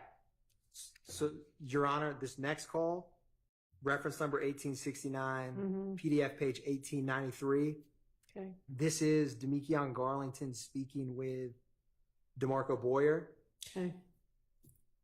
I actually think that this call, the strongest reason for its admissibility is a non-hearsay purpose, because they're discussing, we got to take Buddy's name off that.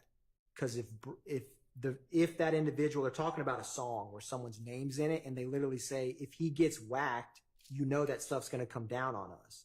I don't need nobody trying to put a RICO on me. And then references putting their names in the song. And so a big thing of this, not the thing, but a aspect of this case from opening until present day is the state using social media, using lyrics, using just statements of co-conspirators. And, the state and defense have different theories of what those things mean. But the fact that they're conscious of what they say and put in a song in direct relation to something that can happen in the real world or in the streets, so to speak, is very relevant, because the state's theory is that there is kind of a double entendre, or it's kind of like a line of how far can you push it in terms of street gang members know what you're talking about, but the police can't use it against you. And so with all that said, I wanted to play this part for really a non-hearsay purpose, whether they put that, I don't actually have the said song, but like whether they released that song or didn't put his name in, is the fact that they're consciously, and by discussing that and thinking through that, is important and is the state's mind's a non-hearsay purpose.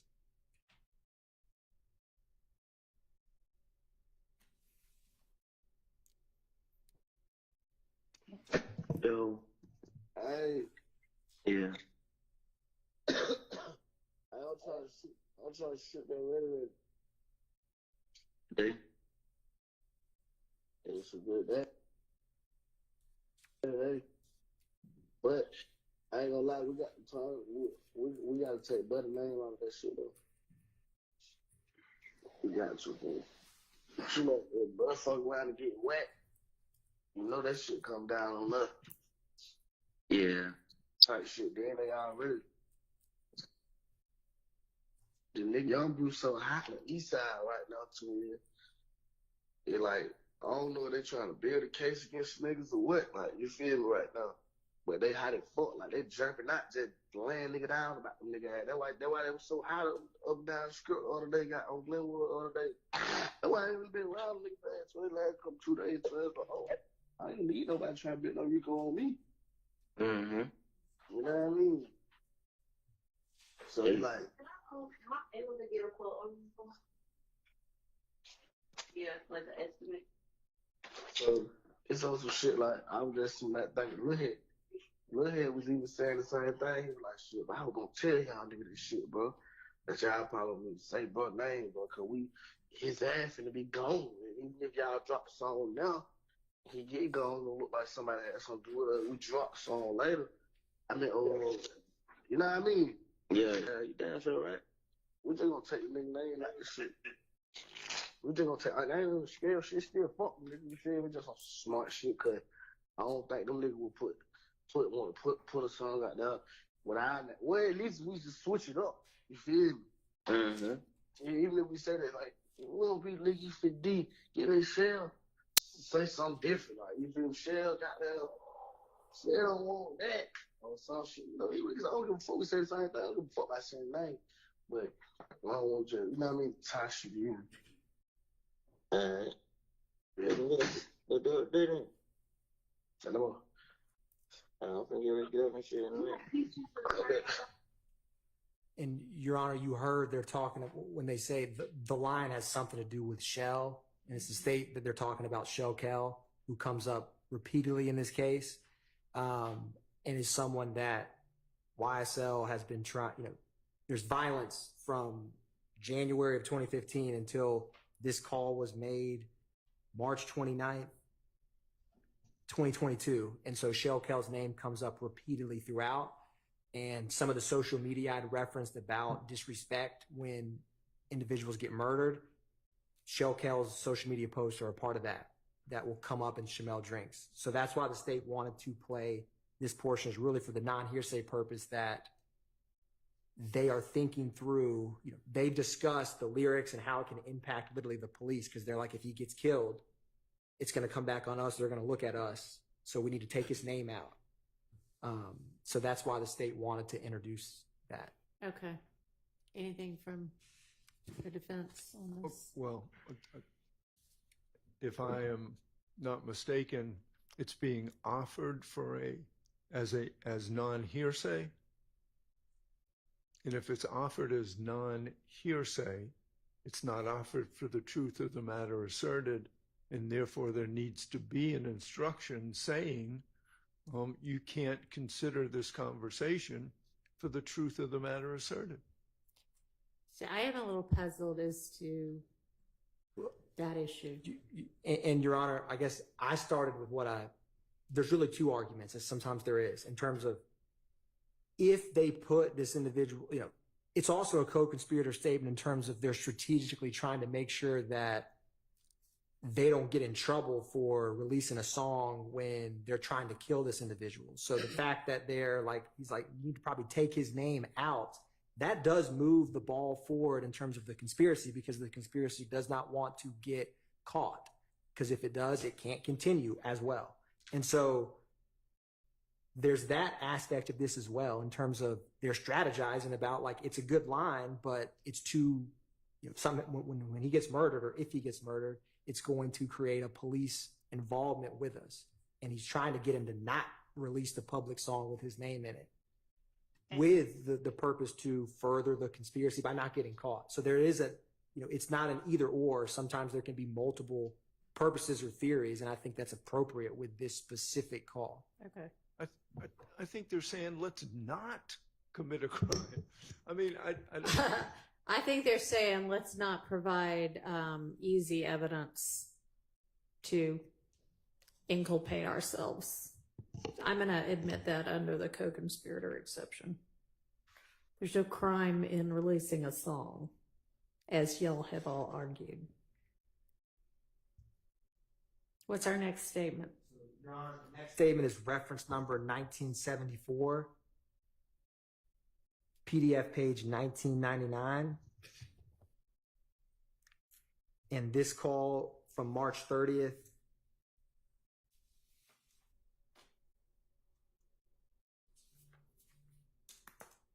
There's reference, so again, this call references Blizzy, who I've discussed with the court earlier.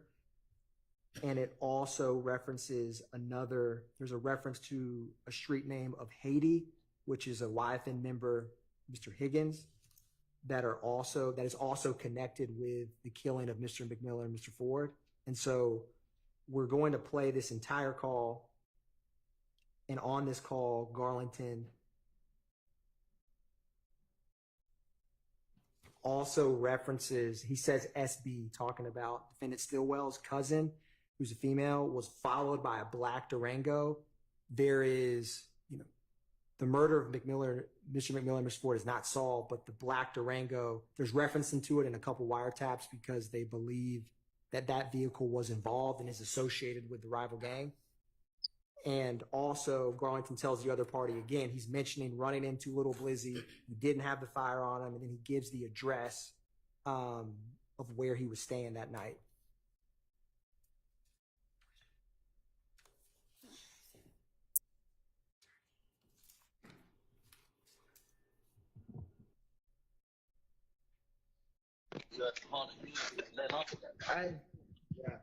Yeah, then Corey called saying like, I ain't trying to follow her, yo. You said what? Corey, maybe because she said I tried to follow her. Nah, hell nah. She saying like a nigga trying to follow her. She said a black car, but black truck. So I think she was trying to say the black. The black Durango. And she like the nails and shit like that. I like, she's like at the door. It was outside. The police like, is that for you? But she like, nah, she wasn't paying attention. So she get in the car. I remember she walked to the car and then like he tried to hit her. So yeah, she get in the car. Like the nigga pulled in front of her because she had the bag up. She say the motherfucker followed her from the door. Like she ran to a roadblock. She was going to back street in Riverdale. She ran to a roadblock. They did a U-turn. Damn, that's a fool right there. That might be Buddy though. She, Buddy used to try to be on her DM talking about, I'm gonna find out where you stay at and shit. Yeah. Like he tried to talk to her. It might be Buddy. Then they say he had Durango. Hey, I don't know. Hey, you know who I just ran into, bro? In car, bro. I told you that shit the other day, bro. Who? Man, I ain't had no foul on him. I just ran into the nigga Little Blizzy, bro. Oh, somebody just got that nigga on the other night. Bro. Yeah, where he was in? No, I don't know. I was in boat checking in the hotel. Like I was going upstairs with the hoe. He was checking in. I see the boy that's on DV, but that nigga turned his head so fast, bro. Damn, you think he still been playing out there? Yeah, I don't know. Damn. What hotel it was? We was somewhere in car, bro. I gotta get the name of that shit. He told to the clerk like he know it. Like, man, damn, man, come on, fuck with me. Ain't Bay Money now? Nah, he ain't Bay Money. That mother called, man, it's some old man. What street is on? Oh, I had to, that motherfucker. I got the address right here. That shit was called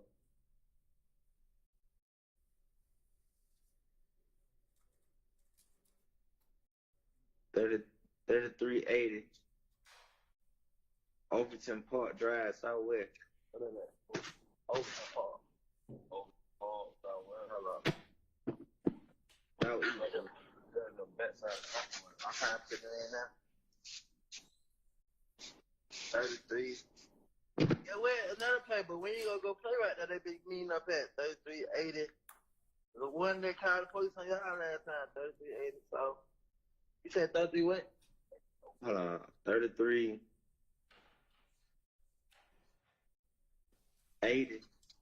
Yeah. Overton. Park Drive. OVERT. O-N West Can I Drive? say OV? Park Drive? Overton Park Drive. Yeah, southeast 11. Yeah, right on the back side of Cumberland. I mean, Cumberland, Engine Park. Yeah. Go make the left. Go make the other left. Come back now. Yeah, we got him. He might be playing like that because, you know, he's scared. He just got spent. Him and Hayden, like two more little other niggas. Got spent there and ran on something. For real? Mm-hmm. Yeah, I didn't even know that. Yeah. We ain't trying to play that. Yeah. They got to go. So Your Honor, the black Durango was associated with the shooting at Waters Road on March 16th. I misspoke when saying the Ford McMiller double homicide. So, Deputy Hill, actually, it's connected with both the murder of Mr. McMiller and Mr. Ford and the Waters Road shooting. So I wanted to clarify that. And also, Your Honor, there's a reference of getting the address where an op was the night before we got him. And so this discusses past events of running into a rival gang member at the hotel, but also references, be on the lookout for this black Durango, and also has references for future conspiracy activities of getting addresses of opposition gang members. The state does not know exactly who Mr. Garlington is speaking with, but a conspiracy can be furthered because Garlington gaining this information and discussing this still furthers the criminal street gang conspiracy. But I wanted to give all that information to the court. All right. Thank you. Borrow Mr. Harvey's term about nested hearsay. From my understanding, this call, and I'm going by the state's notes as well, this call has Garlington relaying what SB's cousin, that would be my client's cousin, said to him about being followed. That would be hearsay within hearsay. So I'd ask that anything involving what was said by my client's cousin be redacted. This again has been put in writing in the state's brief. I wanted to find it, but in terms of co-conspirator statements, you do not have to search through time to, there is not a double hearsay exception or objection that if something is a co-conspirator statement in furtherance, the speaker making it, you don't have to determine if they have personal knowledge or not personal knowledge of it, because the statement itself is in furtherance of the conspiracy. And I will find the case law to back that up, but the state has briefed that issue in writing in the initial, and I'll find the date, kind of general co-conspirator brief. Mm-hmm. And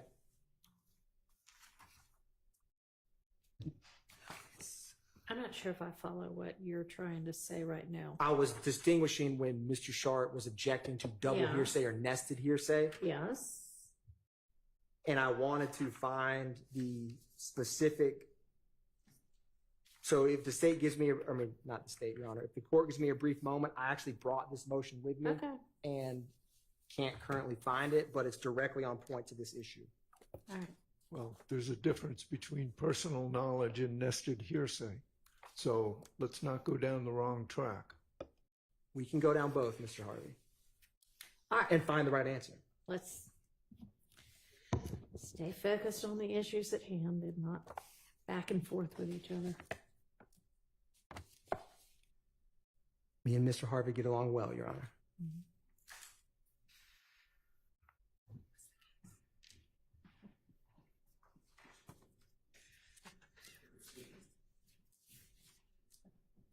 see.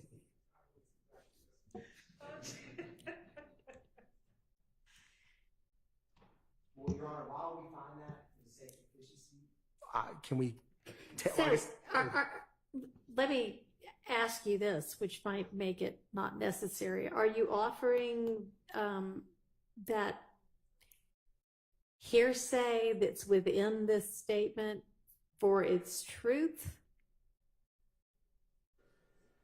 The part about the, I guess, girl saying that a Durango followed her.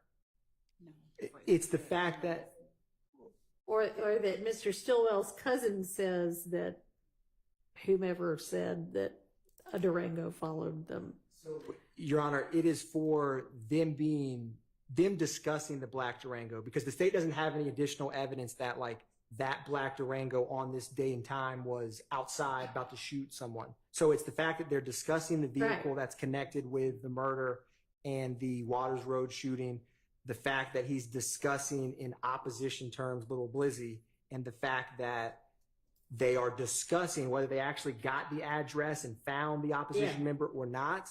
The fact that they are discussing that is relevant in and of itself.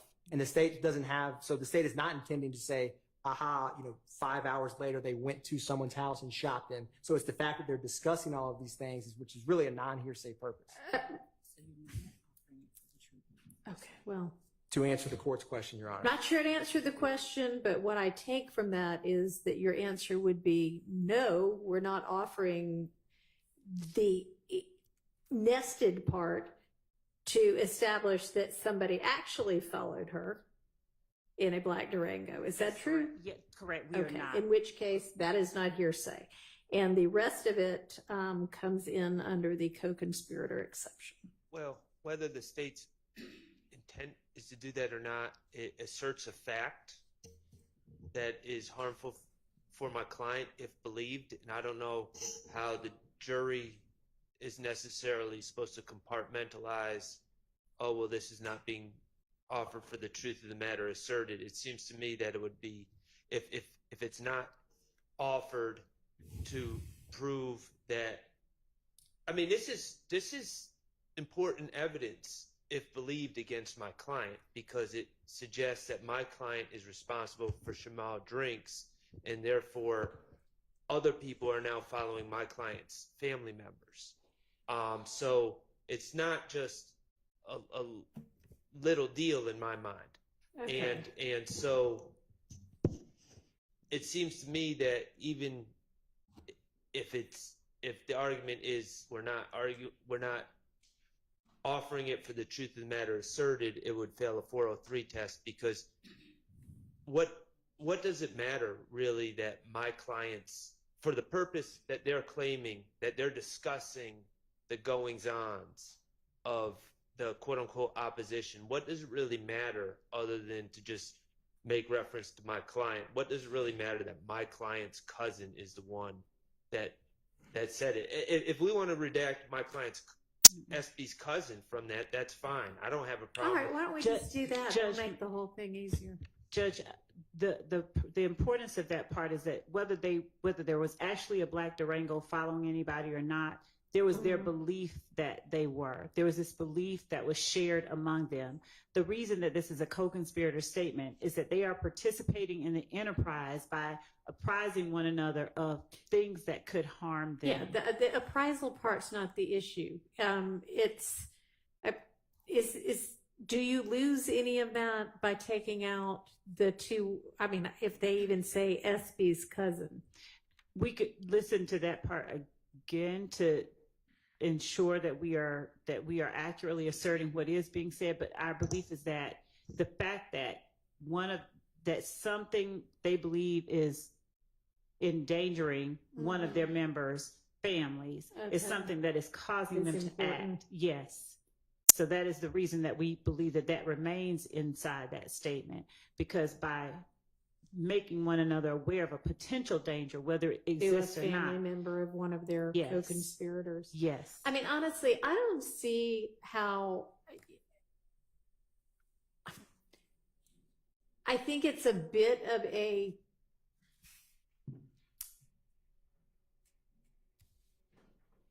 not that it's a stretch. It's that you'd have to pile like, you know, one building block on another to get to, if some bad guy out there is following a cousin of your client, that must mean your client has committed some crime against a member of that group. I mean, yes, it could be, you know, put together that way, but it's hardly like, oh, A equals B, therefore C. Well, it just isn't. This conversation occurs days after a murder occurred that my client is charged with. I understand. And I think the state knows exactly why they want to get it in, and that's why they want to keep the reference to my client's cousin saying it. It's they want the truth of the matter asserted to be brought in front of the jury, and it's if their interest is just that they're aware, then there's no reason that they're aware that people are following them. There's no reason to include SB's cousin. They could just put it in. They could just put Quay or whatever. Quay said this, and they don't lose anything. Okay, so what they lose is then they're just saying, hey, some random person is getting followed by a Durango. Right. And that's what they don't want to lose. In the context of the conversation, no, I don't think it's just some random person. It's obviously someone they're associated with and concerned about because they're talking about it. So it's not just some random person. All right, I can listen to it again, which I don't need to do here. I will just circle back and listen to this one again. And Your Honor, I'd also point out that Mr. Shard is making a 403 argument, and given that there's nothing about this belief on their part that is substantially more prejudicial than probative of the fact that they believe that this Durango is following a member or a family member of one of their group, and that belief is being shared, and in order that they do something, that they act accordingly. They're participating in the enterprise by... Yeah, that's not his argument. His argument is that because the Durango is following a relative of Mr. Stillwell, that must mean that Mr. Stillwell committed the crime against their group a few days before, which is what I'm saying is a whole lot of building blocks having to be stacked on top of each other. But I will take another listen. And it's not that it must mean that. It's that it's evidence of that. And I mean, if it is, you know, it is. I mean, that's why the state puts up one case, and if the defense chooses, they put up another case, and in between there, they cross-examine all of the state's witnesses so that all of the different theories can get presented before the jury that all the sides want presented, and they can sort out what they believe to be the facts and apply those facts to the law. But I'm not going to be cross-examining Demekion Garlington, and I'm not going to be cross-examining Quay. No, but you are going to make a closing statement, I would suspect. So, I mean, it's how trials work. So I will take another look, and I'll let y'all know. Thank you, Judge. All right. Your Honor, the next call we're turning to is reference number 2119, PDF page 2145. This is on April 1st of 2022. And this is defendant Stillwell on a contraband phone talking to Demekion Garlington about a number of things. He discusses, so there's a lot of discussion about the Shamel Drinks murder we're going to ask to play this entire call, but defendant Stillwell says he doesn't know why Miles got out of the car, referencing to Miles Farley. And Miles Farley was arrested April 1st as well, which is the same day that this call was made. He also discusses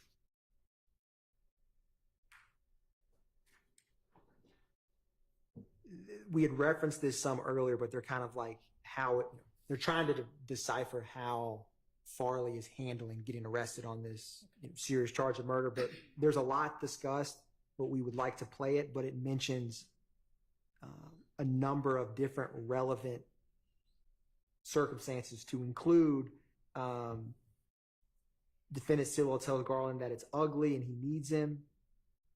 He also states, and they discuss, Garlington tells defendant Stilwell that Dolly said Thug's not talking to anybody, and Garlington says it should be funny. He should be funny and post free Wyeth and Lucci, because at the same time, Mr. Bennett is also in the Fulton County Jail.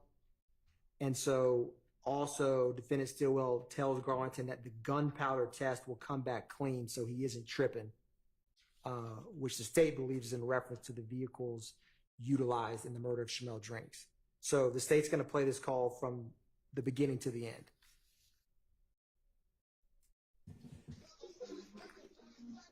What's up, bro? What's up?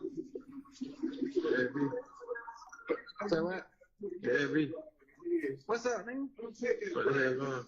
Man, shit, right here, listen to that new boy. Huh? I said, right here, listen to that new young boy. What you got going? Can I? Yeah, you know, I can't hit you on that other phone. Shit, bro. I'm fuck on that motherfucker. For real? Are you on? Oh, this another one?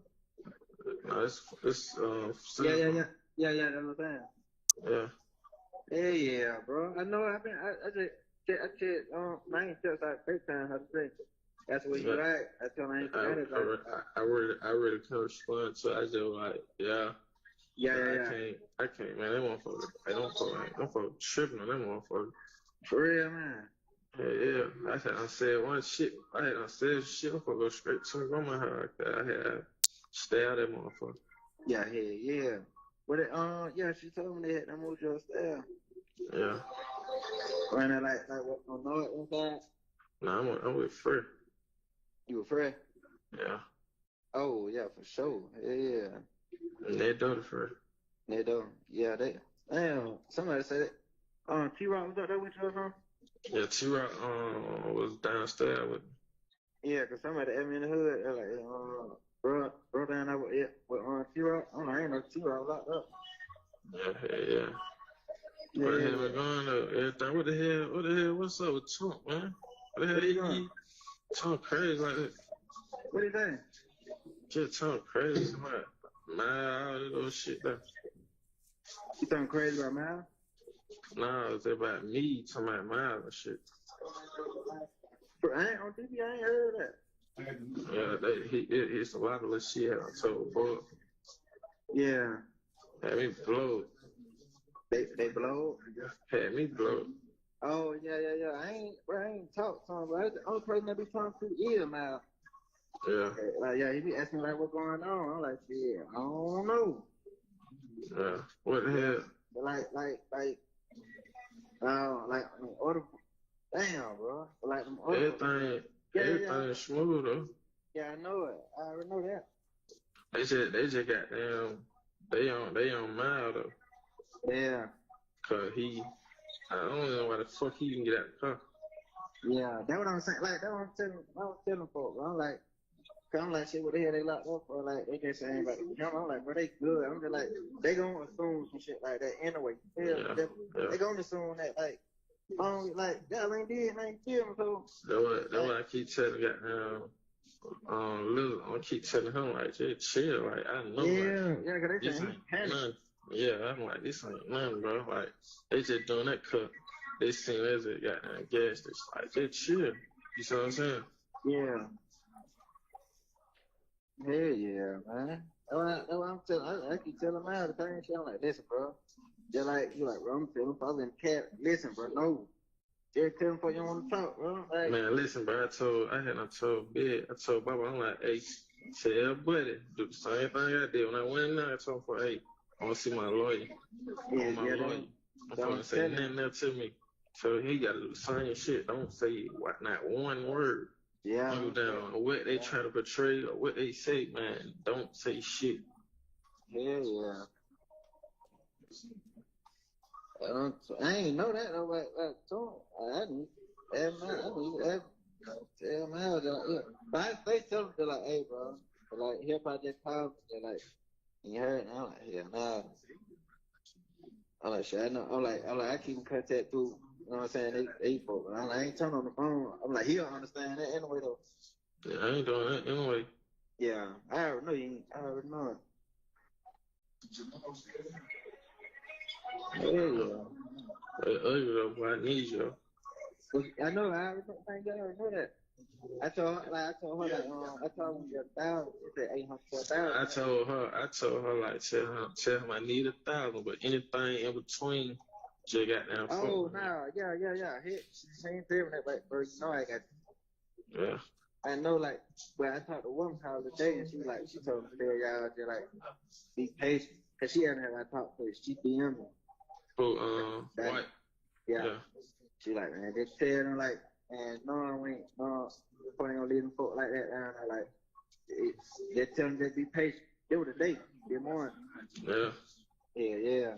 Like, man, just tell them to be patient, bro. Bro, I got it. Well, I already know that part. I just like. I know like how that go. You know what I'm saying? I ain't really tripping on that. I ain't tripping. Like I've been just trying to keep Buddy calm. You know what I'm saying? Yeah, do that, bro. Yeah, bro. I don't really be liking that coaching and shit. That shit had me all out. Like, I talk the phone. Like, I been on bro. Like, he had in FaceTime. Like, oh, what's up with Quay? Like, what the hell? I don't know if Quay on the phone saying something. Like, I don't know if he on shit. Like, he told real, like, man, tell Buddy got there and get his lawyer, bro. We did that shit for him. He paid, you know what I'm saying? What? Yeah, that was Funk told me. He like, bro, tell him, chill out, man. Nah, I ain't know nothing about that. Yeah, then we out downstairs. He was like, yeah, they was on the cell phone, but I ain't even say nothing. So I'm like, I know I ain't even upstairs. I'm like, ain't even got access to no phone. Hell nah, it wasn't nothing like that. I don't think he said no shit like that though. Yeah. And then I thought what that was telling somebody what the hell she saying foreign farming. Who? She told him they something about foreign farming. Okay. Yeah. She really kind of telling me to be careful how with the corn out. And they with the little nigga. I ran into the boy little blitz by myself. Yeah? Yeah, I ran into him. Yeah. I ran into him by myself. Like, that's on TV showing the boy see me turn the head. Yeah. But like, yeah. But like, we was on live and coding nobody be on my page and shit. So I don't know who told shot a video chat like, bro, when I ain't run. I say nigga, you ain't run, you damn sure touch your head, fat though. Huh? I say nah, I ain't say you ran, you damn sure touch your head when you see me though. Like, Yeah. I ain't knowing what you on. I'm like, listen, bro, you know what's going on. Like before all this shit, like Shadow was straight. Yeah. I'm like, shit, bro, you know. I'm like, you know what's going on, like. He like, bro, ain't no problem with you, bro, with everybody. I'm like, listen, bro, you know how this shit is, bro. You know how this shit go. Like, I'm like, yo, I used to speak to you and everything. I'm like, shit, that ain't going on no more, bro. I'm like, y'all, nigga. I'm like, yeah, that's on DD. I'm like, man, I had a corn right now. I told Corn to be quiet. Yeah. Yeah, but now they just made a video about an hour ago on Cleveland at the store with little sticks and shit like, yeah, all in our hood. I'm like, yeah, Chris saying. Man, they on some, man. Oh, I be saying stay away from that. That's police shit. Yeah, man. That's 12 shit. I ain't with that. Yeah. Damn, man. It's all good. Everything. I know it. So you still ain't got nobody right now? Like they won't take no payment? They ain't really saying, but ain't really saying that. You just really like, just chill, be patient. Like, same thing White tell you. Yeah. Okay.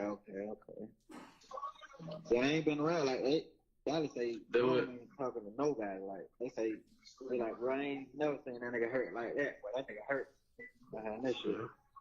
I think they said the one he really, really fucked with. Yeah, I know it.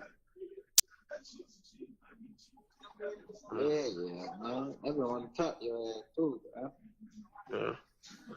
Yeah. What the hell? Nigga, Who? I heard. Yeah. No, I could be funny and put free wife and loose. Yeah. Yeah. Right. They had them tell me that shit. I'm like, man, help 12 in here. Man, what?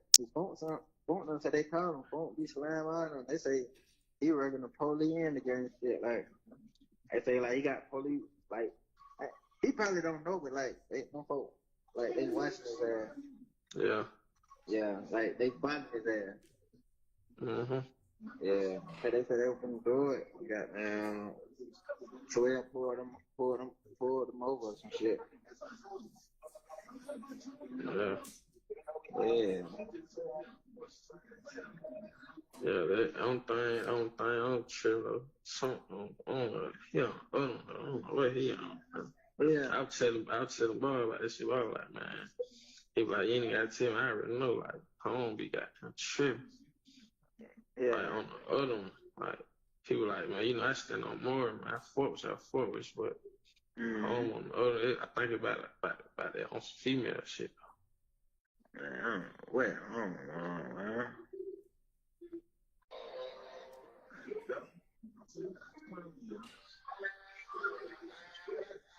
Yeah, I ain't on DB. I ain't heard nothing about that though.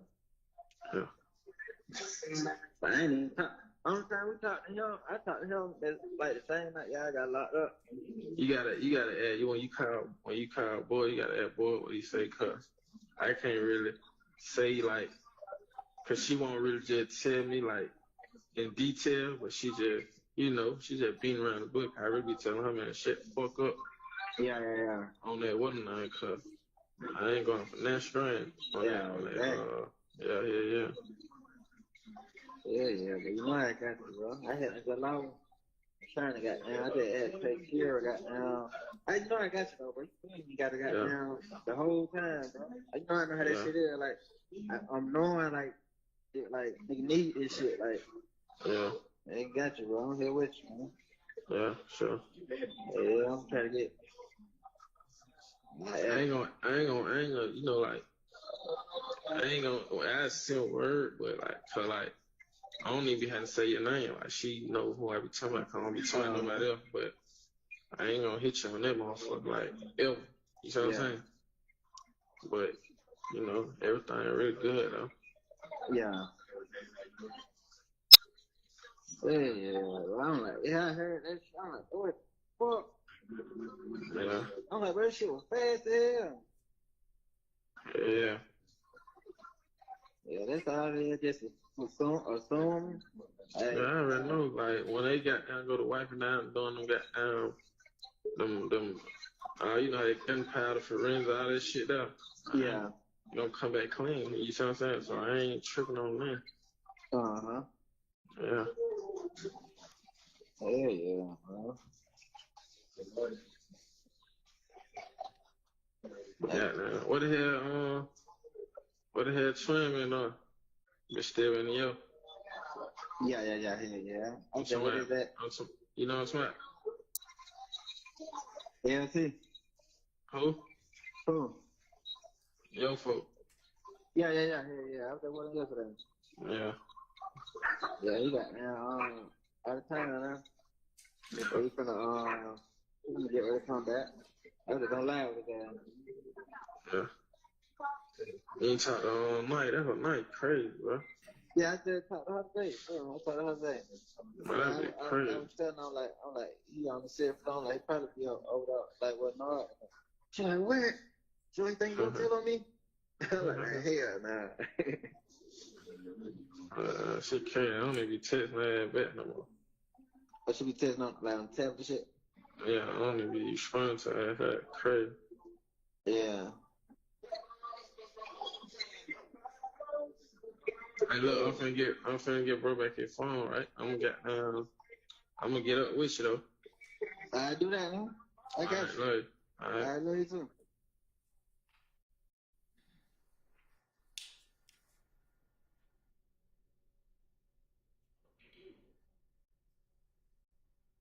Your Honor, the call is complete. So I don't know if defense has any objections to this call. I think the court understands the state's position of this. We've labeled it as a co-conspirator statement in furtherance. Your Honor, Carlton Matthews again on behalf of Mr. Marquavius Huey. So there was a reference in this call again to a quay, and our position, as we stated earlier, is that it's a 403 issue that we're making at this time, as we did previously.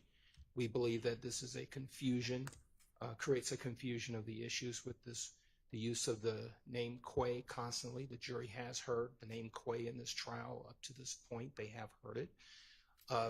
We did file a motion for severance at a previous date. It was denied. I'd like to renew our request for a severance on this issue for the record. And on the basis, again, it's a 403 issue with respect to this word name quay being repeatedly used. I think I've heard it like 3 times at least in these series of calls. So on that basis, Your Honor, we believe that a 403, and if the court is unwilling to grant the severance under the 403, confusion of issues, confusion of evidence, I would ask this court to, again, reserve the issue to allow us to craft an appropriate 105 instruction that will address this issue. All right. Thank you, Your Honor. Is there any response right now from the state? Your Honor, Detective Viverito will clear up, I think, quite clearly that this is in reference to Defendant Nichols, not Defendant Huey, because when they're referencing, they're upset that on a phone call, Mr. Nichols says we did this for Big Bro, talking about in the state's theory, Defendant Williams, in terms about we did it, the murder of Shamel Drinks, who was, I've already described kind of the back and forth, but the testimony in the state's theory, so there won't be any argument at closing, and Detective Viverito, who is going to be introducing these wiretap calls, she will make crystal clear who that quay is referenced on the call. So there won't be any confusion. Okay, well, that'll cure any potential confusion. So we'll make sure that she does that. All right. Am I correct in my belief that the state intends to introduce this whole call? Sounds like it. Okay. So my immediate concern is around 5 minutes and 30 seconds. Mr. Garlington is talking at this point, not my client. I talked to Funk. I've been with bruh, and he had me on FaceTime like, yo, what's up with Quay? And then Quay on the phone saying something like, I don't know if he on this SHIT, like, he told Rel, like, tell buddy, god dang, get a lawyer, bruh. We did that SHIT for him. He paid, you know? You know what I'm saying? Okay, so we got Garlington having talked to Unfunk, who is Mr. Greer, who supposedly, and I'm trying to put it together, it's not completely clear, but he talks to someone named Rel, and then somehow this comes back to Quay, who, you know, Mr. I think that the state is asserting is Mr. Nichols. So we have like a game of telephone with 4 different steps leading to Garlington then saying this to my client. And then it should be noted, my client does not tacitly acknowledge, or I think we've been using tacit admission. He says that doesn't sound right. So it's not that. He pushes back, and it's just nested hearsay times 4 in what Mr. Garlington's saying. So I have a real problem with that, because obviously that is someone who is not testifying to my knowledge, the originator of this, and it's passed around a few times, and it goes directly to my client's innocence or guilt. And it's, you know, this little bit in itself strongly suggests that my client is guilty, because the implication is Quay said we did this for Buddy. I'm not concerned about the for Buddy part. I'm more concerned about the we did this part. So that's a major flag right there. And it's nested hearsay. It's 403, any probative value that could come from this, other than its value as hearsay with 4 steps, is negligible.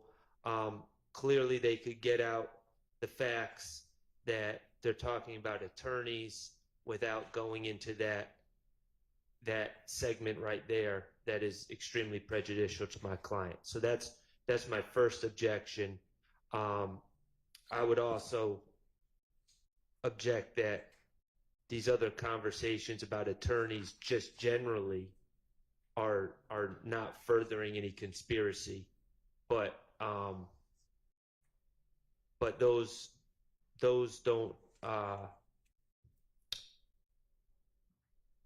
There's an extra level of concern regarding the time around 5:30. All right. Well, I think we've discussed the issue of attorneys potentially being provided by leaders already, and my ruling would be the same with regard to that.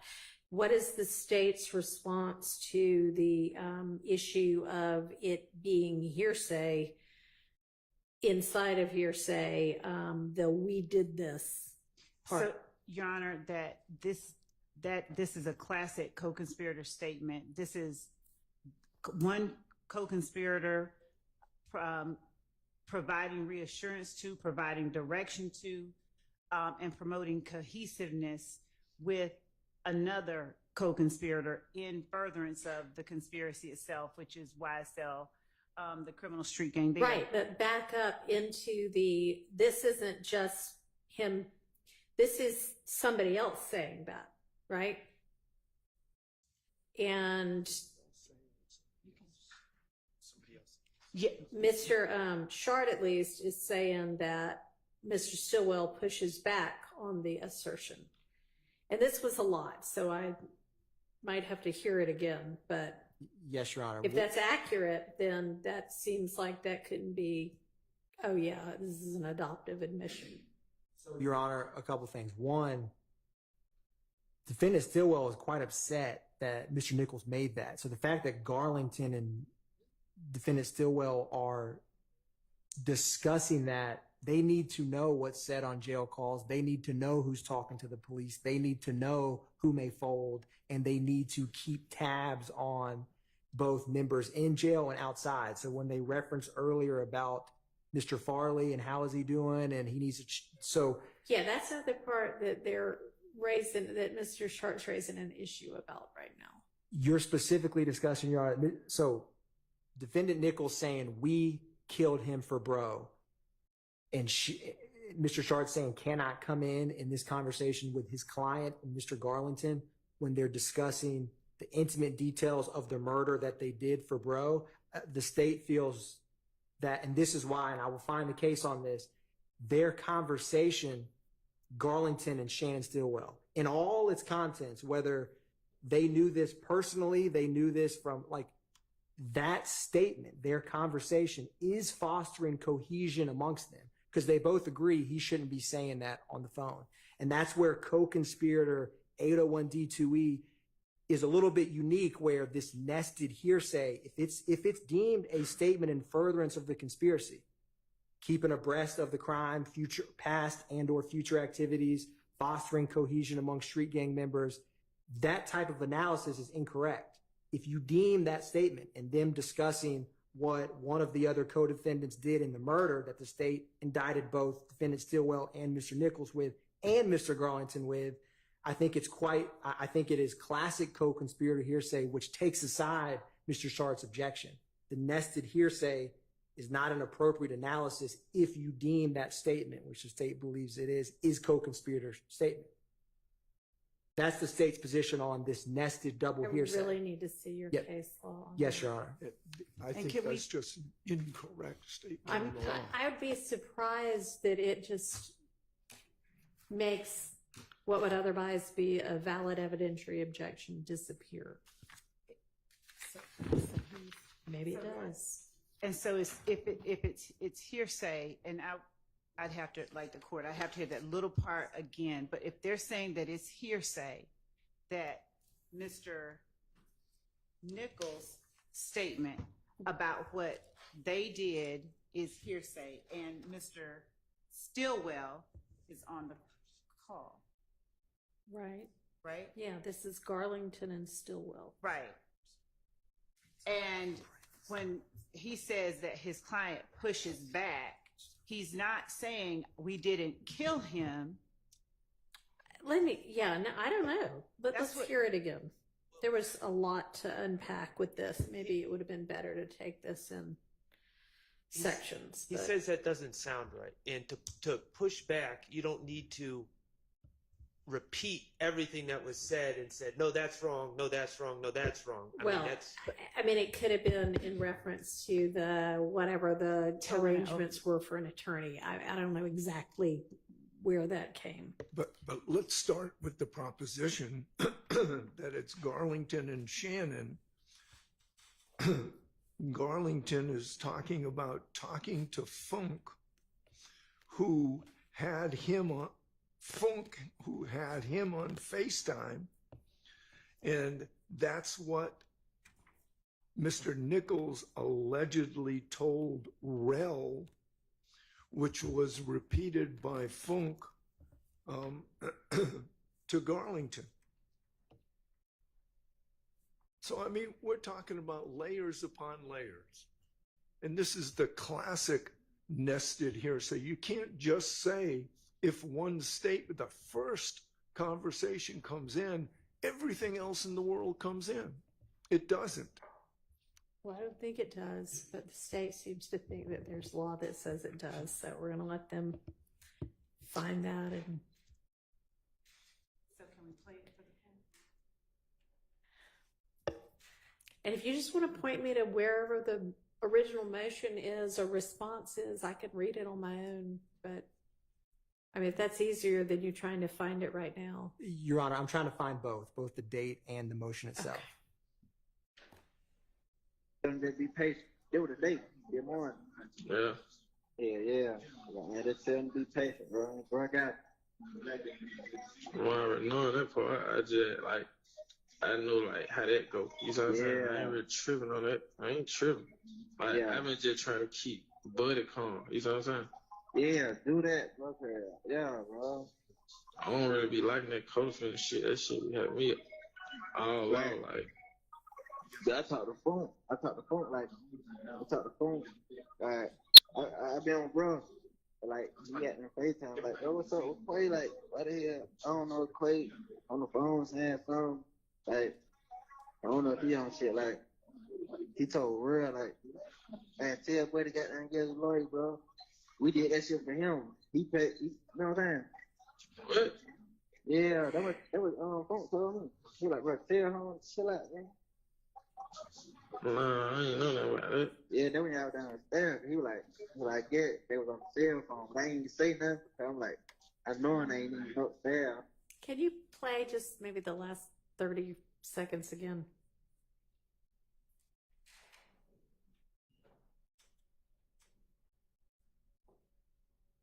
Yeah, I don't know Quay on the phone saying something.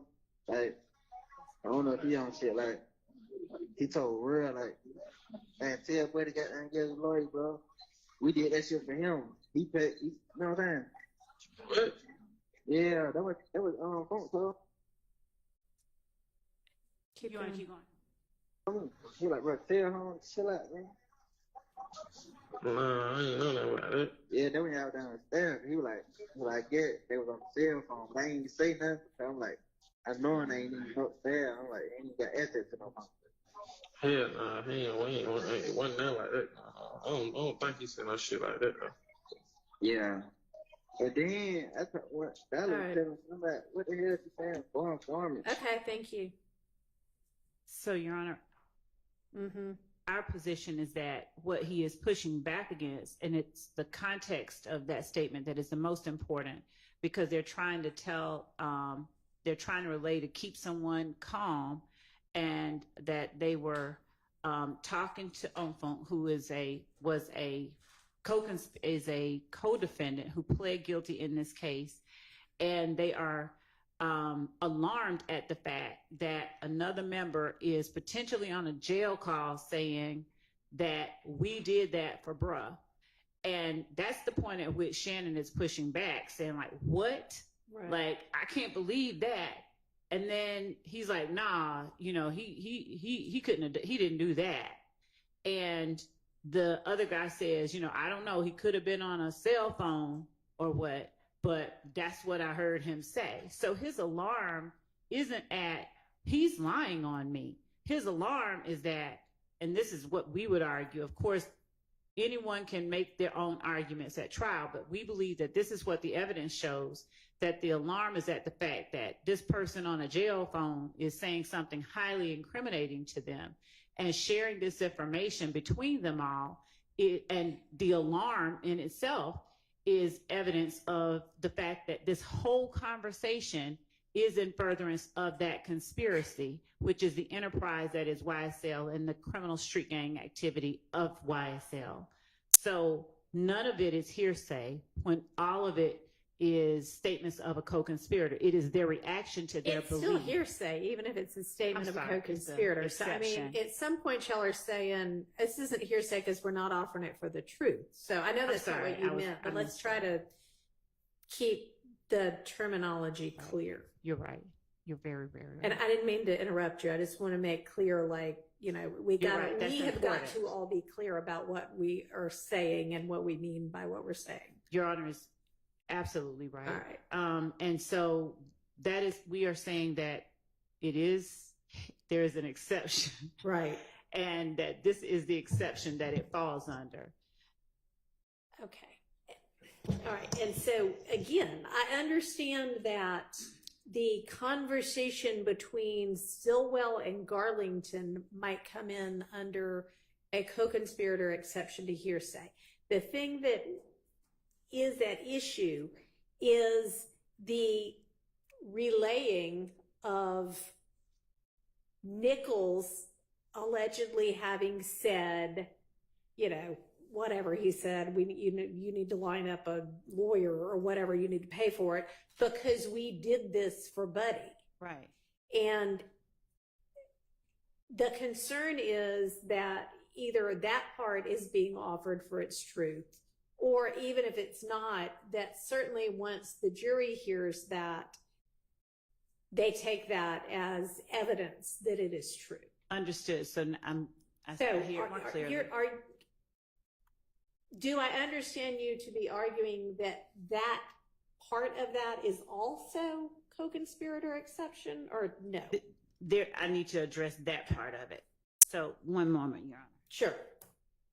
Do I have the argument correct that y'all are propounding? Well, yes. And if while they're gathering this, Mr. Atkins is listening, I hope. So can I respond? If we break this down, here's what the sentences were. Garlington says, I talked to Funk. I've been with bruh. I don't know who that is.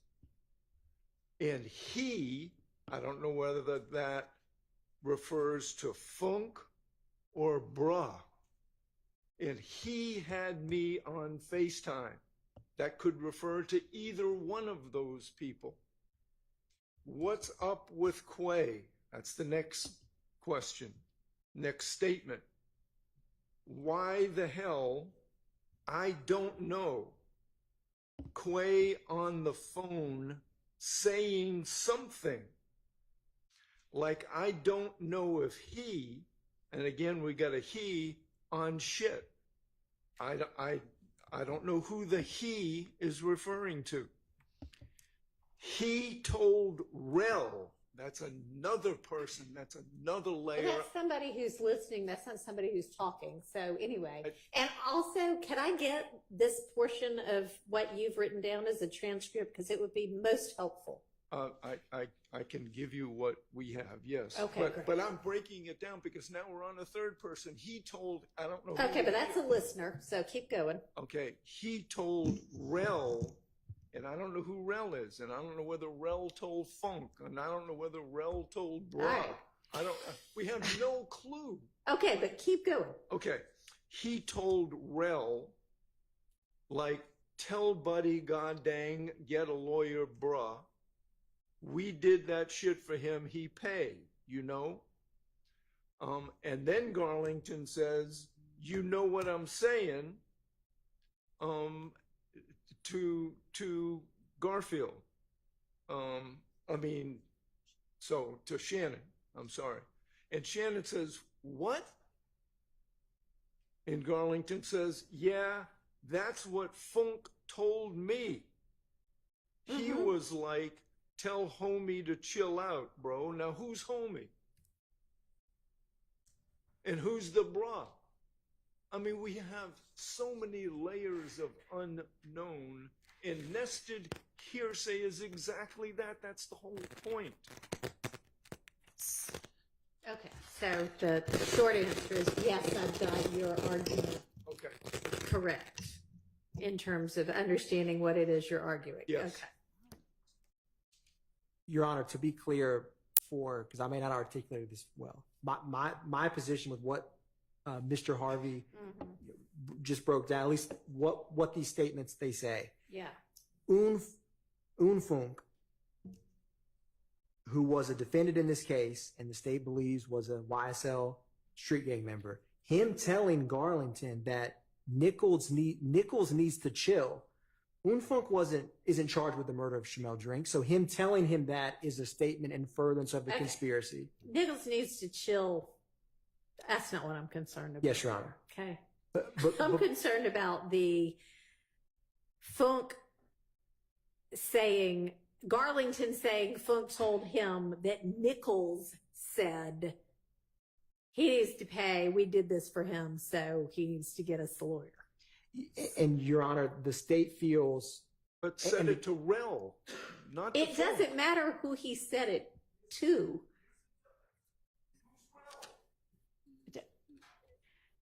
But it sounds like Funk heard it regardless.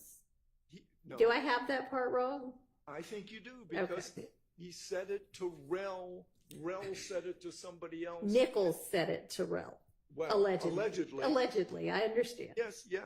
And then Rel to Funk, then Funk to Garlington.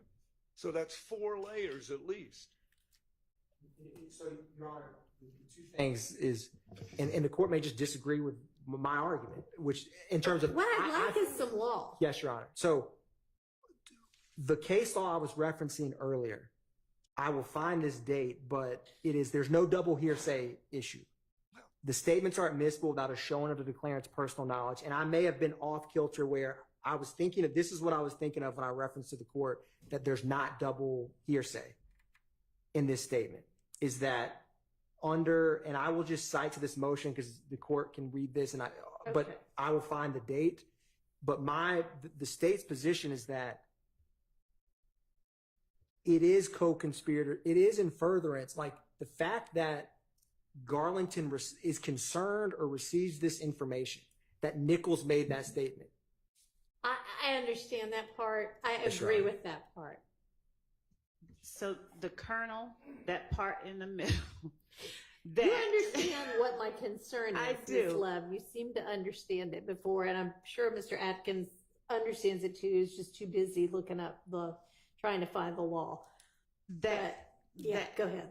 That kernel in the middle that Funk said, Nichols tells somebody, we did this for bro. Nichols saying, we did this for bro. Nichols saying, we did this for bro. I'll start out by saying, at best or worst, whichever you might want to look at it, Nichols is implicating himself and not Shannon necessarily. He hadn't said Shannon did anything. He's saying, me and somebody else did this for bro. So that's to start there as to Mr. Sharp's argument that it necessarily implicates Shannon, who has to push back. Number two, Umfunk being a co-defendant of Mr. Nichols and a co-conspirator of Mr. Nichols, relaying what Mr. Nichols told to him. Whether or not Mr. Nichols said it or not, it's statements that Umfunk is asserting Mr. Nichols gave to him, even though it's a statement against the penal interest of Mr. Nichols.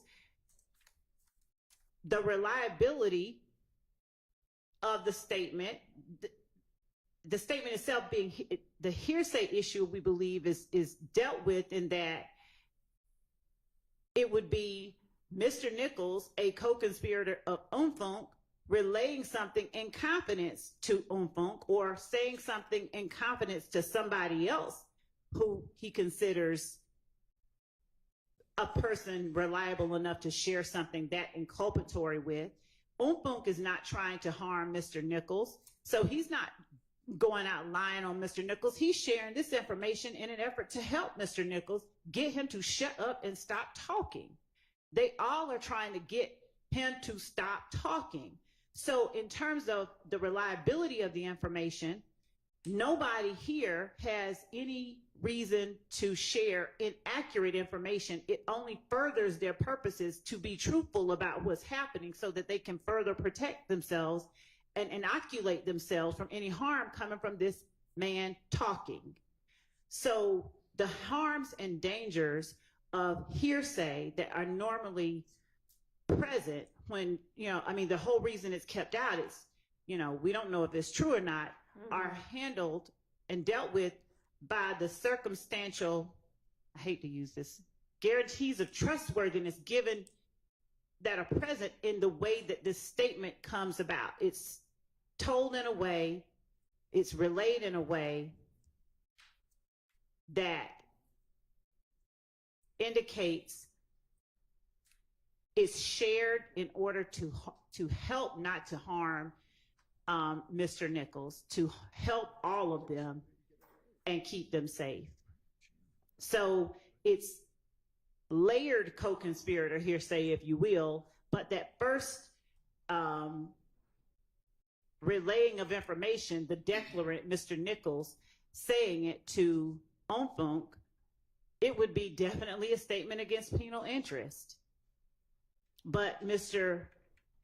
Greer, who is Umfunk, sharing that information is a co-conspirator statement, which we believe gets us past this idea that this is nested hearsay.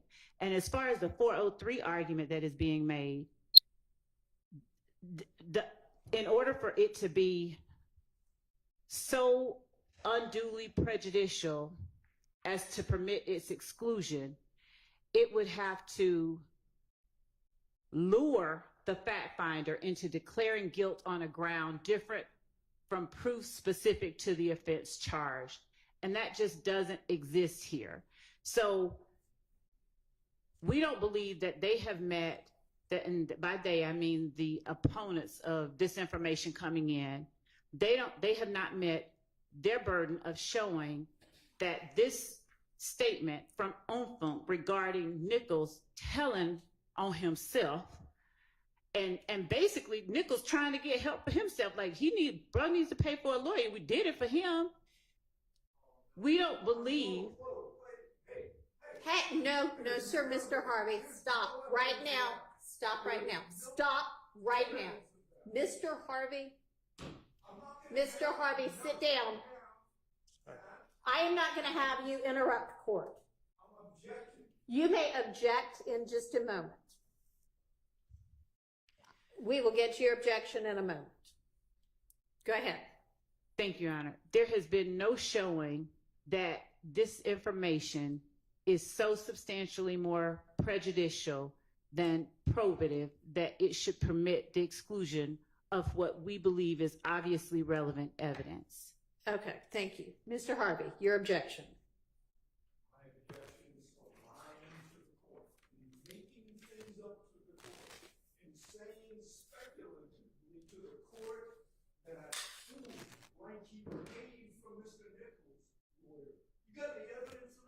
I don't even understand that to be what she said.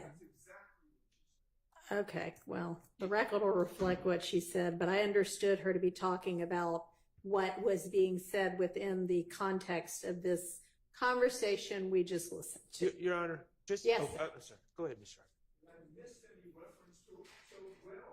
Well is the person to whom this allegedly. I'm going to listen to it again, offline, not in court. Your Honor, this is where I'm at with this. Just because the state says something is so doesn't make it so. I understand. And the state is saying, oh, well, this was done in furtherance of the conspiracy. This was done in furtherance of the conspiracy. The whole point of the hearsay rules, and I understand that the confrontation clause might not be implicated here, but the hearsay rules, the whole point of the hearsay rules is you get to see who's saying it, know what their basis is, you get to cross-examine them, they come to court, etc. And the problem here is the state is just sitting here saying, oh, well, clearly Mr. Umfunk did this to further the conspiracy and clear. How do we know? How does she know? Maybe Umfunk, I'm not saying this is the case, but what if Umfunk was involved? Umfunk would have every reason to shift responsibility to other people. What about the next line in the hearsay ladder that we have? We don't know what people's motivations are, and just because the state says, well, their motivation was to do this or do that, she's not inside Unfunk's head.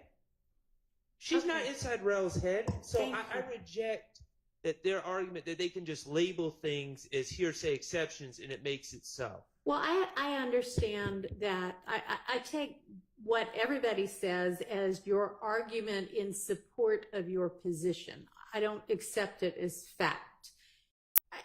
It's an argument. I hear the counter argument. Sometimes I hear a lot more counter arguments back and forth after that, and then I make a determination about whether our evidence rules permit this particular evidence.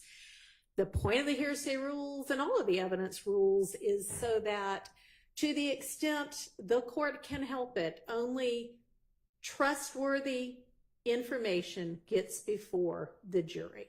And that's what we're trying to sort out here. So I understand that the stakes are high. I think that this might be a good time to break for the day. I will re-listen to this. Mr. Adkins, if you can find, either the date that I can find the motion or the case law itself, just send that to Ms. Pursfield. She'll send it on to me. Yes, Your Honor. Okay.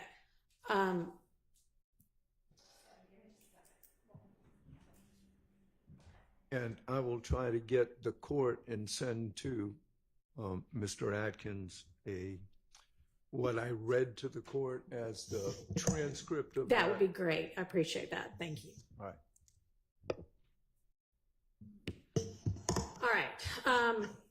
I know that y'all are all going to hate to hear this, but sometime during the day tomorrow, and I don't know when, and I don't know how long it's going to be, people are going to come in to work on what hopefully will be a fix to the sound issues we seem to have a lot of last week. And there are a couple of other things going on that the court needs to deal with as well, not with regard to this case, just in terms of scheduling tomorrow. It's going to be quite a challenge to figure out when we might actually be able to get here and use the courtroom for any, amount of time that will be worthwhile. And so we are not going to have a court day tomorrow. Y'all may have other cases to deal with, but to the extent you don't, please, continue to work on this case. We still have a lot of non-jury work to do. I think we did a good job this week of getting to the things that will be coming up in the next several weeks. So thank y'all, everybody, for working hard on that. And we're going to have to circle back on, the stuff that is still facing us in this wiretap and some other things. I understand the state is going to get witness 61 through the end, and the information about the exhibits generally coming in with those witnesses to the defense by Monday. And I will see everybody Monday at 8:45. We'll have the jury back with us then. Okay? Anything anybody needs to put on the record before we adjourn for the day? The question, Your Honor, we were internally, we wrote down the dates that the court said that we had admin days, but as I was speaking with one of the counsels for defendants, she and I, my team did not have the same recollection, was that there was another period of time that the court had mentioned that we would have the ability to further make these arguments. Was this the only week? This is the only week so far that I know of, that I have established. I mean, I didn't establish this week, but I have not established other dates that we're going to be in court without a jury. We are going to have to determine what those are because we clearly need some more of them. But the dates that I've given to y'all and to the jury so far are dates that the jury will be out and we also will be out. So I'll just have to, I know one of the things I need to do is figure out some more in court for us, but non-jury dates. And I anticipate some of them will be maybe the